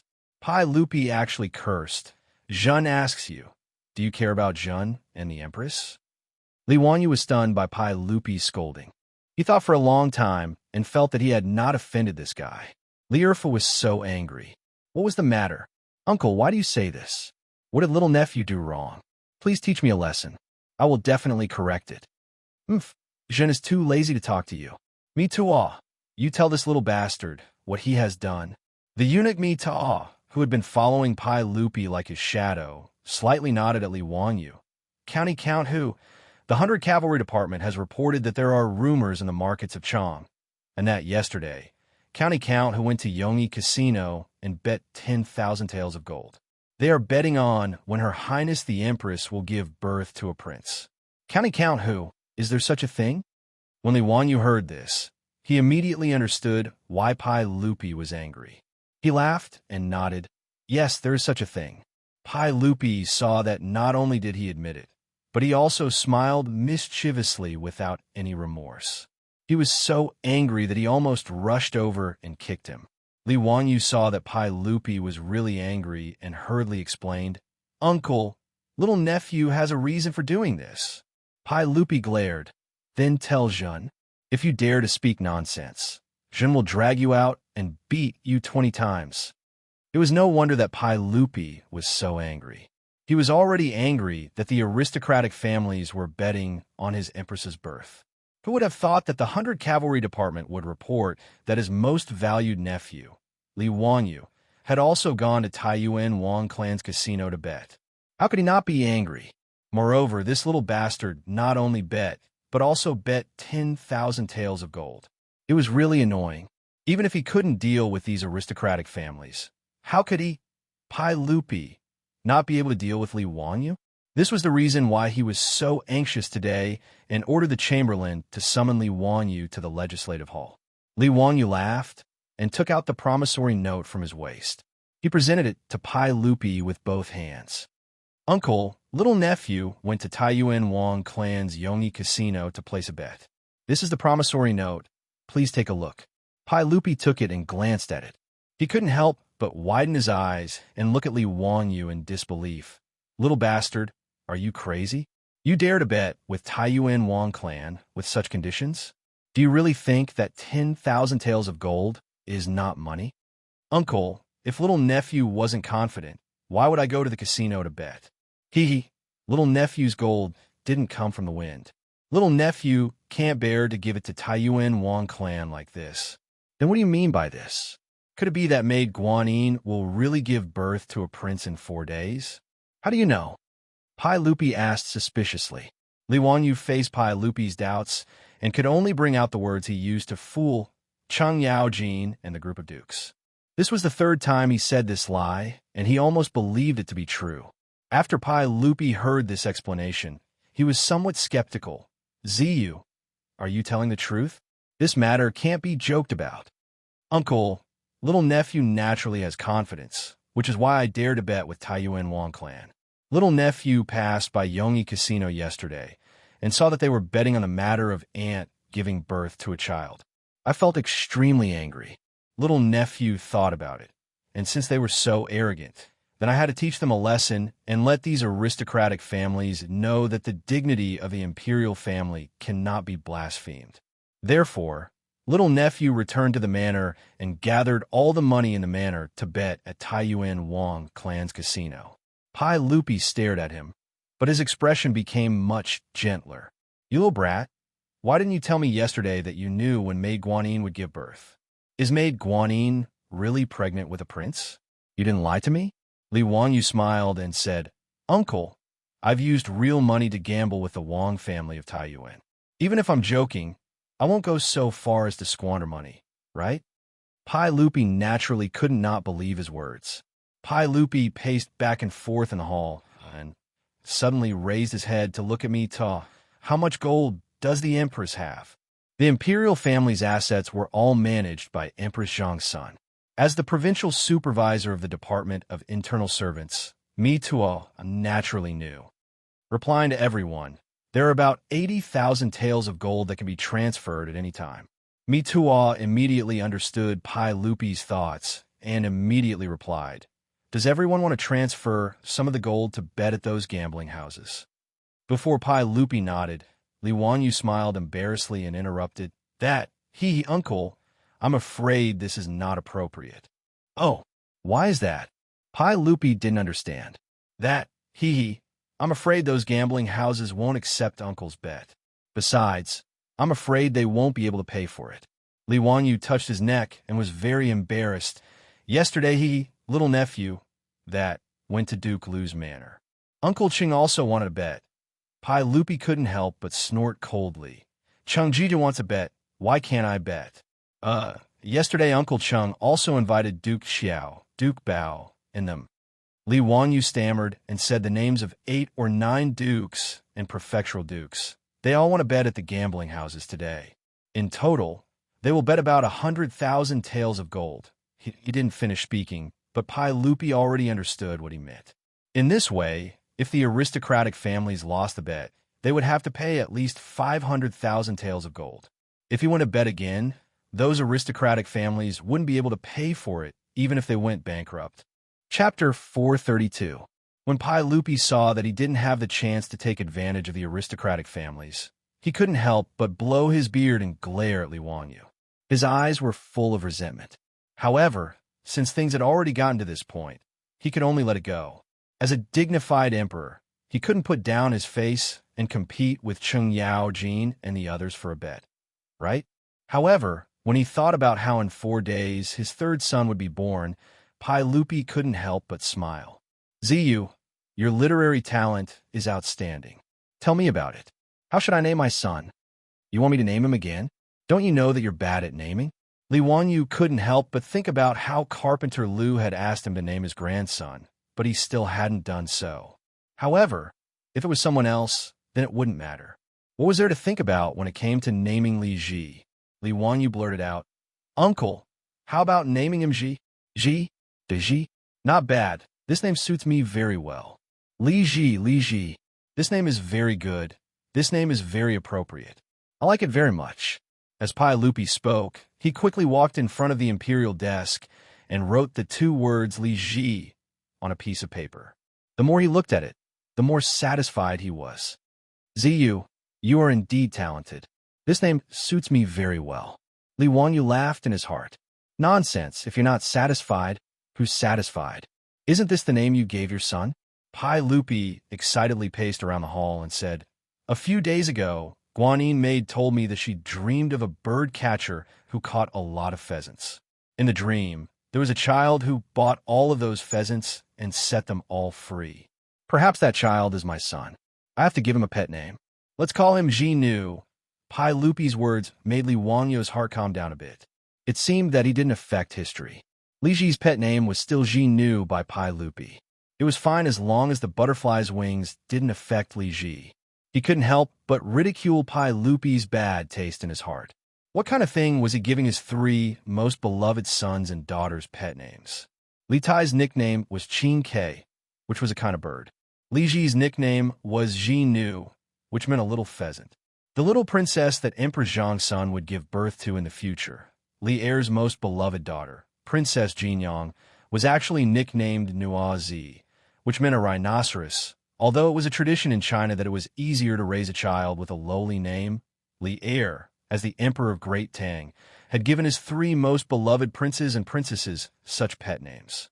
After ridiculing Li Er's naming ability, Li Wanyu turned to Li Er and said seriously, "Uncle, I think it's best not to tell Aunt when she will give birth." "Oh, why is that?" "I'm afraid that after she learns about this, she'll be agitated and it won't be good. It's better to wait for the flowers to bloom and let nature take its course." Pai Lupi nodded. "That's right. Zio, you're very thoughtful. Mitoa, don't let Guanyin know about today's matter. Also, pay attention to what county count who said today. Don't let anyone know about it." Yes. At this time, there were only the 3 of them in the government hall.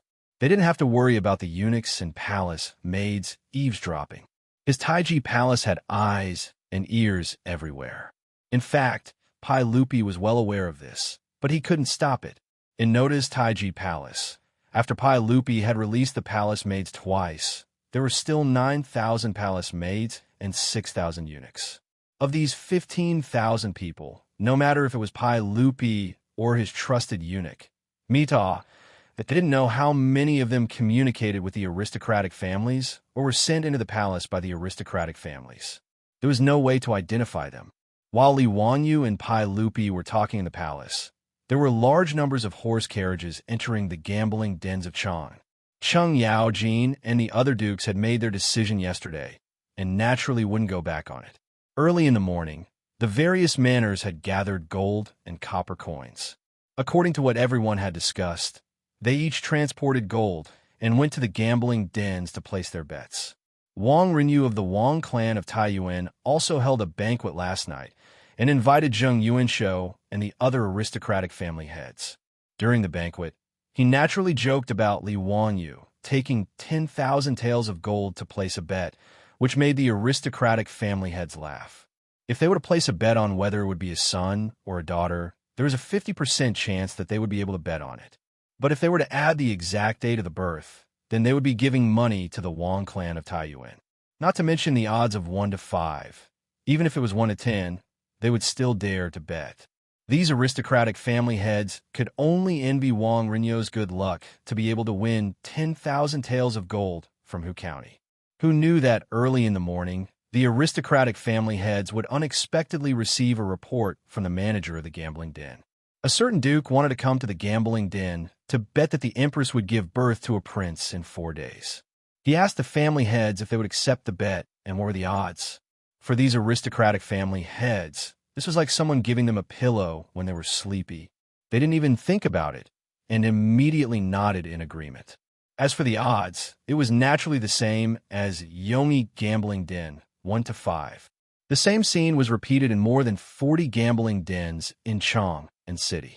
In these gambling dens, according to the strength of the gambling den and the aristocratic family behind it, they would place bets ranging from 1,000 taels of gold to 10,000 taels of gold. All the aristocratic family heads thought that they were as lucky as Wang Rinyu, and were very proud of it. That night, after the evening drum was beaten, the Zheng family of Xingyang hosted a banquet to invite the aristocratic family heads. During the banquet, some aristocratic family heads proudly said that they were lucky today. A certain person went to their gambling den and bet 1,000 taels of gold that the empress would give birth to a prince in 4 days. As soon as he said this, the aristocratic family heads at the banquet said that their gambling dens were the same today. The aristocratic family heads who originally thought that they were lucky instantly stiffened their faces. At this moment, even a fool knew that there must be a problem. The aristocratic family heads who were sitting at the banquet calculated all the bets, and everyone was a little dumbfounded, including the 10,000 taels of gold that Li Wanyu had bet. A total of 100,000 taels of gold were bet that the empress would give birth to a prince in 4 days. Lord Wang, what's going on? Is there something fishy about this? Some aristocratic family heads panicked and asked Wang Rinyu. Wang Rinyu's face was also uncertain at this time. He also couldn't figure out what the problem was. A trace of haze flashed through his heart. Did Li Wanyu really know when the empress would give birth? Did he know whether the empress would give birth to a prince or a princess? If so, wouldn't their aristocratic families have to pay out 500,000 taels of gold? Thinking of this terrible possibility, Wang Renyu's body swayed, and he almost fell down. No, it's impossible. How could he know this kind of thing? Wang Renyu roared. But what if it's true? Yes, Lord Wang. Chang Jijia and those people can't be crazy, right? There must be a problem. Heavens, if I really lose, I don't want to live anymore. Duke Xiao bet 5,000 taels of gold in my gambling den. If it's 1 to 5, won't I have to pay out 25,000 taels of gold? For a moment, the hall of the Zheng family of Xingyang was filled with wailing sounds as if the end of the world had come. Enough! Making such a racket, what a scandal! Wang Rinyu roared and suppressed the aristocratic family heads. He then exchanged glances with Zheng Yuanshou and the other patriarchs of various clans. Their eyes were all filled with viciousness and ruthlessness. Everyone, please be at ease. As long as the empress hasn't given birth, we haven't lost. What are you panicking for? The sky won't fall down. All right, today's banquet will end here. Everyone, please go back. Zheng Yuanshou also stood up and sent the aristocratic family heads away. After the crowd dispersed, the family heads of the aristocratic families with different surnames and 7 hopes stayed behind. Zheng Yuanshou invited them into an elegant room in the mansion, dismissed the attendants, closed the door, and secretly discussed in low voices what was going on. Chapter 433. 4 days passed quickly, and the 21st day of the 7th month of the 2nd year of Xinguan arrived. Before the morning drum sounded in Chang, and Pai Lupi had already gotten up and summoned a servant to help him change his clothes.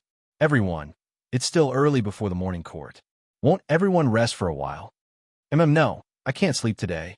Also, send someone to inform everyone that today's morning court is canceled. Yes, if what Li Wanyu said was true, then today was the day his wife gave birth. How could Pai Lupi be in the mood to attend the morning court? After Pai Lupi got up, he seemed a little anxious and kept pacing back and forth in the hall. Mita, send someone to ask if Maid Guanyin is feeling unwell. If there is any news, immediately send someone to report to me. Also, prepare a midwife and a wet nurse. Replying to everyone, this servant has already made the necessary arrangements. Everything is ready. However, should we prepare a wet nurse to feed the princess? Mitua asked carefully. Lier hesitated for a moment before shaking his head. There's no need for that. I believe in Ziyu. Since he dares to pat his chest and say that today is the day of my child's birth, it shouldn't be wrong. Right, summon Zio and let him accompany me to wait for maid Guanyin to give birth. The reason why Mi Tuo asked this was because the wet nurses who fed the princes and princesses milk in the palace were not chosen randomly. The wet nurse who fed the princes could only be a woman who had given birth to a boy. On the other hand, the wet nurse who fed the princesses could only be a woman who had given birth to a girl. Moreover, there were many requirements to choose a wet nurse. She had to be above 15 years old and below 20 years old, have a husband and a son, and have a good appearance. Her third child was only 3 months old. These wet nurses had feelings for the princes and princesses because they had drunk their milk. Especially when the prince who was fed by the wet nurse ascended to the throne, their value would be 100 times higher. In history, many wet nurses were given high positions because of this. For example, Emperor Zhongzong of the Tang dynasty, Li Xian, gave his wet nurses the titles of County Lady and Lady of the State. Only the mother or wife of a third-rank official or above in the Tang dynasty could be conferred the title of Commandery Lady, while only the mother or wife of a first-rank official could be conferred the title of Madam of the State.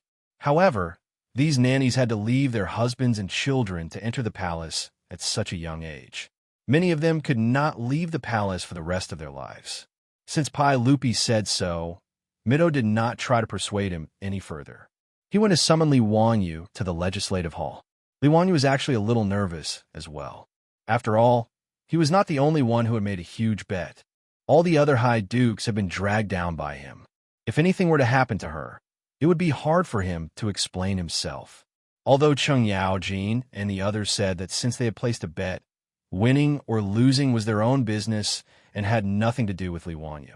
But out of human nature, if there really was an accident, even if Cheng Yaojin and the others did not blame Li Wanyu, how could they not have any grudges in their hearts? However, since it had already come to this, it was useless to think too much about it. He could only wait and see. After entering the legislative hall, Pai Lupi waved at him and said, "Ziyu, come and play chess with me." Li Wanyu did not know how to play the elephant play of the Tang dynasty.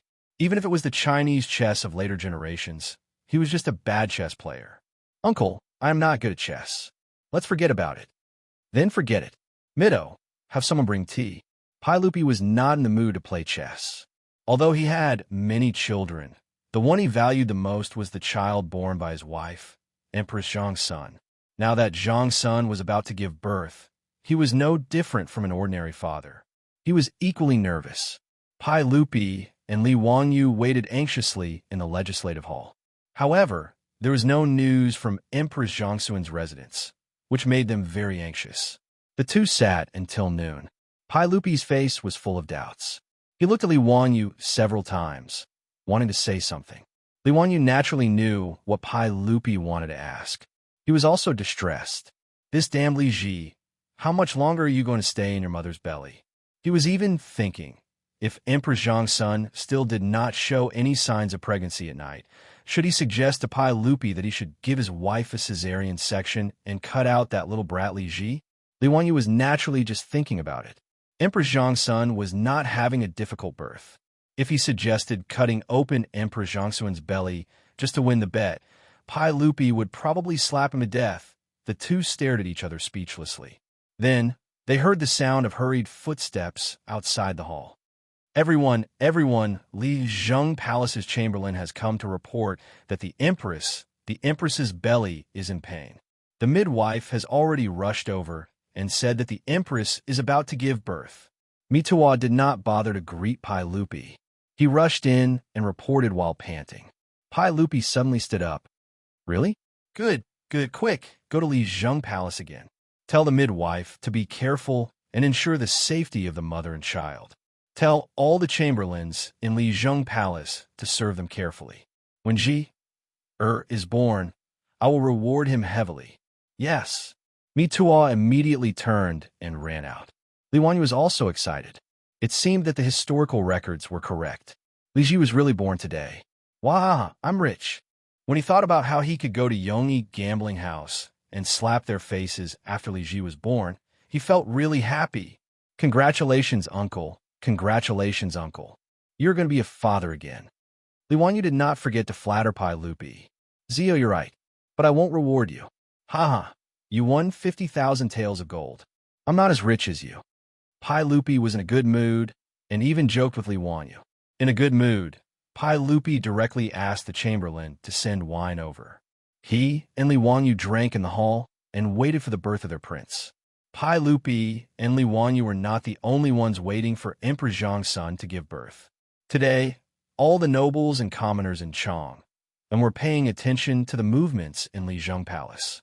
After Cheng Yaojin and the other dukes made a bet with the aristocratic families, how could this matter be kept a secret?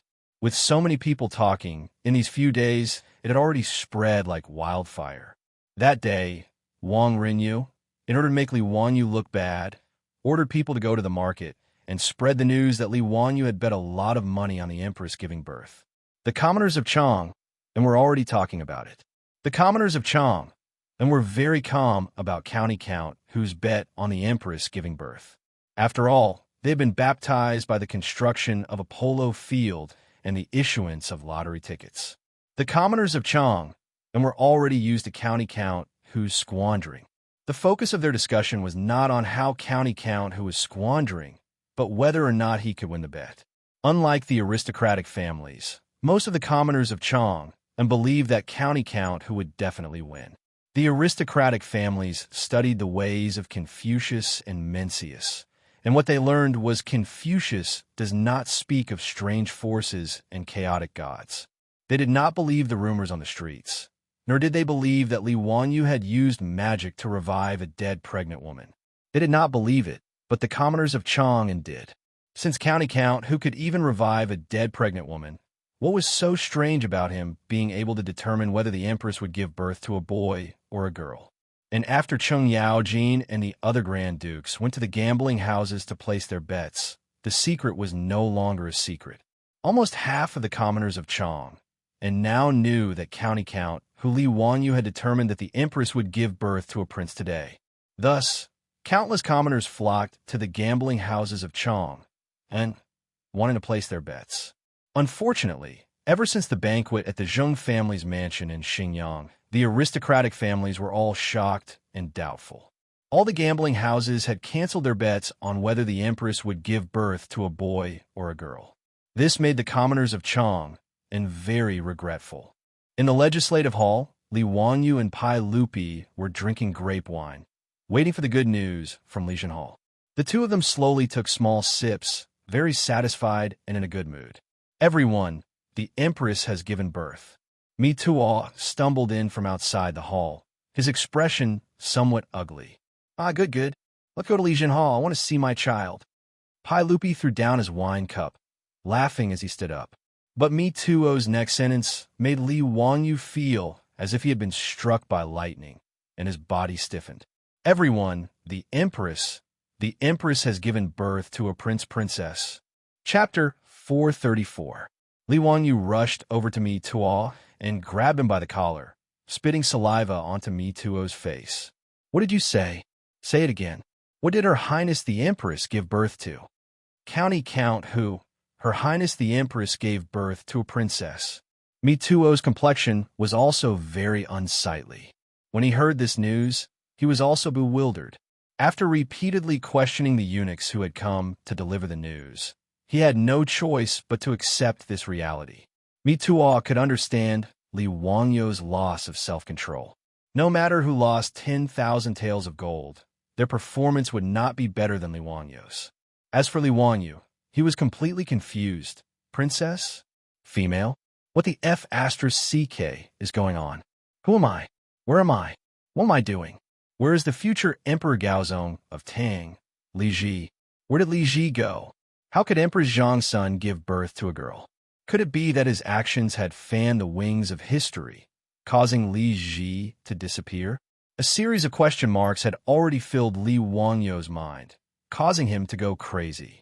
However, Li Wanyu quickly felt that something was wrong. When he had transmigrated to the Tang dynasty, it was already the second month of the second year of Jingguan. At that time, Empress Zhangsun had already been pregnant. No matter how much he had messed up history, it was impossible to change what had already happened. Could it be that Li Wanyu had the ability to change the gender of the fetus in Empress Xianxia's womb? Hearing Mi Tuo's report, Pai Lupi only stared blankly. He did not think too much about it, although he was slightly disappointed that Empress Xianxia had given birth to a princess. However, Pai Lupi quickly adjusted his mood. After all, they were both born of him and Empress Xianxia. Regardless of gender, he liked them all. Just like Princess Changle, Pai Lupi also treasured her. He even treated Li better than he did Li Chengxian and Li Tai. Pai Lupi only felt a little regretful that he wouldn't be able to see the scene of those aristocratic families being badly battered. He patted Li Wanyu's shoulder comfortingly. The birth of his daughter was a joyous occasion, but Li Wanyu had lost 10,000 taels of gold. As for Cheng Yao Jin and the other ministers, it seemed like each of them had lost 10,000 taels of gold. Zio, money is just a worldly possession. Just earn more. You're still young, so don't worry too much about these things. You have also worked hard. Go back to Dingzhou village and have a good rest. Pai Lupi knew that Li Wanyu must have suffered a heavy blow, so he comforted him. Li Wanyu was still in a daze. When he heard Pai Lupi's words, he shook his head and said, "Uncle, I want to see the princess." Li Wanyu was really unwilling if he didn't see the child that Emperor Xianxia gave birth to with his own eyes. He still felt that his head was buzzing and his brain was a mess. "And that's fine. Since it's like this, then let's go. Mi Tuo, bring us to Lijin Hall." Pai Lupi didn't know what Li Wanyu was thinking, so he naturally nodded in agreement. Pai Lupi, under the escort of numerous eunuchs and palace guards, went to Lijin Hall. When he arrived at Lijin Hall, the newly born princess had already been washed clean and sent to a wet nurse. She couldn't be seen for the time being. Pai Lupi went to Lijin Hall's bedroom to visit his wife. Li Wanyu could only stay in Lijin Hall in a panic. He was restless and didn't know what to do. After a long time, Pai Lupi came out of Empress Xianxia's bedroom. At this time, the little princess was carefully held in the arms of a palace maid. She was sent to see Pai Lupi. Li Wanyu didn't care about the taboo and directly went over. Wrapped in the brocade quilt was a lively and cute little thing. At this time, it was looking at Pai Lupi with its big black eyes.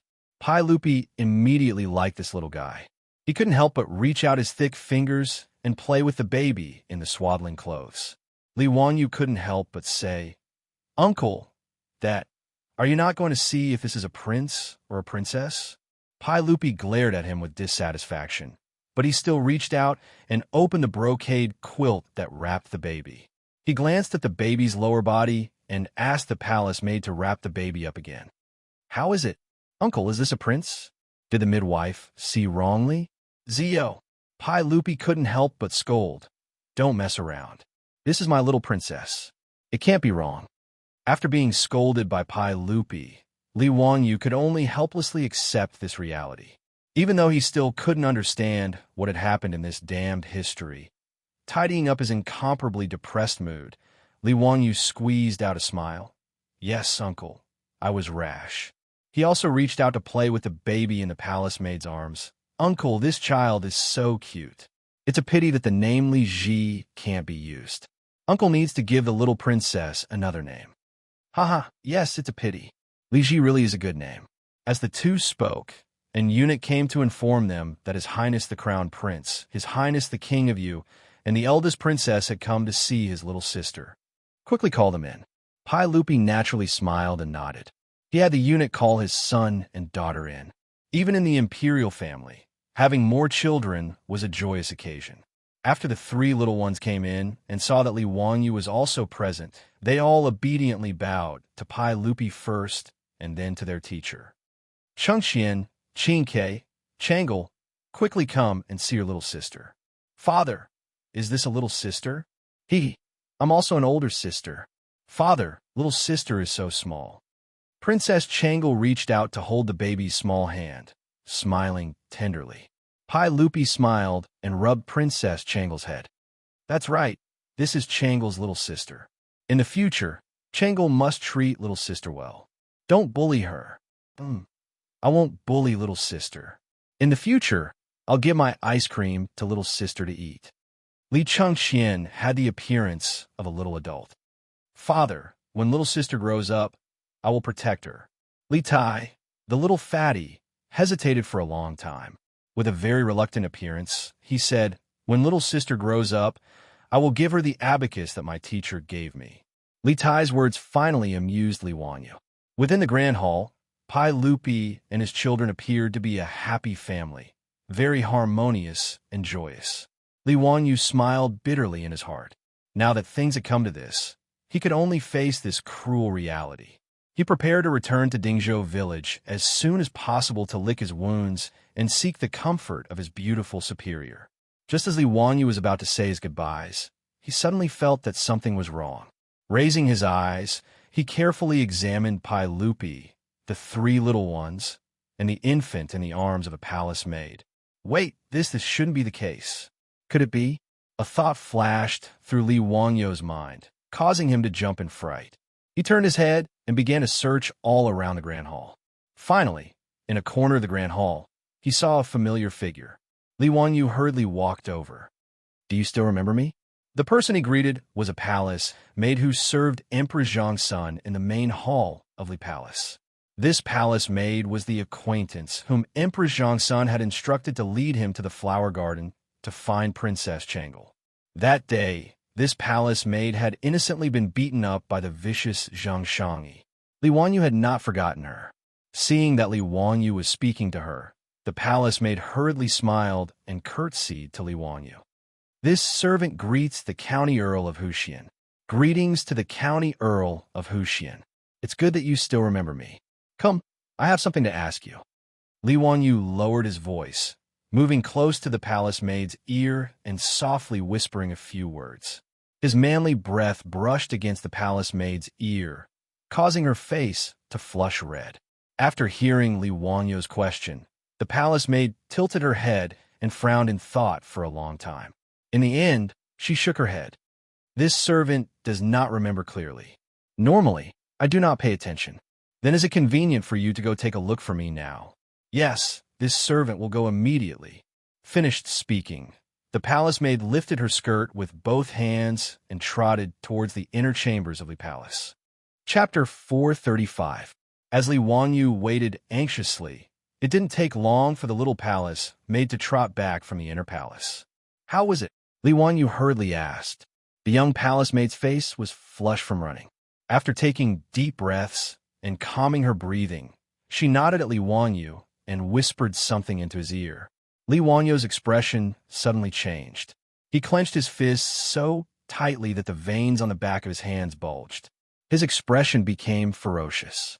His sudden change in expression gave the young palace maid a fright. She didn't know why County Count who would suddenly become like this when he learned of this matter. Li Wanyu nodded at her. Many thanks. There's nothing else. You can go about your business.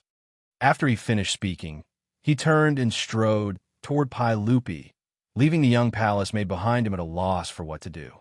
Uncle, this nephew has something important to report. Uncle, please dismiss your attendants. This matter is inconvenient for outsiders to know. Pai Lupi didn't even raise his head. He smiled and teased the baby girl. Zio, if there's anything, let's talk about it tomorrow. We don't have time right now. Li Wanyu wasn't an official of the imperial court. In Pai Lupi's eyes, there was nothing important that had to be said right now. He naturally didn't want to be disturbed at this time. Li Wanyu raised his voice. Uncle, this is an important matter. You have to say it now. There's no time to delay. Pai Lupi couldn't help but frown when he heard this. He raised his head unhappily and looked at Li Wanyu. Zio, didn't we say it already? We'll talk about it tomorrow. Don't disturb us today. We want to spend time with our daughter. Your Majesty, this subject must report this matter now. Li Wanyu no longer called Pai Lupi uncle. His expression was extremely serious as he looked directly at Pai Lupi. Pai Lupi couldn't help but be surprised by his attitude. He knew that Li Wanyu wasn't someone who didn't know the gravity of the situation. Although he had said with certainty that Empress Xianxia would give birth to an imperial son, in the end, it was a little princess, but this was not a big deal. Pai Lupi still had a lot of trust in Li Wanyu. Seeing that Li Wanyu had even addressed him as Lord and Minister, Pai Lupi naturally couldn't pretend that he hadn't heard anything. He stared into Li Wanyu's eyes. After a few seconds, he finally nodded. All right, I'll listen to what you have to say. What is so important? Your Majesty, please dismiss your servants. This matter should not be known by others, Li Wanyu insisted. After thinking for a while, he added, Mito can stay. As the provincial supervisor of the Department of Internal Servants, Mito was in charge of all matters in the palace. He was in charge of communicating with the 100 Horsemen Department. He would need his help later, so there was no need to avoid him. Pai Lupi saw that he was so serious about this matter. He waved his hand and indicated for all the serving girls in the hall to leave. Pai Lupi also ordered Li Changxian and the other two to go visit Empress Xianxia in her sleeping quarters and sent the 3 little ones away. When only Pai Lupi, Mito, and Li Wanyu were left in the hall, Pai Lupi said, All right, what is it? You can speak now.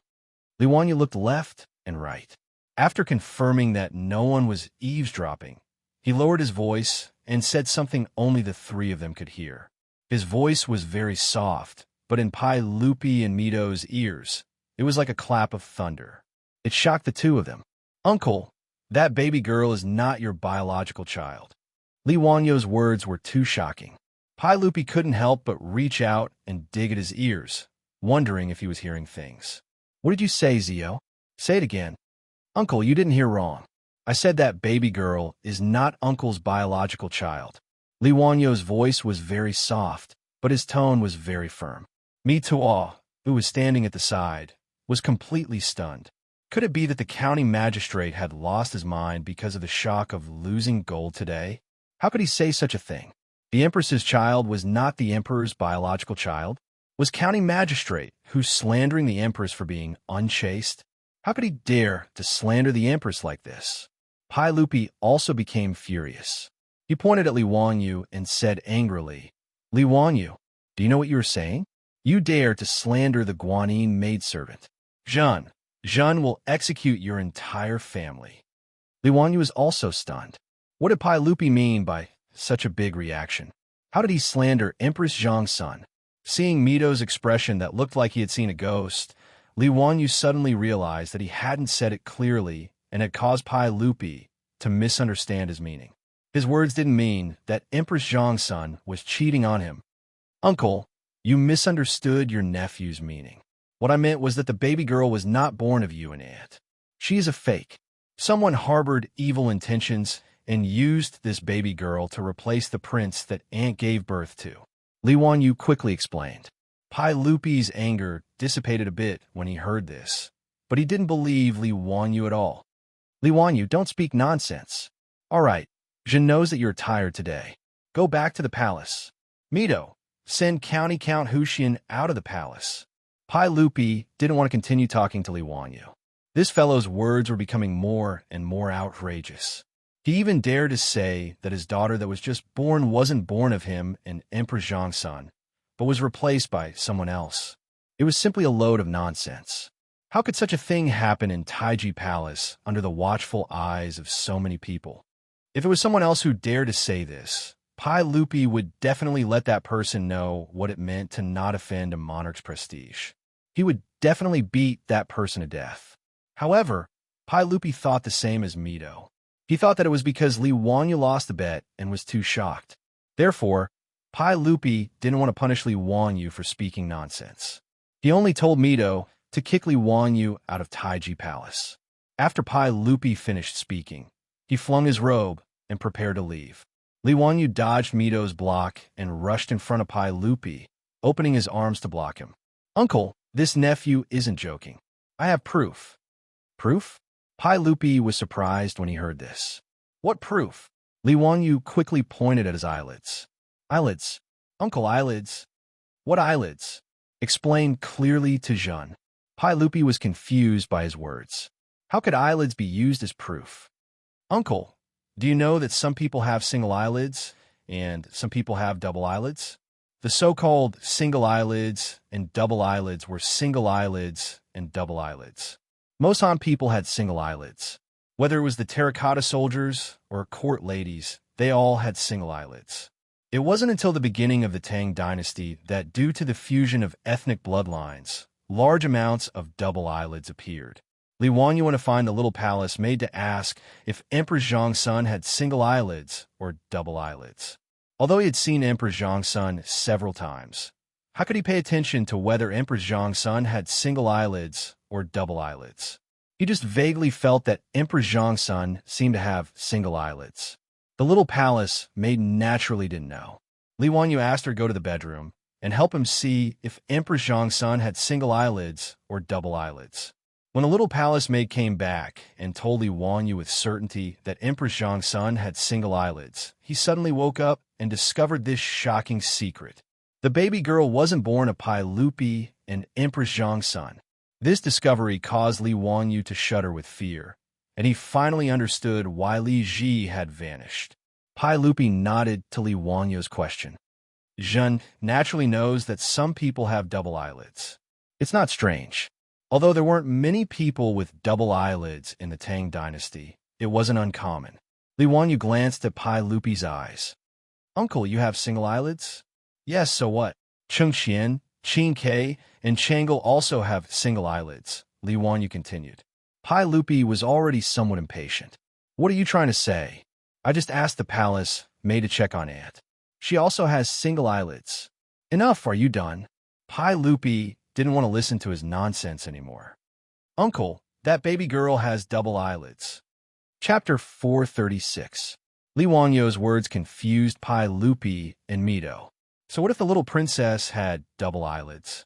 Was it illegal for Emperor Zhongsun to give birth to the little princess with double eyelids? Although Wuxia had always considered single eyelids to be beautiful, they didn't like double eyelids like later generations. Some people even had surgery to remove double eyelids. But even if people considered slender phoenix eyes to be beautiful and liked single eyelids, so what? The little princess had double eyelids. What kind of bullsh asterisk T evidence was that? Seeing that Pai Lupi didn't understand what he meant, Li Wanyu repeated what he had just said. Uncle, that baby girl has double eyelids. Pai Lupi looked at Mito and saw that he was also confused. Then, he turned to look at Li Wanyu. Li Wanyu, what are you trying to say? Uncle, if both parents have single eyelids, they can't give birth to a child with double eyelids. So, no matter what, that baby girl can't be born from uncle and aunt, Li Wanyu said firmly. His words made Pai Lupi a little confused. He looked at Mito suspiciously. Mito, is that so? Mito quickly bowed. Everyone, I've never heard of this. But since Count who said so, why don't you let me verify it? He had never heard of parents with single eyelids and a child with single eyelids. But what Li Wanyu said was too important. He didn't dare to say whether it was true or false. Mito even prayed in his heart that what Li Wanyu said was not true. Otherwise, there would be a huge earthquake in Taiji Palace. Just the thought of it was too terrifying. Emperor Zhongsun gave birth in the main hall of the Eastern Palace, and the baby was actually swapped. If such an unbelievable thing really happened, Mito couldn't imagine how many people would lose their heads because of it. However, he didn't dare to tell Pai Lupi that there was absolutely no such thing. He couldn't afford to take responsibility for such a thing. Therefore, Mito could only tell Pai Lupi that he didn't know, but he was willing to verify what Li Wanyu said. Pai Lupi originally did not believe Li Wanyu's words, but now that he heard Li Wanyu's affirmation, his heart could not help but waver. Go and investigate. Let the Hunter Cavalry Department go to Chong and City and search for those with single eyelids and double eyelids.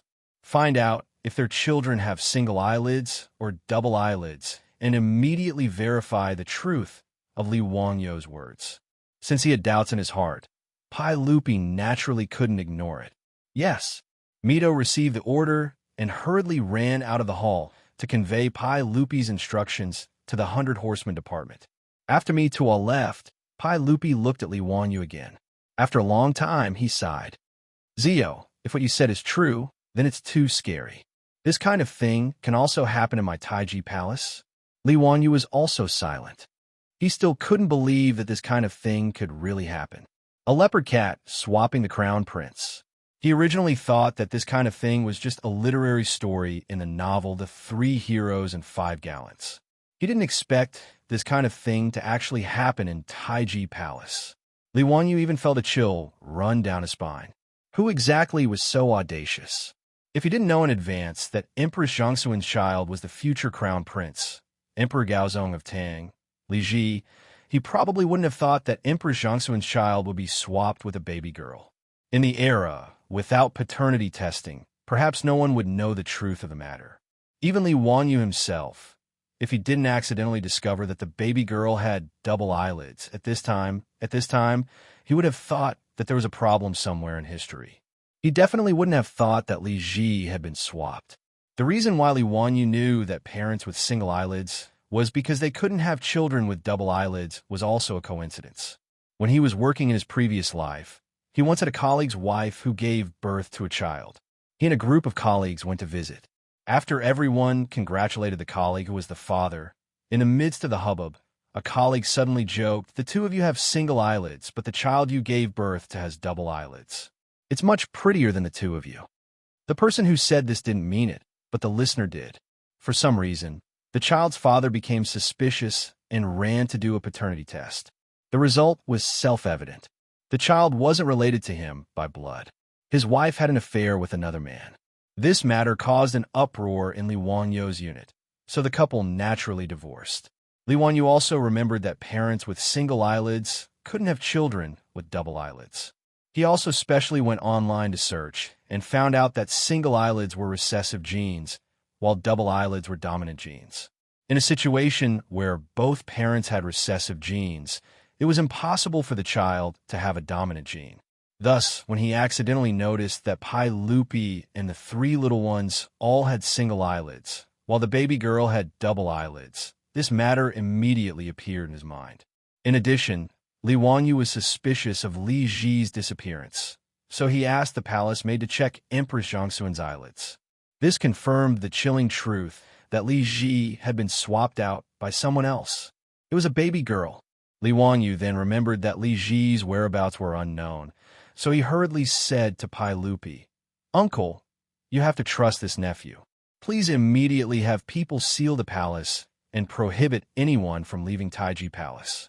My aunt's son, Prince Ji, should still be in the palace and hasn't been smuggled out." When Pai Lupi heard this, he only hesitated for a few seconds before making up his mind.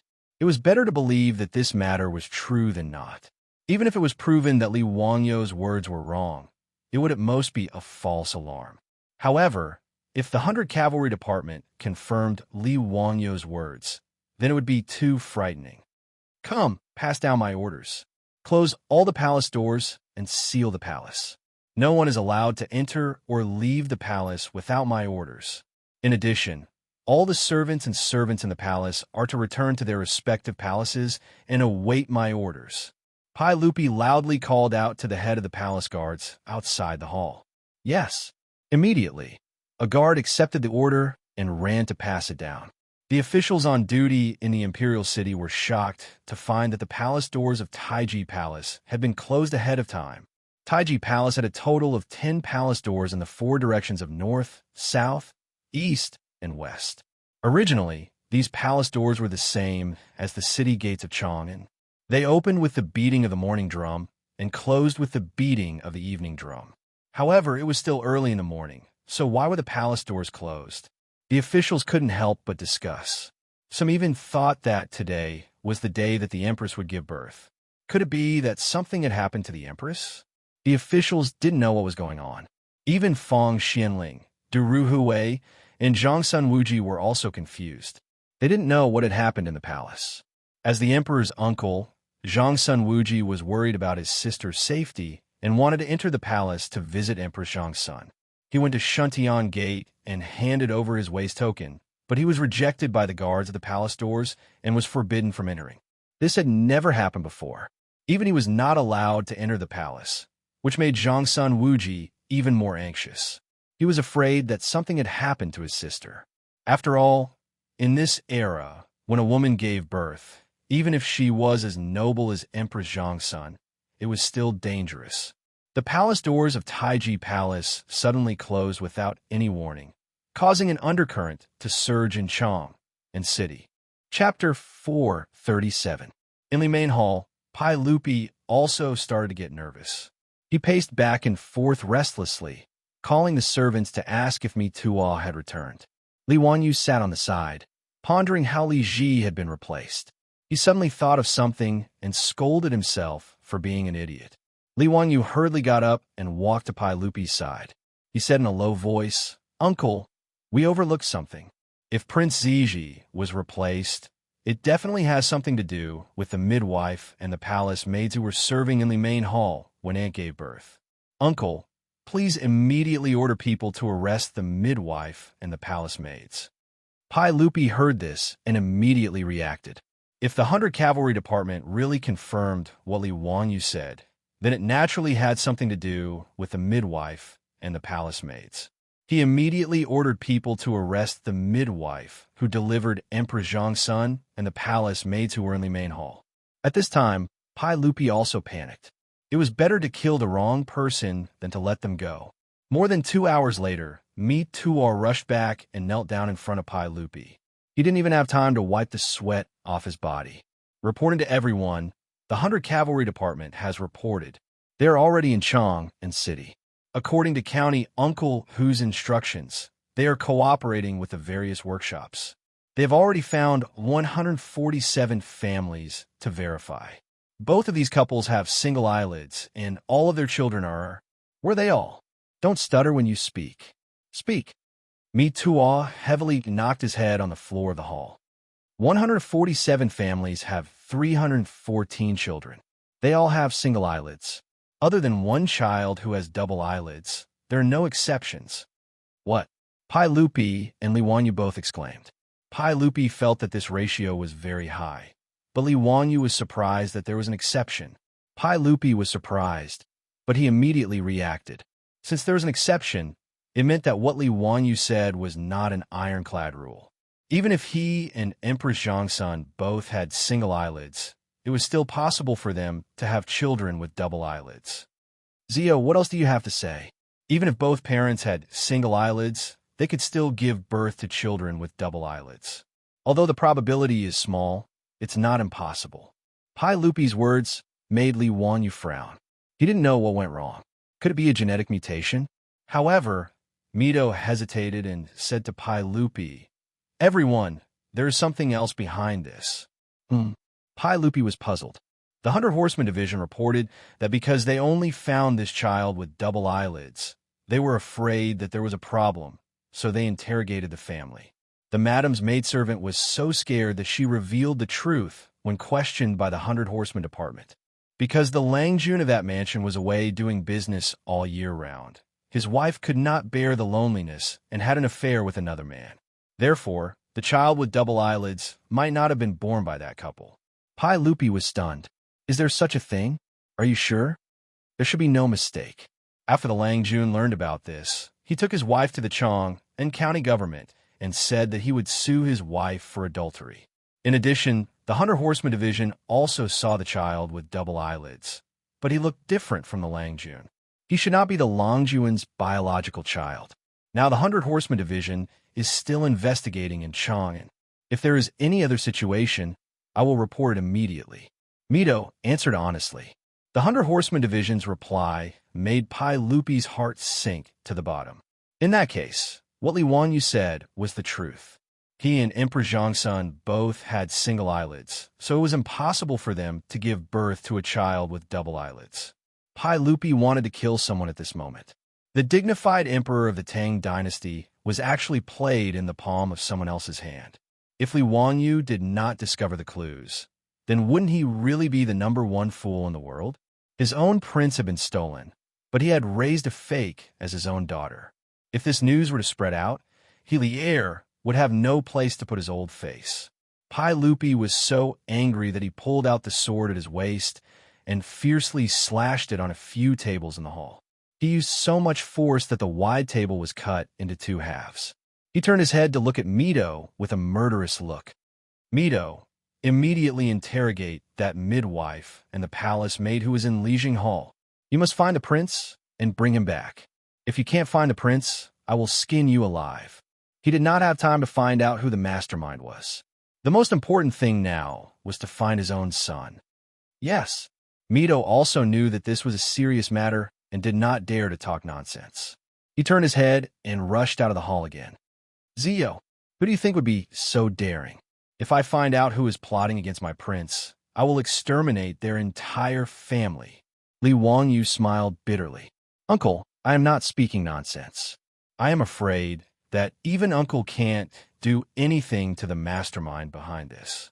Now, he finally understood what was going on. In the original history, there was naturally no such thing as a leopard cat replacing the crown prince. Li Wangyu also guessed the reason why Li Zhihui was inexplicably replaced with a baby girl. Pai Lupi's face was ferocious as he glared at him. Why do you say that? Do you know who did this? Uncle, think about it. Who would benefit from replacing the prince? Uncle, have you forgotten that the birth of An's son involves 500,000 taels of gold? Pai Lupi frowned and immediately looked at Li Wangyu. Zio, you mean those aristocratic families? How dare they do this? Uncle, it's 500,000 taels of gold. Why wouldn't they dare? Li Wangyu bowed to Pai Lupi again. The source of this matter is still your nephew. If it wasn't for your nephew being rash and taking the gold to bet with the Taiyuan Wang clan in a fit of anger and urging Lu Wugong and the others to bet, I am afraid that this storm would not have happened. Your nephew is really guilty. Please punish me. Li Wangyu is really regretting it now. He really did not think that those aristocratic families would be so crazy as to do such a thing. He had forgotten that Marx had already said that for a profit of 300%, capital dared to commit any crime, even risking the risk of being hanged. For aristocratic families, 500,000 taels of gold was enough for them to take the risk. Moreover, it was not necessarily less dangerous. Just as he had said to Pai Lupi, even if they knew that it was the aristocratic families who did it, what could they do? For such a shocking case, how could the aristocratic families personally make a move and hand the evidence to Pai Lupi? Needless to say, even if they pursued the matter, they would only catch a few scapegoats. Just like last time, when the Taiyuan Wang clan's legitimate son Wang Ziqiao and the others ordered the troops to kill and set fire, they could not obtain any evidence and could not do anything to them. Pai Lupi glared at Li Wangyu for a while before helplessly waving his hand.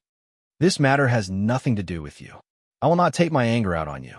The most important thing now is to find my prince and bring him back. Pai Lupi, who was in the prime of his life, was somewhat dispirited at this time.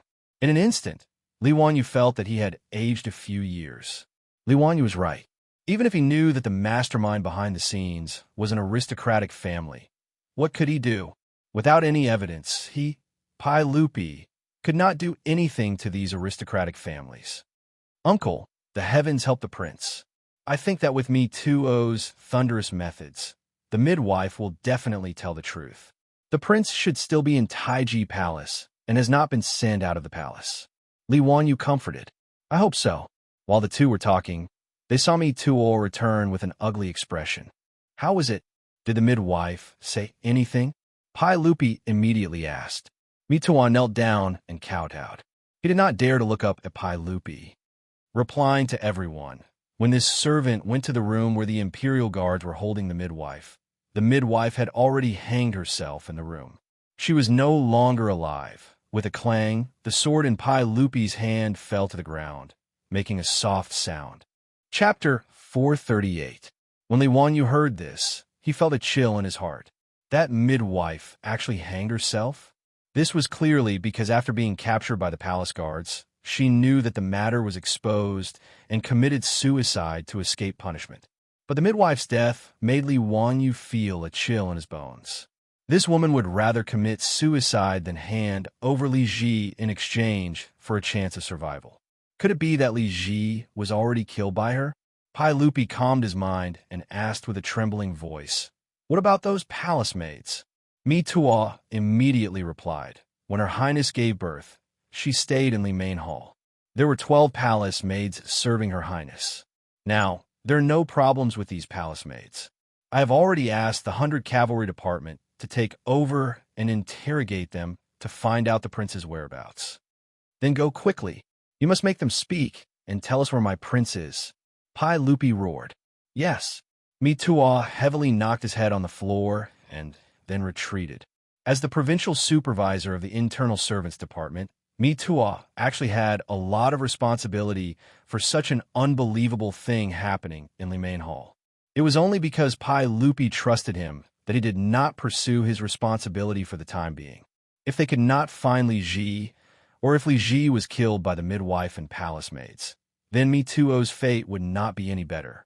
Li Wanyu watched Mi Tuo leave the hall with a murderous look on his face. He knew that those palace maids who had fallen into Mi Tuo's hands would probably end up very miserably. Mi Tuo was not a soft-hearted person. Even Li Yuan's personal attendants and concubines in the harem, he dared to be ruthless and beat them to death. From this, it could be seen that this person was definitely a black-hearted and merciless person. However, Li Wanyu could not sympathize with those palace maids. Although he also knew that it was impossible for all 12 palace maids to participate in this matter.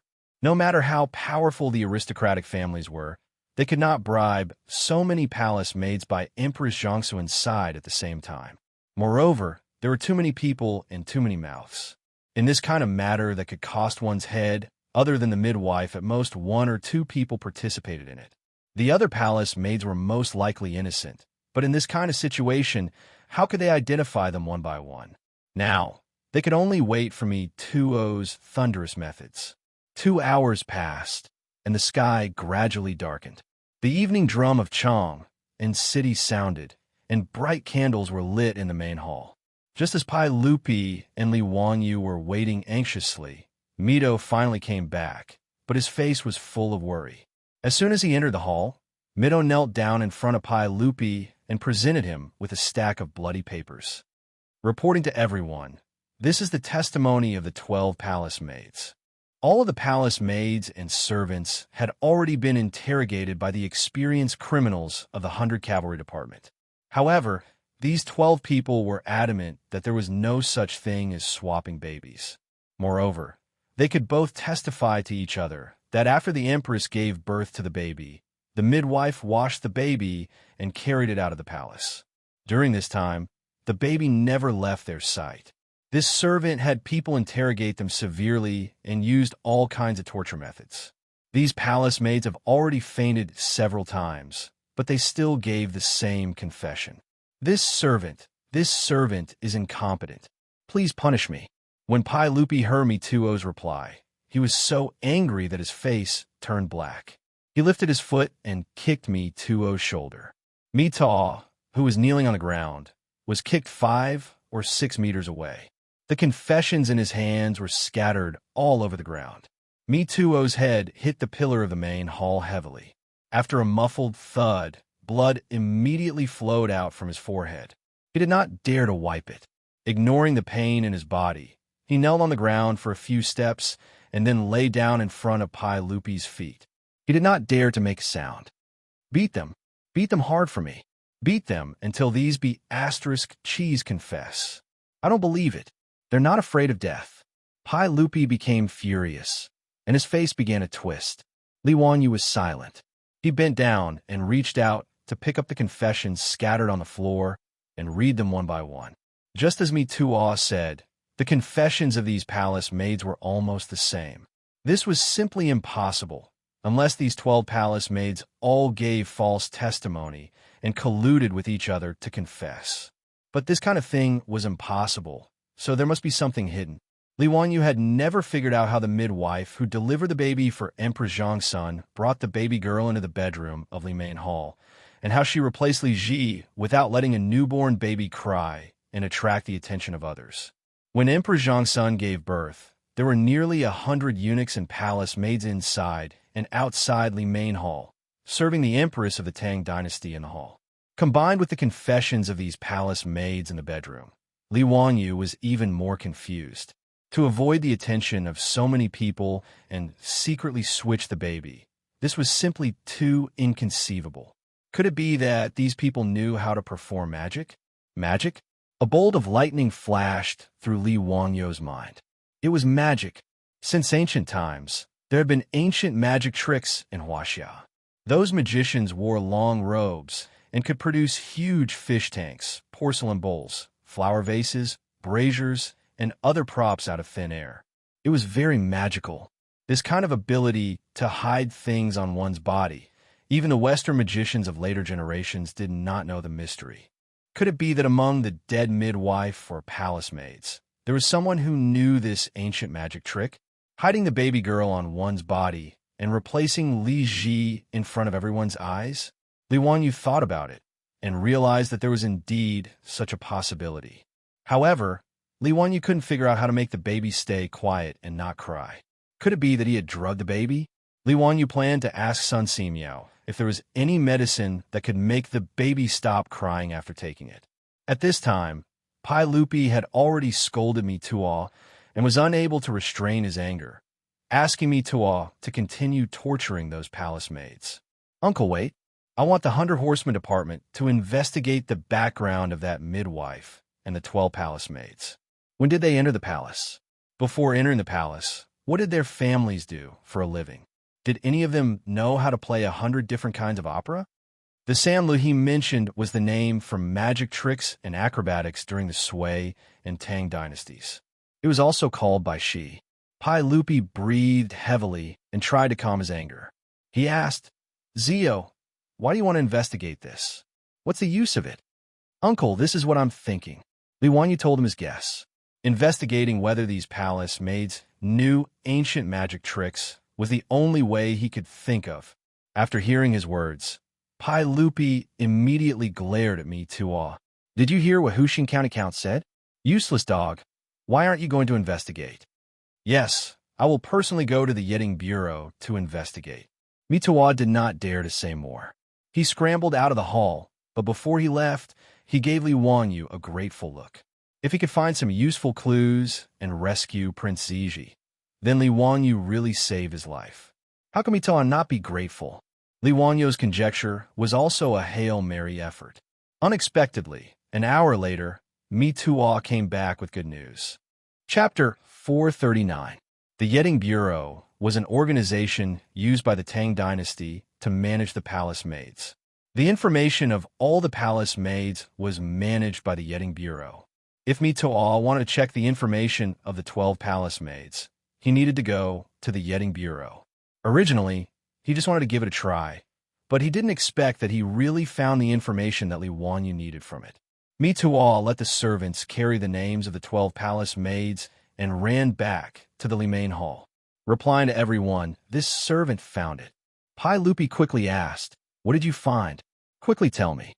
"The midwife who hanged herself has nothing to do with the Sanlu by Shi.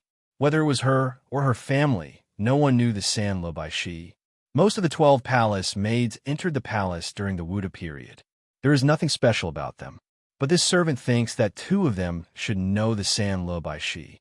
Mi Tuo handed over the name and continued, "Everyone, please look. This palace maid named Yu Ran entered the palace during the Wuda period. She is from Luoyang and is 23 years old. Her surname is Lu. According to this name, her father, Lu Chong, made a living with the Sanlu by Shi. This servant thinks that since Yu Ran entered the palace at 15, it is not strange that she learned the Sanlu by Shi from her father." Pai Lupi took the name and glanced at it. It was the same as what Mi Tuo said. He nodded. "What about the other person? There is also this palace maid named Nian Tao.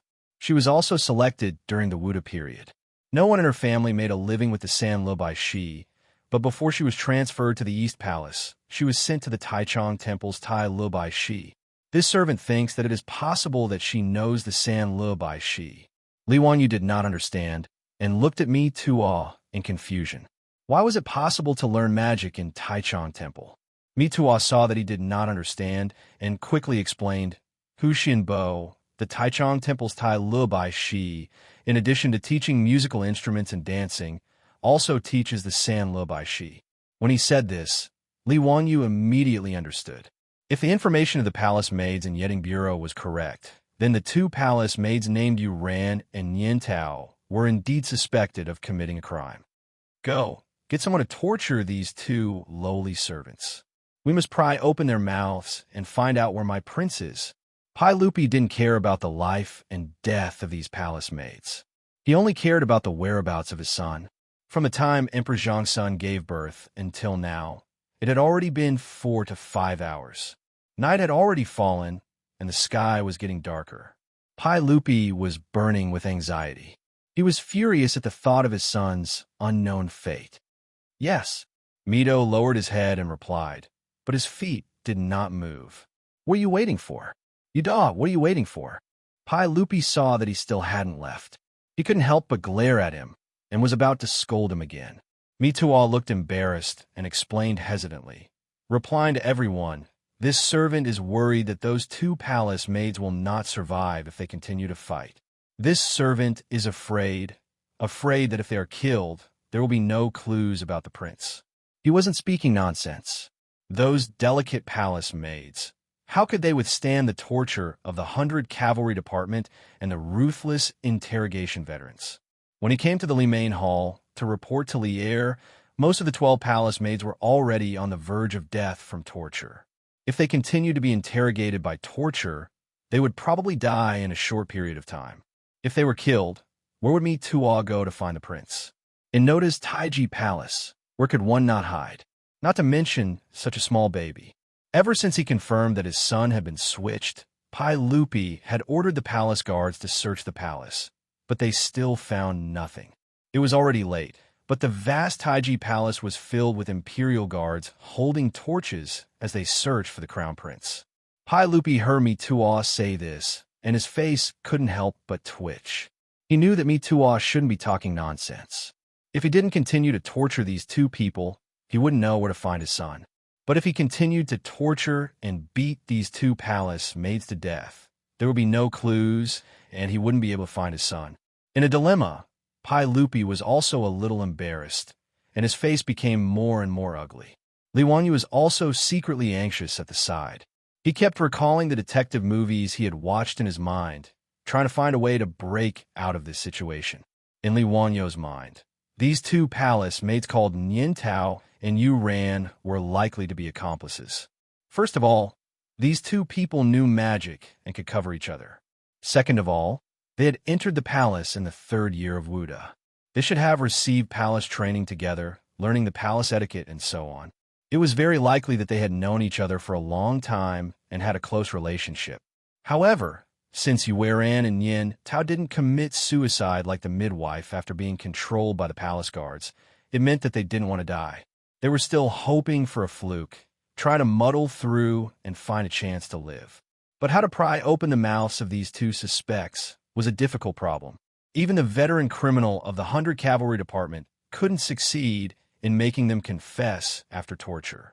Could it be that these two palace maids were expected to tell the truth about Li Ji's whereabouts without continuing to torture? If it was really Yu Ran and Yin Tao who did this, they would rather die than say half a word. Otherwise, what awaited the two of them was not only their own death, but also the 9 generations of Pai Lupi. This point, presumably, these two palace maids were also well aware. In this case, even if they were beaten to death, they wouldn't confess. Therefore, it was expected that the 100 Cavalry Department couldn't get a result from torture. Li Wanyu couldn't help but smile bitterly. Confessing would be a lenient prison, and refusing to go home for the new year. He and Pai Lupi were really in a predicament now. Pai Lupi was also in a dilemma at this time. He couldn't continue to force a confession, but he also couldn't not force a confession. He was so angry that he picked up the sword that had fallen before and slashed in the hall to vent his anger. Go, continue to force a confession, beat them to death. I don't believe that they are not afraid of death. Pai Lupi was still angry and ordered Mi Tuo. Mi Tuo heard Pai Lupi say so and turned to leave, but he was stopped by Li Wanyu. Mi Tuo, wait. Li Wanyu turned to Lier and cupped his hands. Uncle, I have an idea. Perhaps I can pry open the mouths of these two women.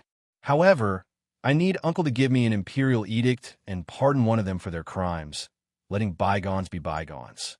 What? Ziyu, are you crazy?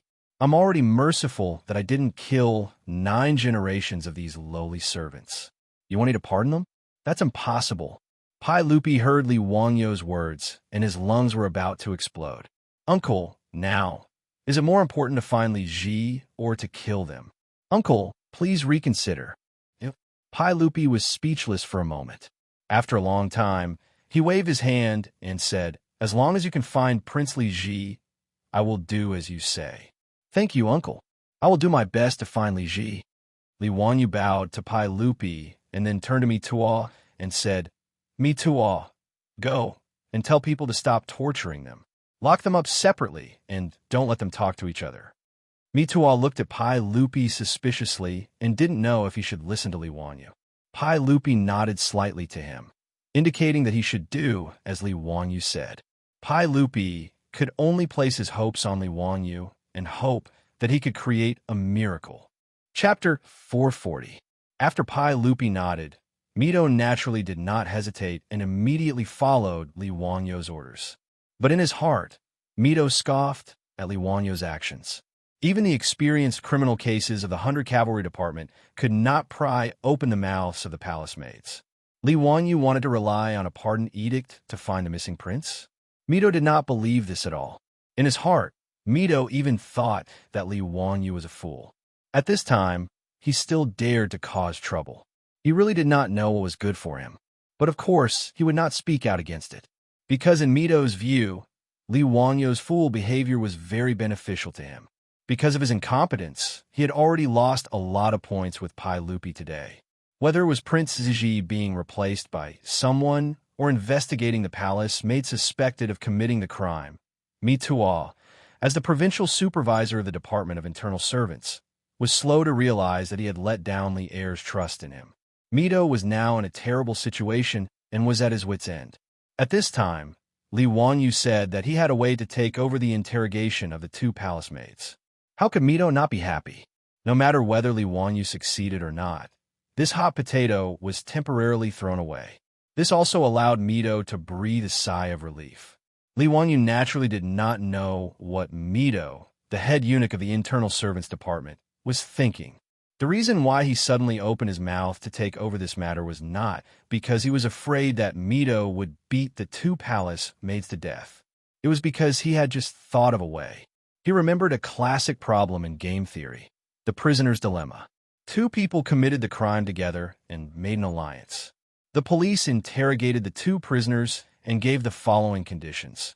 Both of them lied, and each of them was sentenced to 1 year.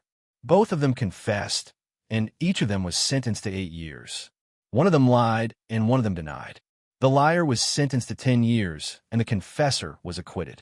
Then, two prisoners separated from each other. When faced with interrogation, should they lie or confess? The prisoner's dilemma was the most representative example in game theory. The best choice for an individual was not the best choice for a group. This was a test of human nature. Anyone would have thoughts that were beneficial to themselves. Li Wanyu felt that the two palace maids, Yueran and Yin Tao, might not be so united. When facing the test of the prisoner's dilemma, they might not be able to resist the temptation of human weakness. Regardless of whether it worked or not, this was the only way to find Li Ji.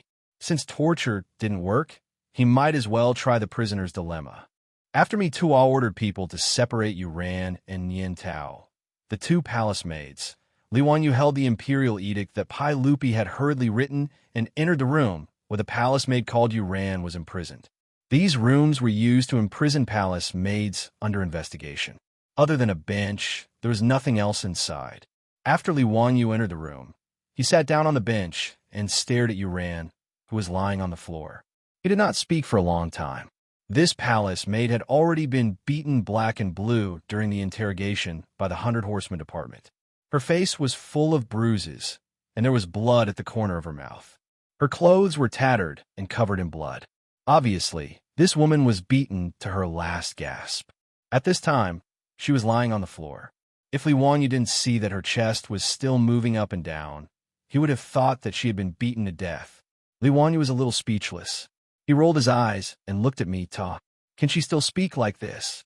Don't worry, county count who. She won't die for a while. If you have anything to ask, just ask. Li Wanyu was helpless. He felt that he was really unlucky. Ever since he transmigrated to the Tang dynasty, he had been forced to do things beyond his ability. Whether it was performing surgery for people or interrogating criminal suspects, it was all the same. However, Li Ji's disappearance was indeed related to him. In order to find Li Ji, Li Wanyu could only take a gamble. You ran. You're from Luoyang, right? Li Wanyu asked. Yuran struggled to raise her head. Yes, I'm from Luoyang. Your lord, LV Chong, makes a living in Luoyang by performing Sangu, right? His words made Yuran's body stiffen. After a while, she replied, yes. Haha, if I'm not wrong, before you entered the palace at the age of 15, you should have learned Sangu from your lord, right? Yuran struggled to shake her head, but Li Wanyu didn't wait for her to speak. He continued, actually, I already know who replaced the prince. Yuran, you don't have to deny it. This must have been done by the midwife, you, and Yin Tao. No, I'm innocent. I don't know anything. Yuran shook her head desperately to show that she was innocent. Li Wanyu ignored her and continued. The midwife has already hanged herself. Now, only you and Yin Tao are left. I'll give the two of you 3 choices now. It's up to you to choose where you want to go. He stood up and walked in front of Yuran. He squatted down and stared into her eyes. He raised a finger. First, you and Yin Tao insist that you don't know about this matter. You can take a gamble and see if you can escape by luck. But I can tell you very responsibly that if you can't find the prince, the saint will be furious. You 12 palace maids will be beaten to death. There's no chance of luck. Li Wanyu raised a second finger. Second, you and Yin Tao tell me the truth. After we find the prince, I'll plead with the saint to leave your corpses intact and not harm your family. When Mituo heard this, he almost couldn't help but laugh. Was County Count who joking? If they told him the truth, they would die. If they didn't, they would also die. They would be crazy to tell him the prince's whereabouts. Shouldn't the second condition be that they would be spared as long as they told the truth? But even so, it was useless. The experienced criminal of the 100 Cavalry Department had already said similar words to this group of palace maids. It was useless. Mituo didn't know what kind of drug Yuran and Yin Tao had eaten to be so stubborn. The 2 palace maids gritted their teeth. Even if they were beaten to the point of death, they still insisted that they didn't know anything. So even if you beat him to death, Mituo didn't believe that Li Wanyu could make the 2 of them tell the truth with such conditions. Li Wanyu raised a third finger. Third, I have a saint's edict here. It can pardon one of you. Whoever tells the truth first. After we find the prince, this person will let bygones be bygones, and the other person will be executed immediately. Even 9 generations of your family will be implicated. He stared at Yuran seriously. Yuran, what do you think Yin Tao will choose? Well, that's all I have to say. You can decide for yourself where to go. Li Wanyu stood up. I'll give you 15 minutes to think about it. But maybe Yin Tao will think faster than you. With that, he turned and pushed the door open. He didn't even look at the palace maid Yuran, who was stunned on the ground. Behind him, Mituo was also dumbfounded. Damn, you can interrogate a prisoner like this? Chapter 441.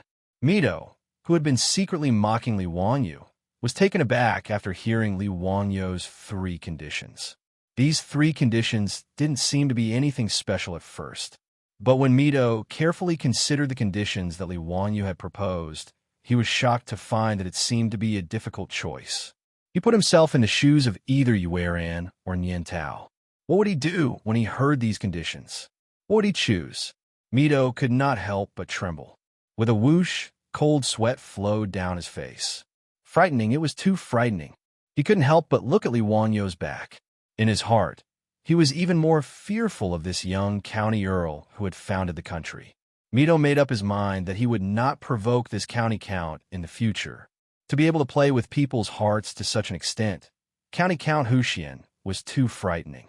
After analyzing Li Wanyu's 3 conditions, he felt that if it were him, no matter what kind of alliance he had with his companions, he would choose to betray them in exchange for the most beneficial choice. Because he could not guarantee what choice his companions would make. Out of self-interest, Mito would definitely choose to betray his companions. What Mito did not know was that this was the game theory of later generations, and the prisoner's dilemma was the most typical example. Of the 3 choices that Li Wanyu had given, if Yuran and Yin Tao chose not to admit it, then they could only resign themselves to fate and leave their fates to Pai Lupi to judge. However, since they would rather be punished and almost beaten to death than reveal Li Ji's whereabouts, it was clear that this was the best choice for them. But whether it was Yuran or Yin Tao, These two palace maids, no one could be sure that the other would not choose to betray them. As long as people had selfish motives, for example, they would make a choice that was beneficial to them. In the face of the interrogation and temptation of the 100 Horsemen Department, they could still stick to their alliance. For a certain purpose, they would not relent. But now, in the face of Li Wanyo's conditions, not only did they have to be sure that they could keep their secrets, they had to be 100% sure that the other party would also keep their secrets.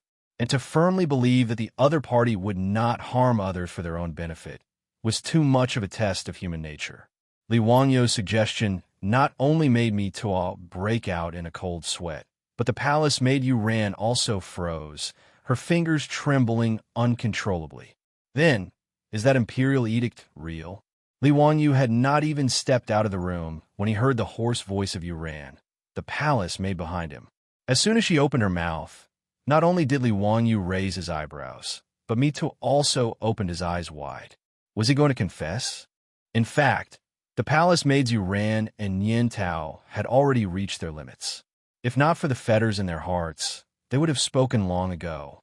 In the face of Li Wanyo's conditions, Yu Ran did not struggle too much and made her choice.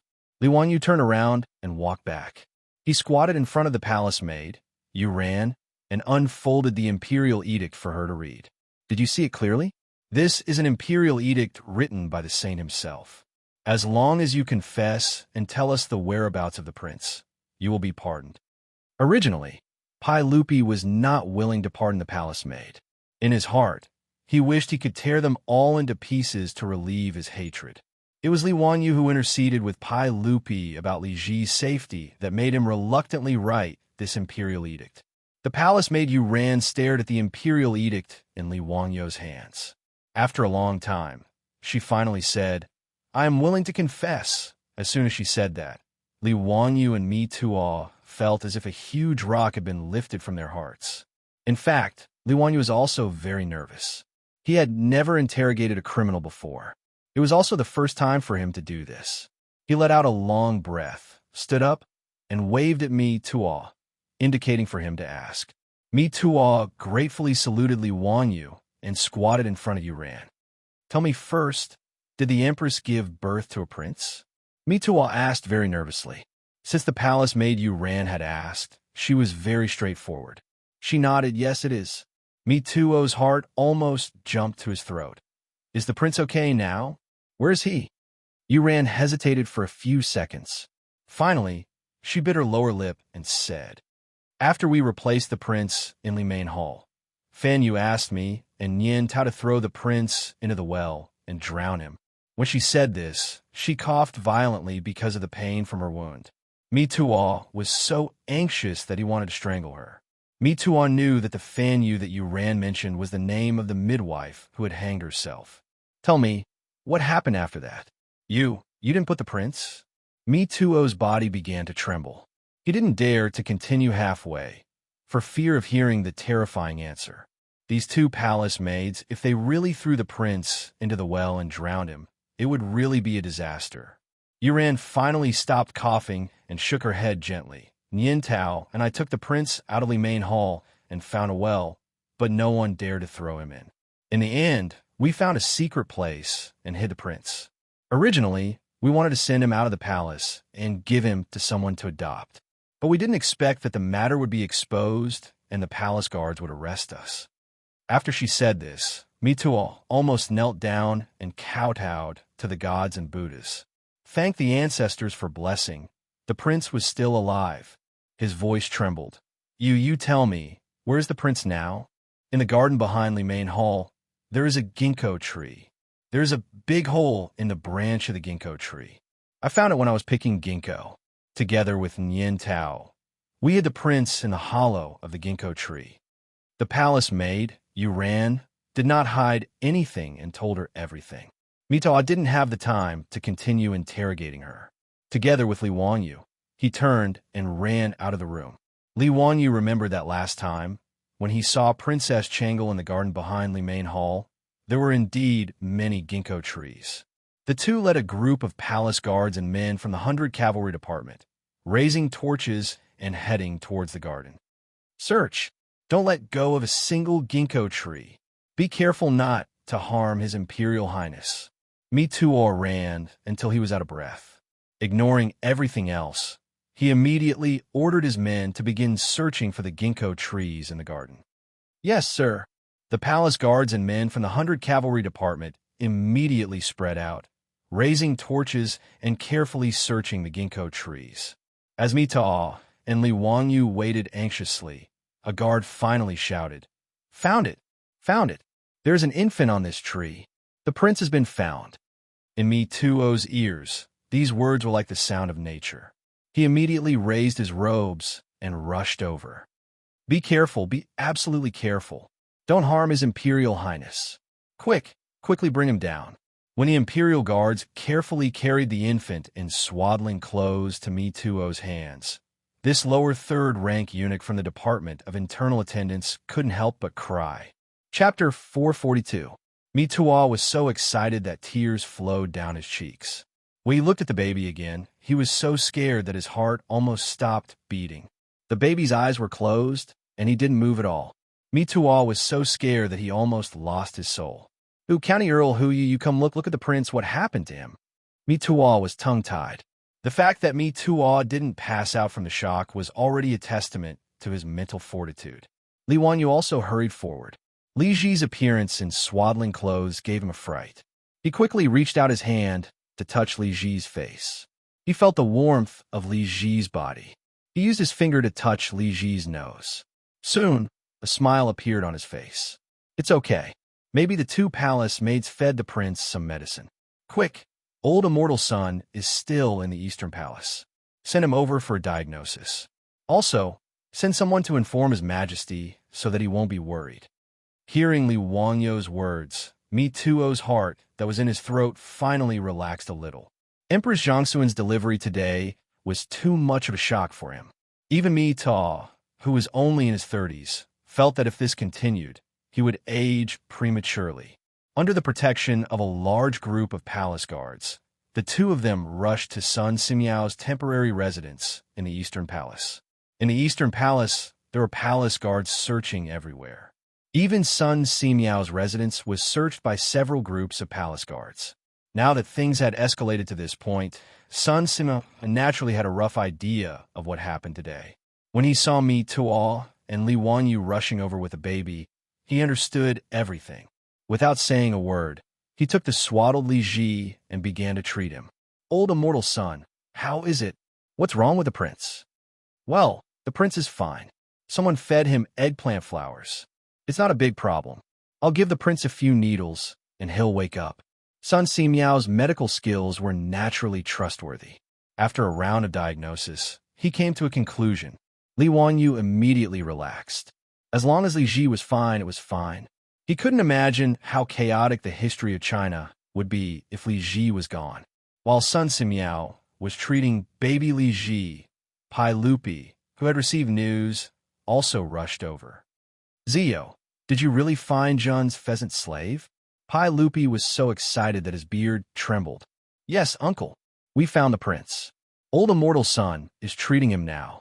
Li Wangyu had just finished speaking when he heard a loud baby cry. Her cries caused everyone present to loosen up a little. Mito held the crying baby tightly in his arms and knelt in front of Pai Lupi.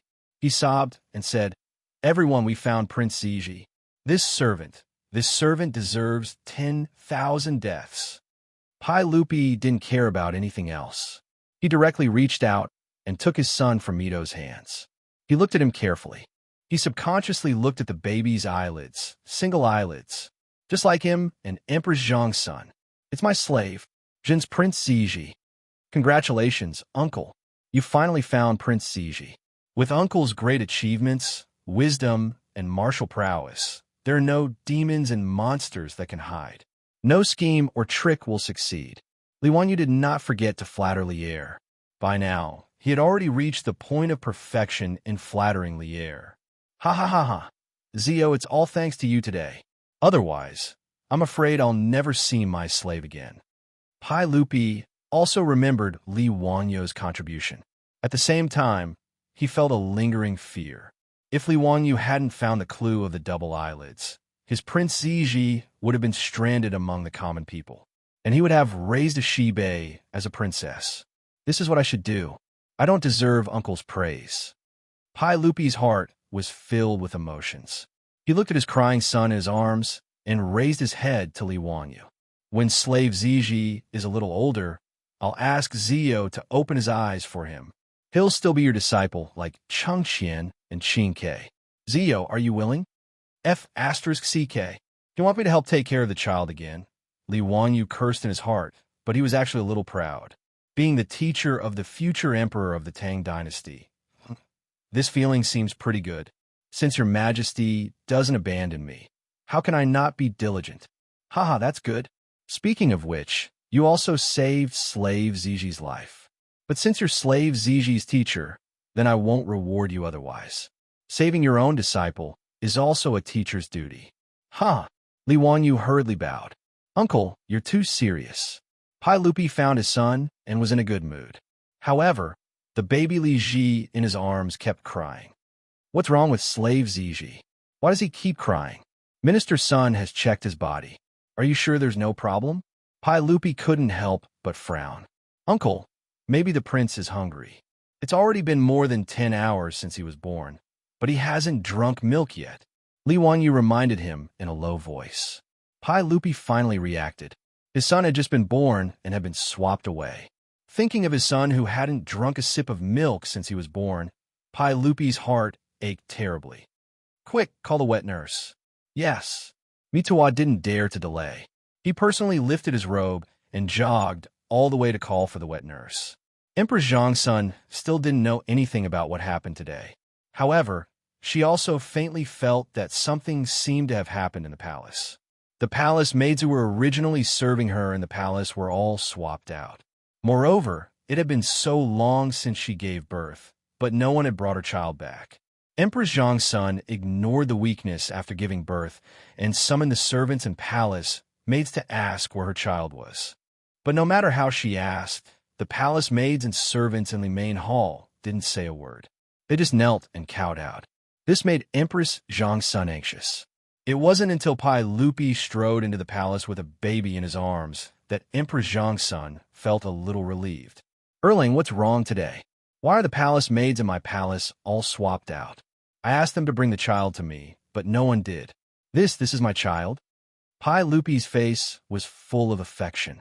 He gently placed the baby Li Ji beside Empress Xianxia. Guanyin maid, this is our prince. His name is Ji. Haha, this is the name Ziyu gave me. His nickname is Slave Ziji. Do you like it? It's a boy. Empress Xianxia was puzzled. She clearly remembered that after she gave birth, the midwife had cleaned the child. The palace maids beside her, Yuran and Nian Tao, had held the child for her to see. They had said very clearly that it was a little princess. Why did it suddenly become a prince? When Pai Lupi heard her words, the smile on his face couldn't help but disappear. His face was full of murderous intent. Thinking of today's matter, Pai Lupi really wanted to kill someone to vent his anger. There's another mystery in this matter. When Guanyin maid's body recovers, Jun will tell you slowly. While Pai Lupi and Emperor Xianxia were talking, Mituwa and Li Wanyu were still busy interrogating the palace maid Yuran. Now that Li Ji had been found, the matter hadn't been investigated clearly. Chapter 443. As the heart of the Tang dynasty, Taiji Palace's every move affected every nerve of this powerful empire, especially in Chang'an. When the news of Empress Xiangxuan's labor and her impending delivery reached Pai Lupi's ears, it had already been leaked to the outside world through various channels in the palace. This made the aristocratic families whose gambling houses had accepted large amounts of bets from Cheng Yaojin feel as if their parents had died. They felt as if the sky was falling and the earth was collapsing. These aristocratic families couldn't believe that County Count Huxian really knew when the Empress would give birth. Could it be that this young man really had immortal spells? Many of the family heads who had received the news hurriedly ran to the Wang clan of Taiji, the Zheng clan of Xingyang, and the Chui clan of Bowling to ask what they should do now. Could they just watch as they lost 500,000 taels of gold? Contrary to the expectations of these family heads, whether it was Wang Rinyu or Zheng Yuanshou, They didn't seem to be worried about losing the bet at all. Everyone, the sky hasn't fallen yet. It's true that the Empress gave birth today, but who can be sure that the Empress will give birth to a prince? Wang Rinyu comforted the family heads who had come to complain tearfully, but a contemptuous smile appeared at the corner of his mouth. Lord Wang, that county Count Huxian can even predict when the Empress will give birth. How can he be wrong about whether the baby is a boy or a girl? Ah, I can only blame myself for being too greedy and accepting Duke Xiao's 6,000 taels of gold. If I lose 30,000 taels of gold, I can't live anymore. Well, what's the use of saying this now? Didn't my Wang clan of Taiji also have that bastard Li who bet 10,000 taels of gold? If I lose, I'll have to pay 50,000 taels of gold. I haven't said anything yet, so why are you all so flustered? Wang Renyu's unhappy rebuke made the family heads speechless for a moment. They could only sit and wait anxiously for news. When the gates of Taiji Palace suddenly closed and the palace was locked down, everyone was surprised and didn't know what had happened. But the news of Empress Xianxia giving birth to a baby girl still spread before Pai Lupi ordered the palace to be locked down. The news quickly spread throughout Chang'an. The aristocratic families with casinos couldn't help but celebrate. They felt that County Count Hu, as well as the dukes and prefectural dukes, had gone for wool and come home shorn. Previously, he had been worried for nothing for a few days. Now, he could finally put his hanging heart down. The patriarchs of the aristocratic families who found Wang Rinyu, Zheng Yuanshou, and the others were even more relieved. They didn't care about what happened in Taiji Palace. As long as they didn't lose their gold, it was a good thing. On the other hand, Wang Rinyu, Zheng Yuanshou, and the other clan heads, who had been calm all this time, couldn't help but glance at each other with worry in their eyes when they learned that Taiji Palace had sealed off the palace. Li Wangyou's guess was not wrong at all. It was Wang Rinyu, Zheng Yuanshou, and a few other masters of the aristocratic families who played the game of swapping the crown prince in the main hall of the Taiji Palace. In their gambling houses, at least 10,000 taels of gold had been betting that Emperor Zhongsun would give birth to a prince today. If they lost, each family would have to pay 50 to 60,000 gold taels. 50,000 gold taels was equivalent to 300,000 strings of cash. 300 million was not a small amount. Even with the thousands of years of accumulation of the 5 families and 7 hopes, to take out so much gold would have to be exhausted. They might even have to sell some land. These aristocratic families naturally had many properties in their family. All kinds of real estate, land, jewelry, antiques, calligraphy, and paintings were worth at least tens of millions of strings of cash. They could be said to be as rich as a country. But in terms of gold and copper coins, it was like those super rich people on the Forbes list in the future. Although they were worth tens of billions of dollars, they might not have much cash in their accounts. How could Wang Rinyu and the others be willing to give away their shiny copper coins and gold for nothing? After realizing that something was wrong, the few of them secretly plotted and decided on this trick of swapping the crown prince with a leopard cat. They bribed the midwives in the palace and mobilized the spies buried in Taiji Palace. After careful planning, they really almost succeeded. If not for the fact that Li Wanyu knew the history and that the baby girl they had sent into the palace to replace the prince had double eyelids, perhaps this matter would have been done without anyone noticing and without anyone noticing. Originally, when news came from the palace that Emperor Zhongsun had given birth to a princess, Wang Rinyu and the others could not help but feel delighted. So what if Li Shimin was the emperor of the Tang dynasty? Wasn't he still being played by the aristocratic families? Thinking about how Li Shimin was going to raise a fake and treat her as his own daughter, Wang Rinyu and the others nearly laughed out loud. But then the Taiji Palace closed in advance and locked down the palace. Not only did they cut off contact with the palace and could not send out any news, but it also cast a shadow over their hearts. Was the matter exposed? Did Pai Lupi find out about the matter of swapping the prince? Zheng Yuanshou lowered his voice and whispered into Wang Rinyu's ear. Lord Wang, have you dealt with that matter cleanly? Don't worry, Duke Zheng. That baby girl was bought from the outskirts of Xianying yesterday from a farmer's family who had just given birth. After that, this old man had already sent people to silence that family. As for the midwife in the palace, not only did she accept Lady Chui's gold, but her family has also been transferred and controlled by Lady Chui. She knows the stakes and how to choose. As for the two maids in the Empress's palace, they don't matter. They don't even know who they're working for. Wang Renyu said with a ruthless expression, "That's good. It took me a lot of effort to send that baby girl into the palace. Because of this, I sent people to kill her after she was sent into the palace. What a pity. We spent a lot of gold to buy that colonel from Wing Chun sect." Zheng Yuanshou said that it was a pity, but his face was full of pride. Daring to do such a thing in Taiji Palace made the heads of the 5 families and 7 families very proud. For this matter, the aristocratic families also cooperated with each other. The midwife in the palace was bought by Lady Chui of Bowling. Her family was also controlled. Therefore, the midwife didn't dare to betray them in the end. She would rather hang herself to protect her family. Lady Zheng of Xingyang was responsible for sending the baby girl to the Eastern Palace. The baby girl came from the Wang clan of Taiyuan. The 2 maids beside Emperor Zhongsun were spies that Lady Lu of Fanyang had planted in the palace. Just as Li Wanyu said, for gold, these aristocratic families could do anything. Demons and chariots couldn't meet. Let's wait and see. I hope there won't be any accidents. Wang Renyu sighed. They weren't worried that this matter would implicate them. Even if Pai Lupi was suspicious, it didn't matter. In short, there wouldn't be any conclusive evidence, and Pai Lupi couldn't do anything to them. But if the matter was really exposed, their painstaking planning would be in vain. Those glittering gold would still have to be compensated. This was what the aristocratic families were most worried about. That night, many people in Chang and city were in no mood to sleep. They were all waiting for the news to come out of Taiji Palace at dawn the next day.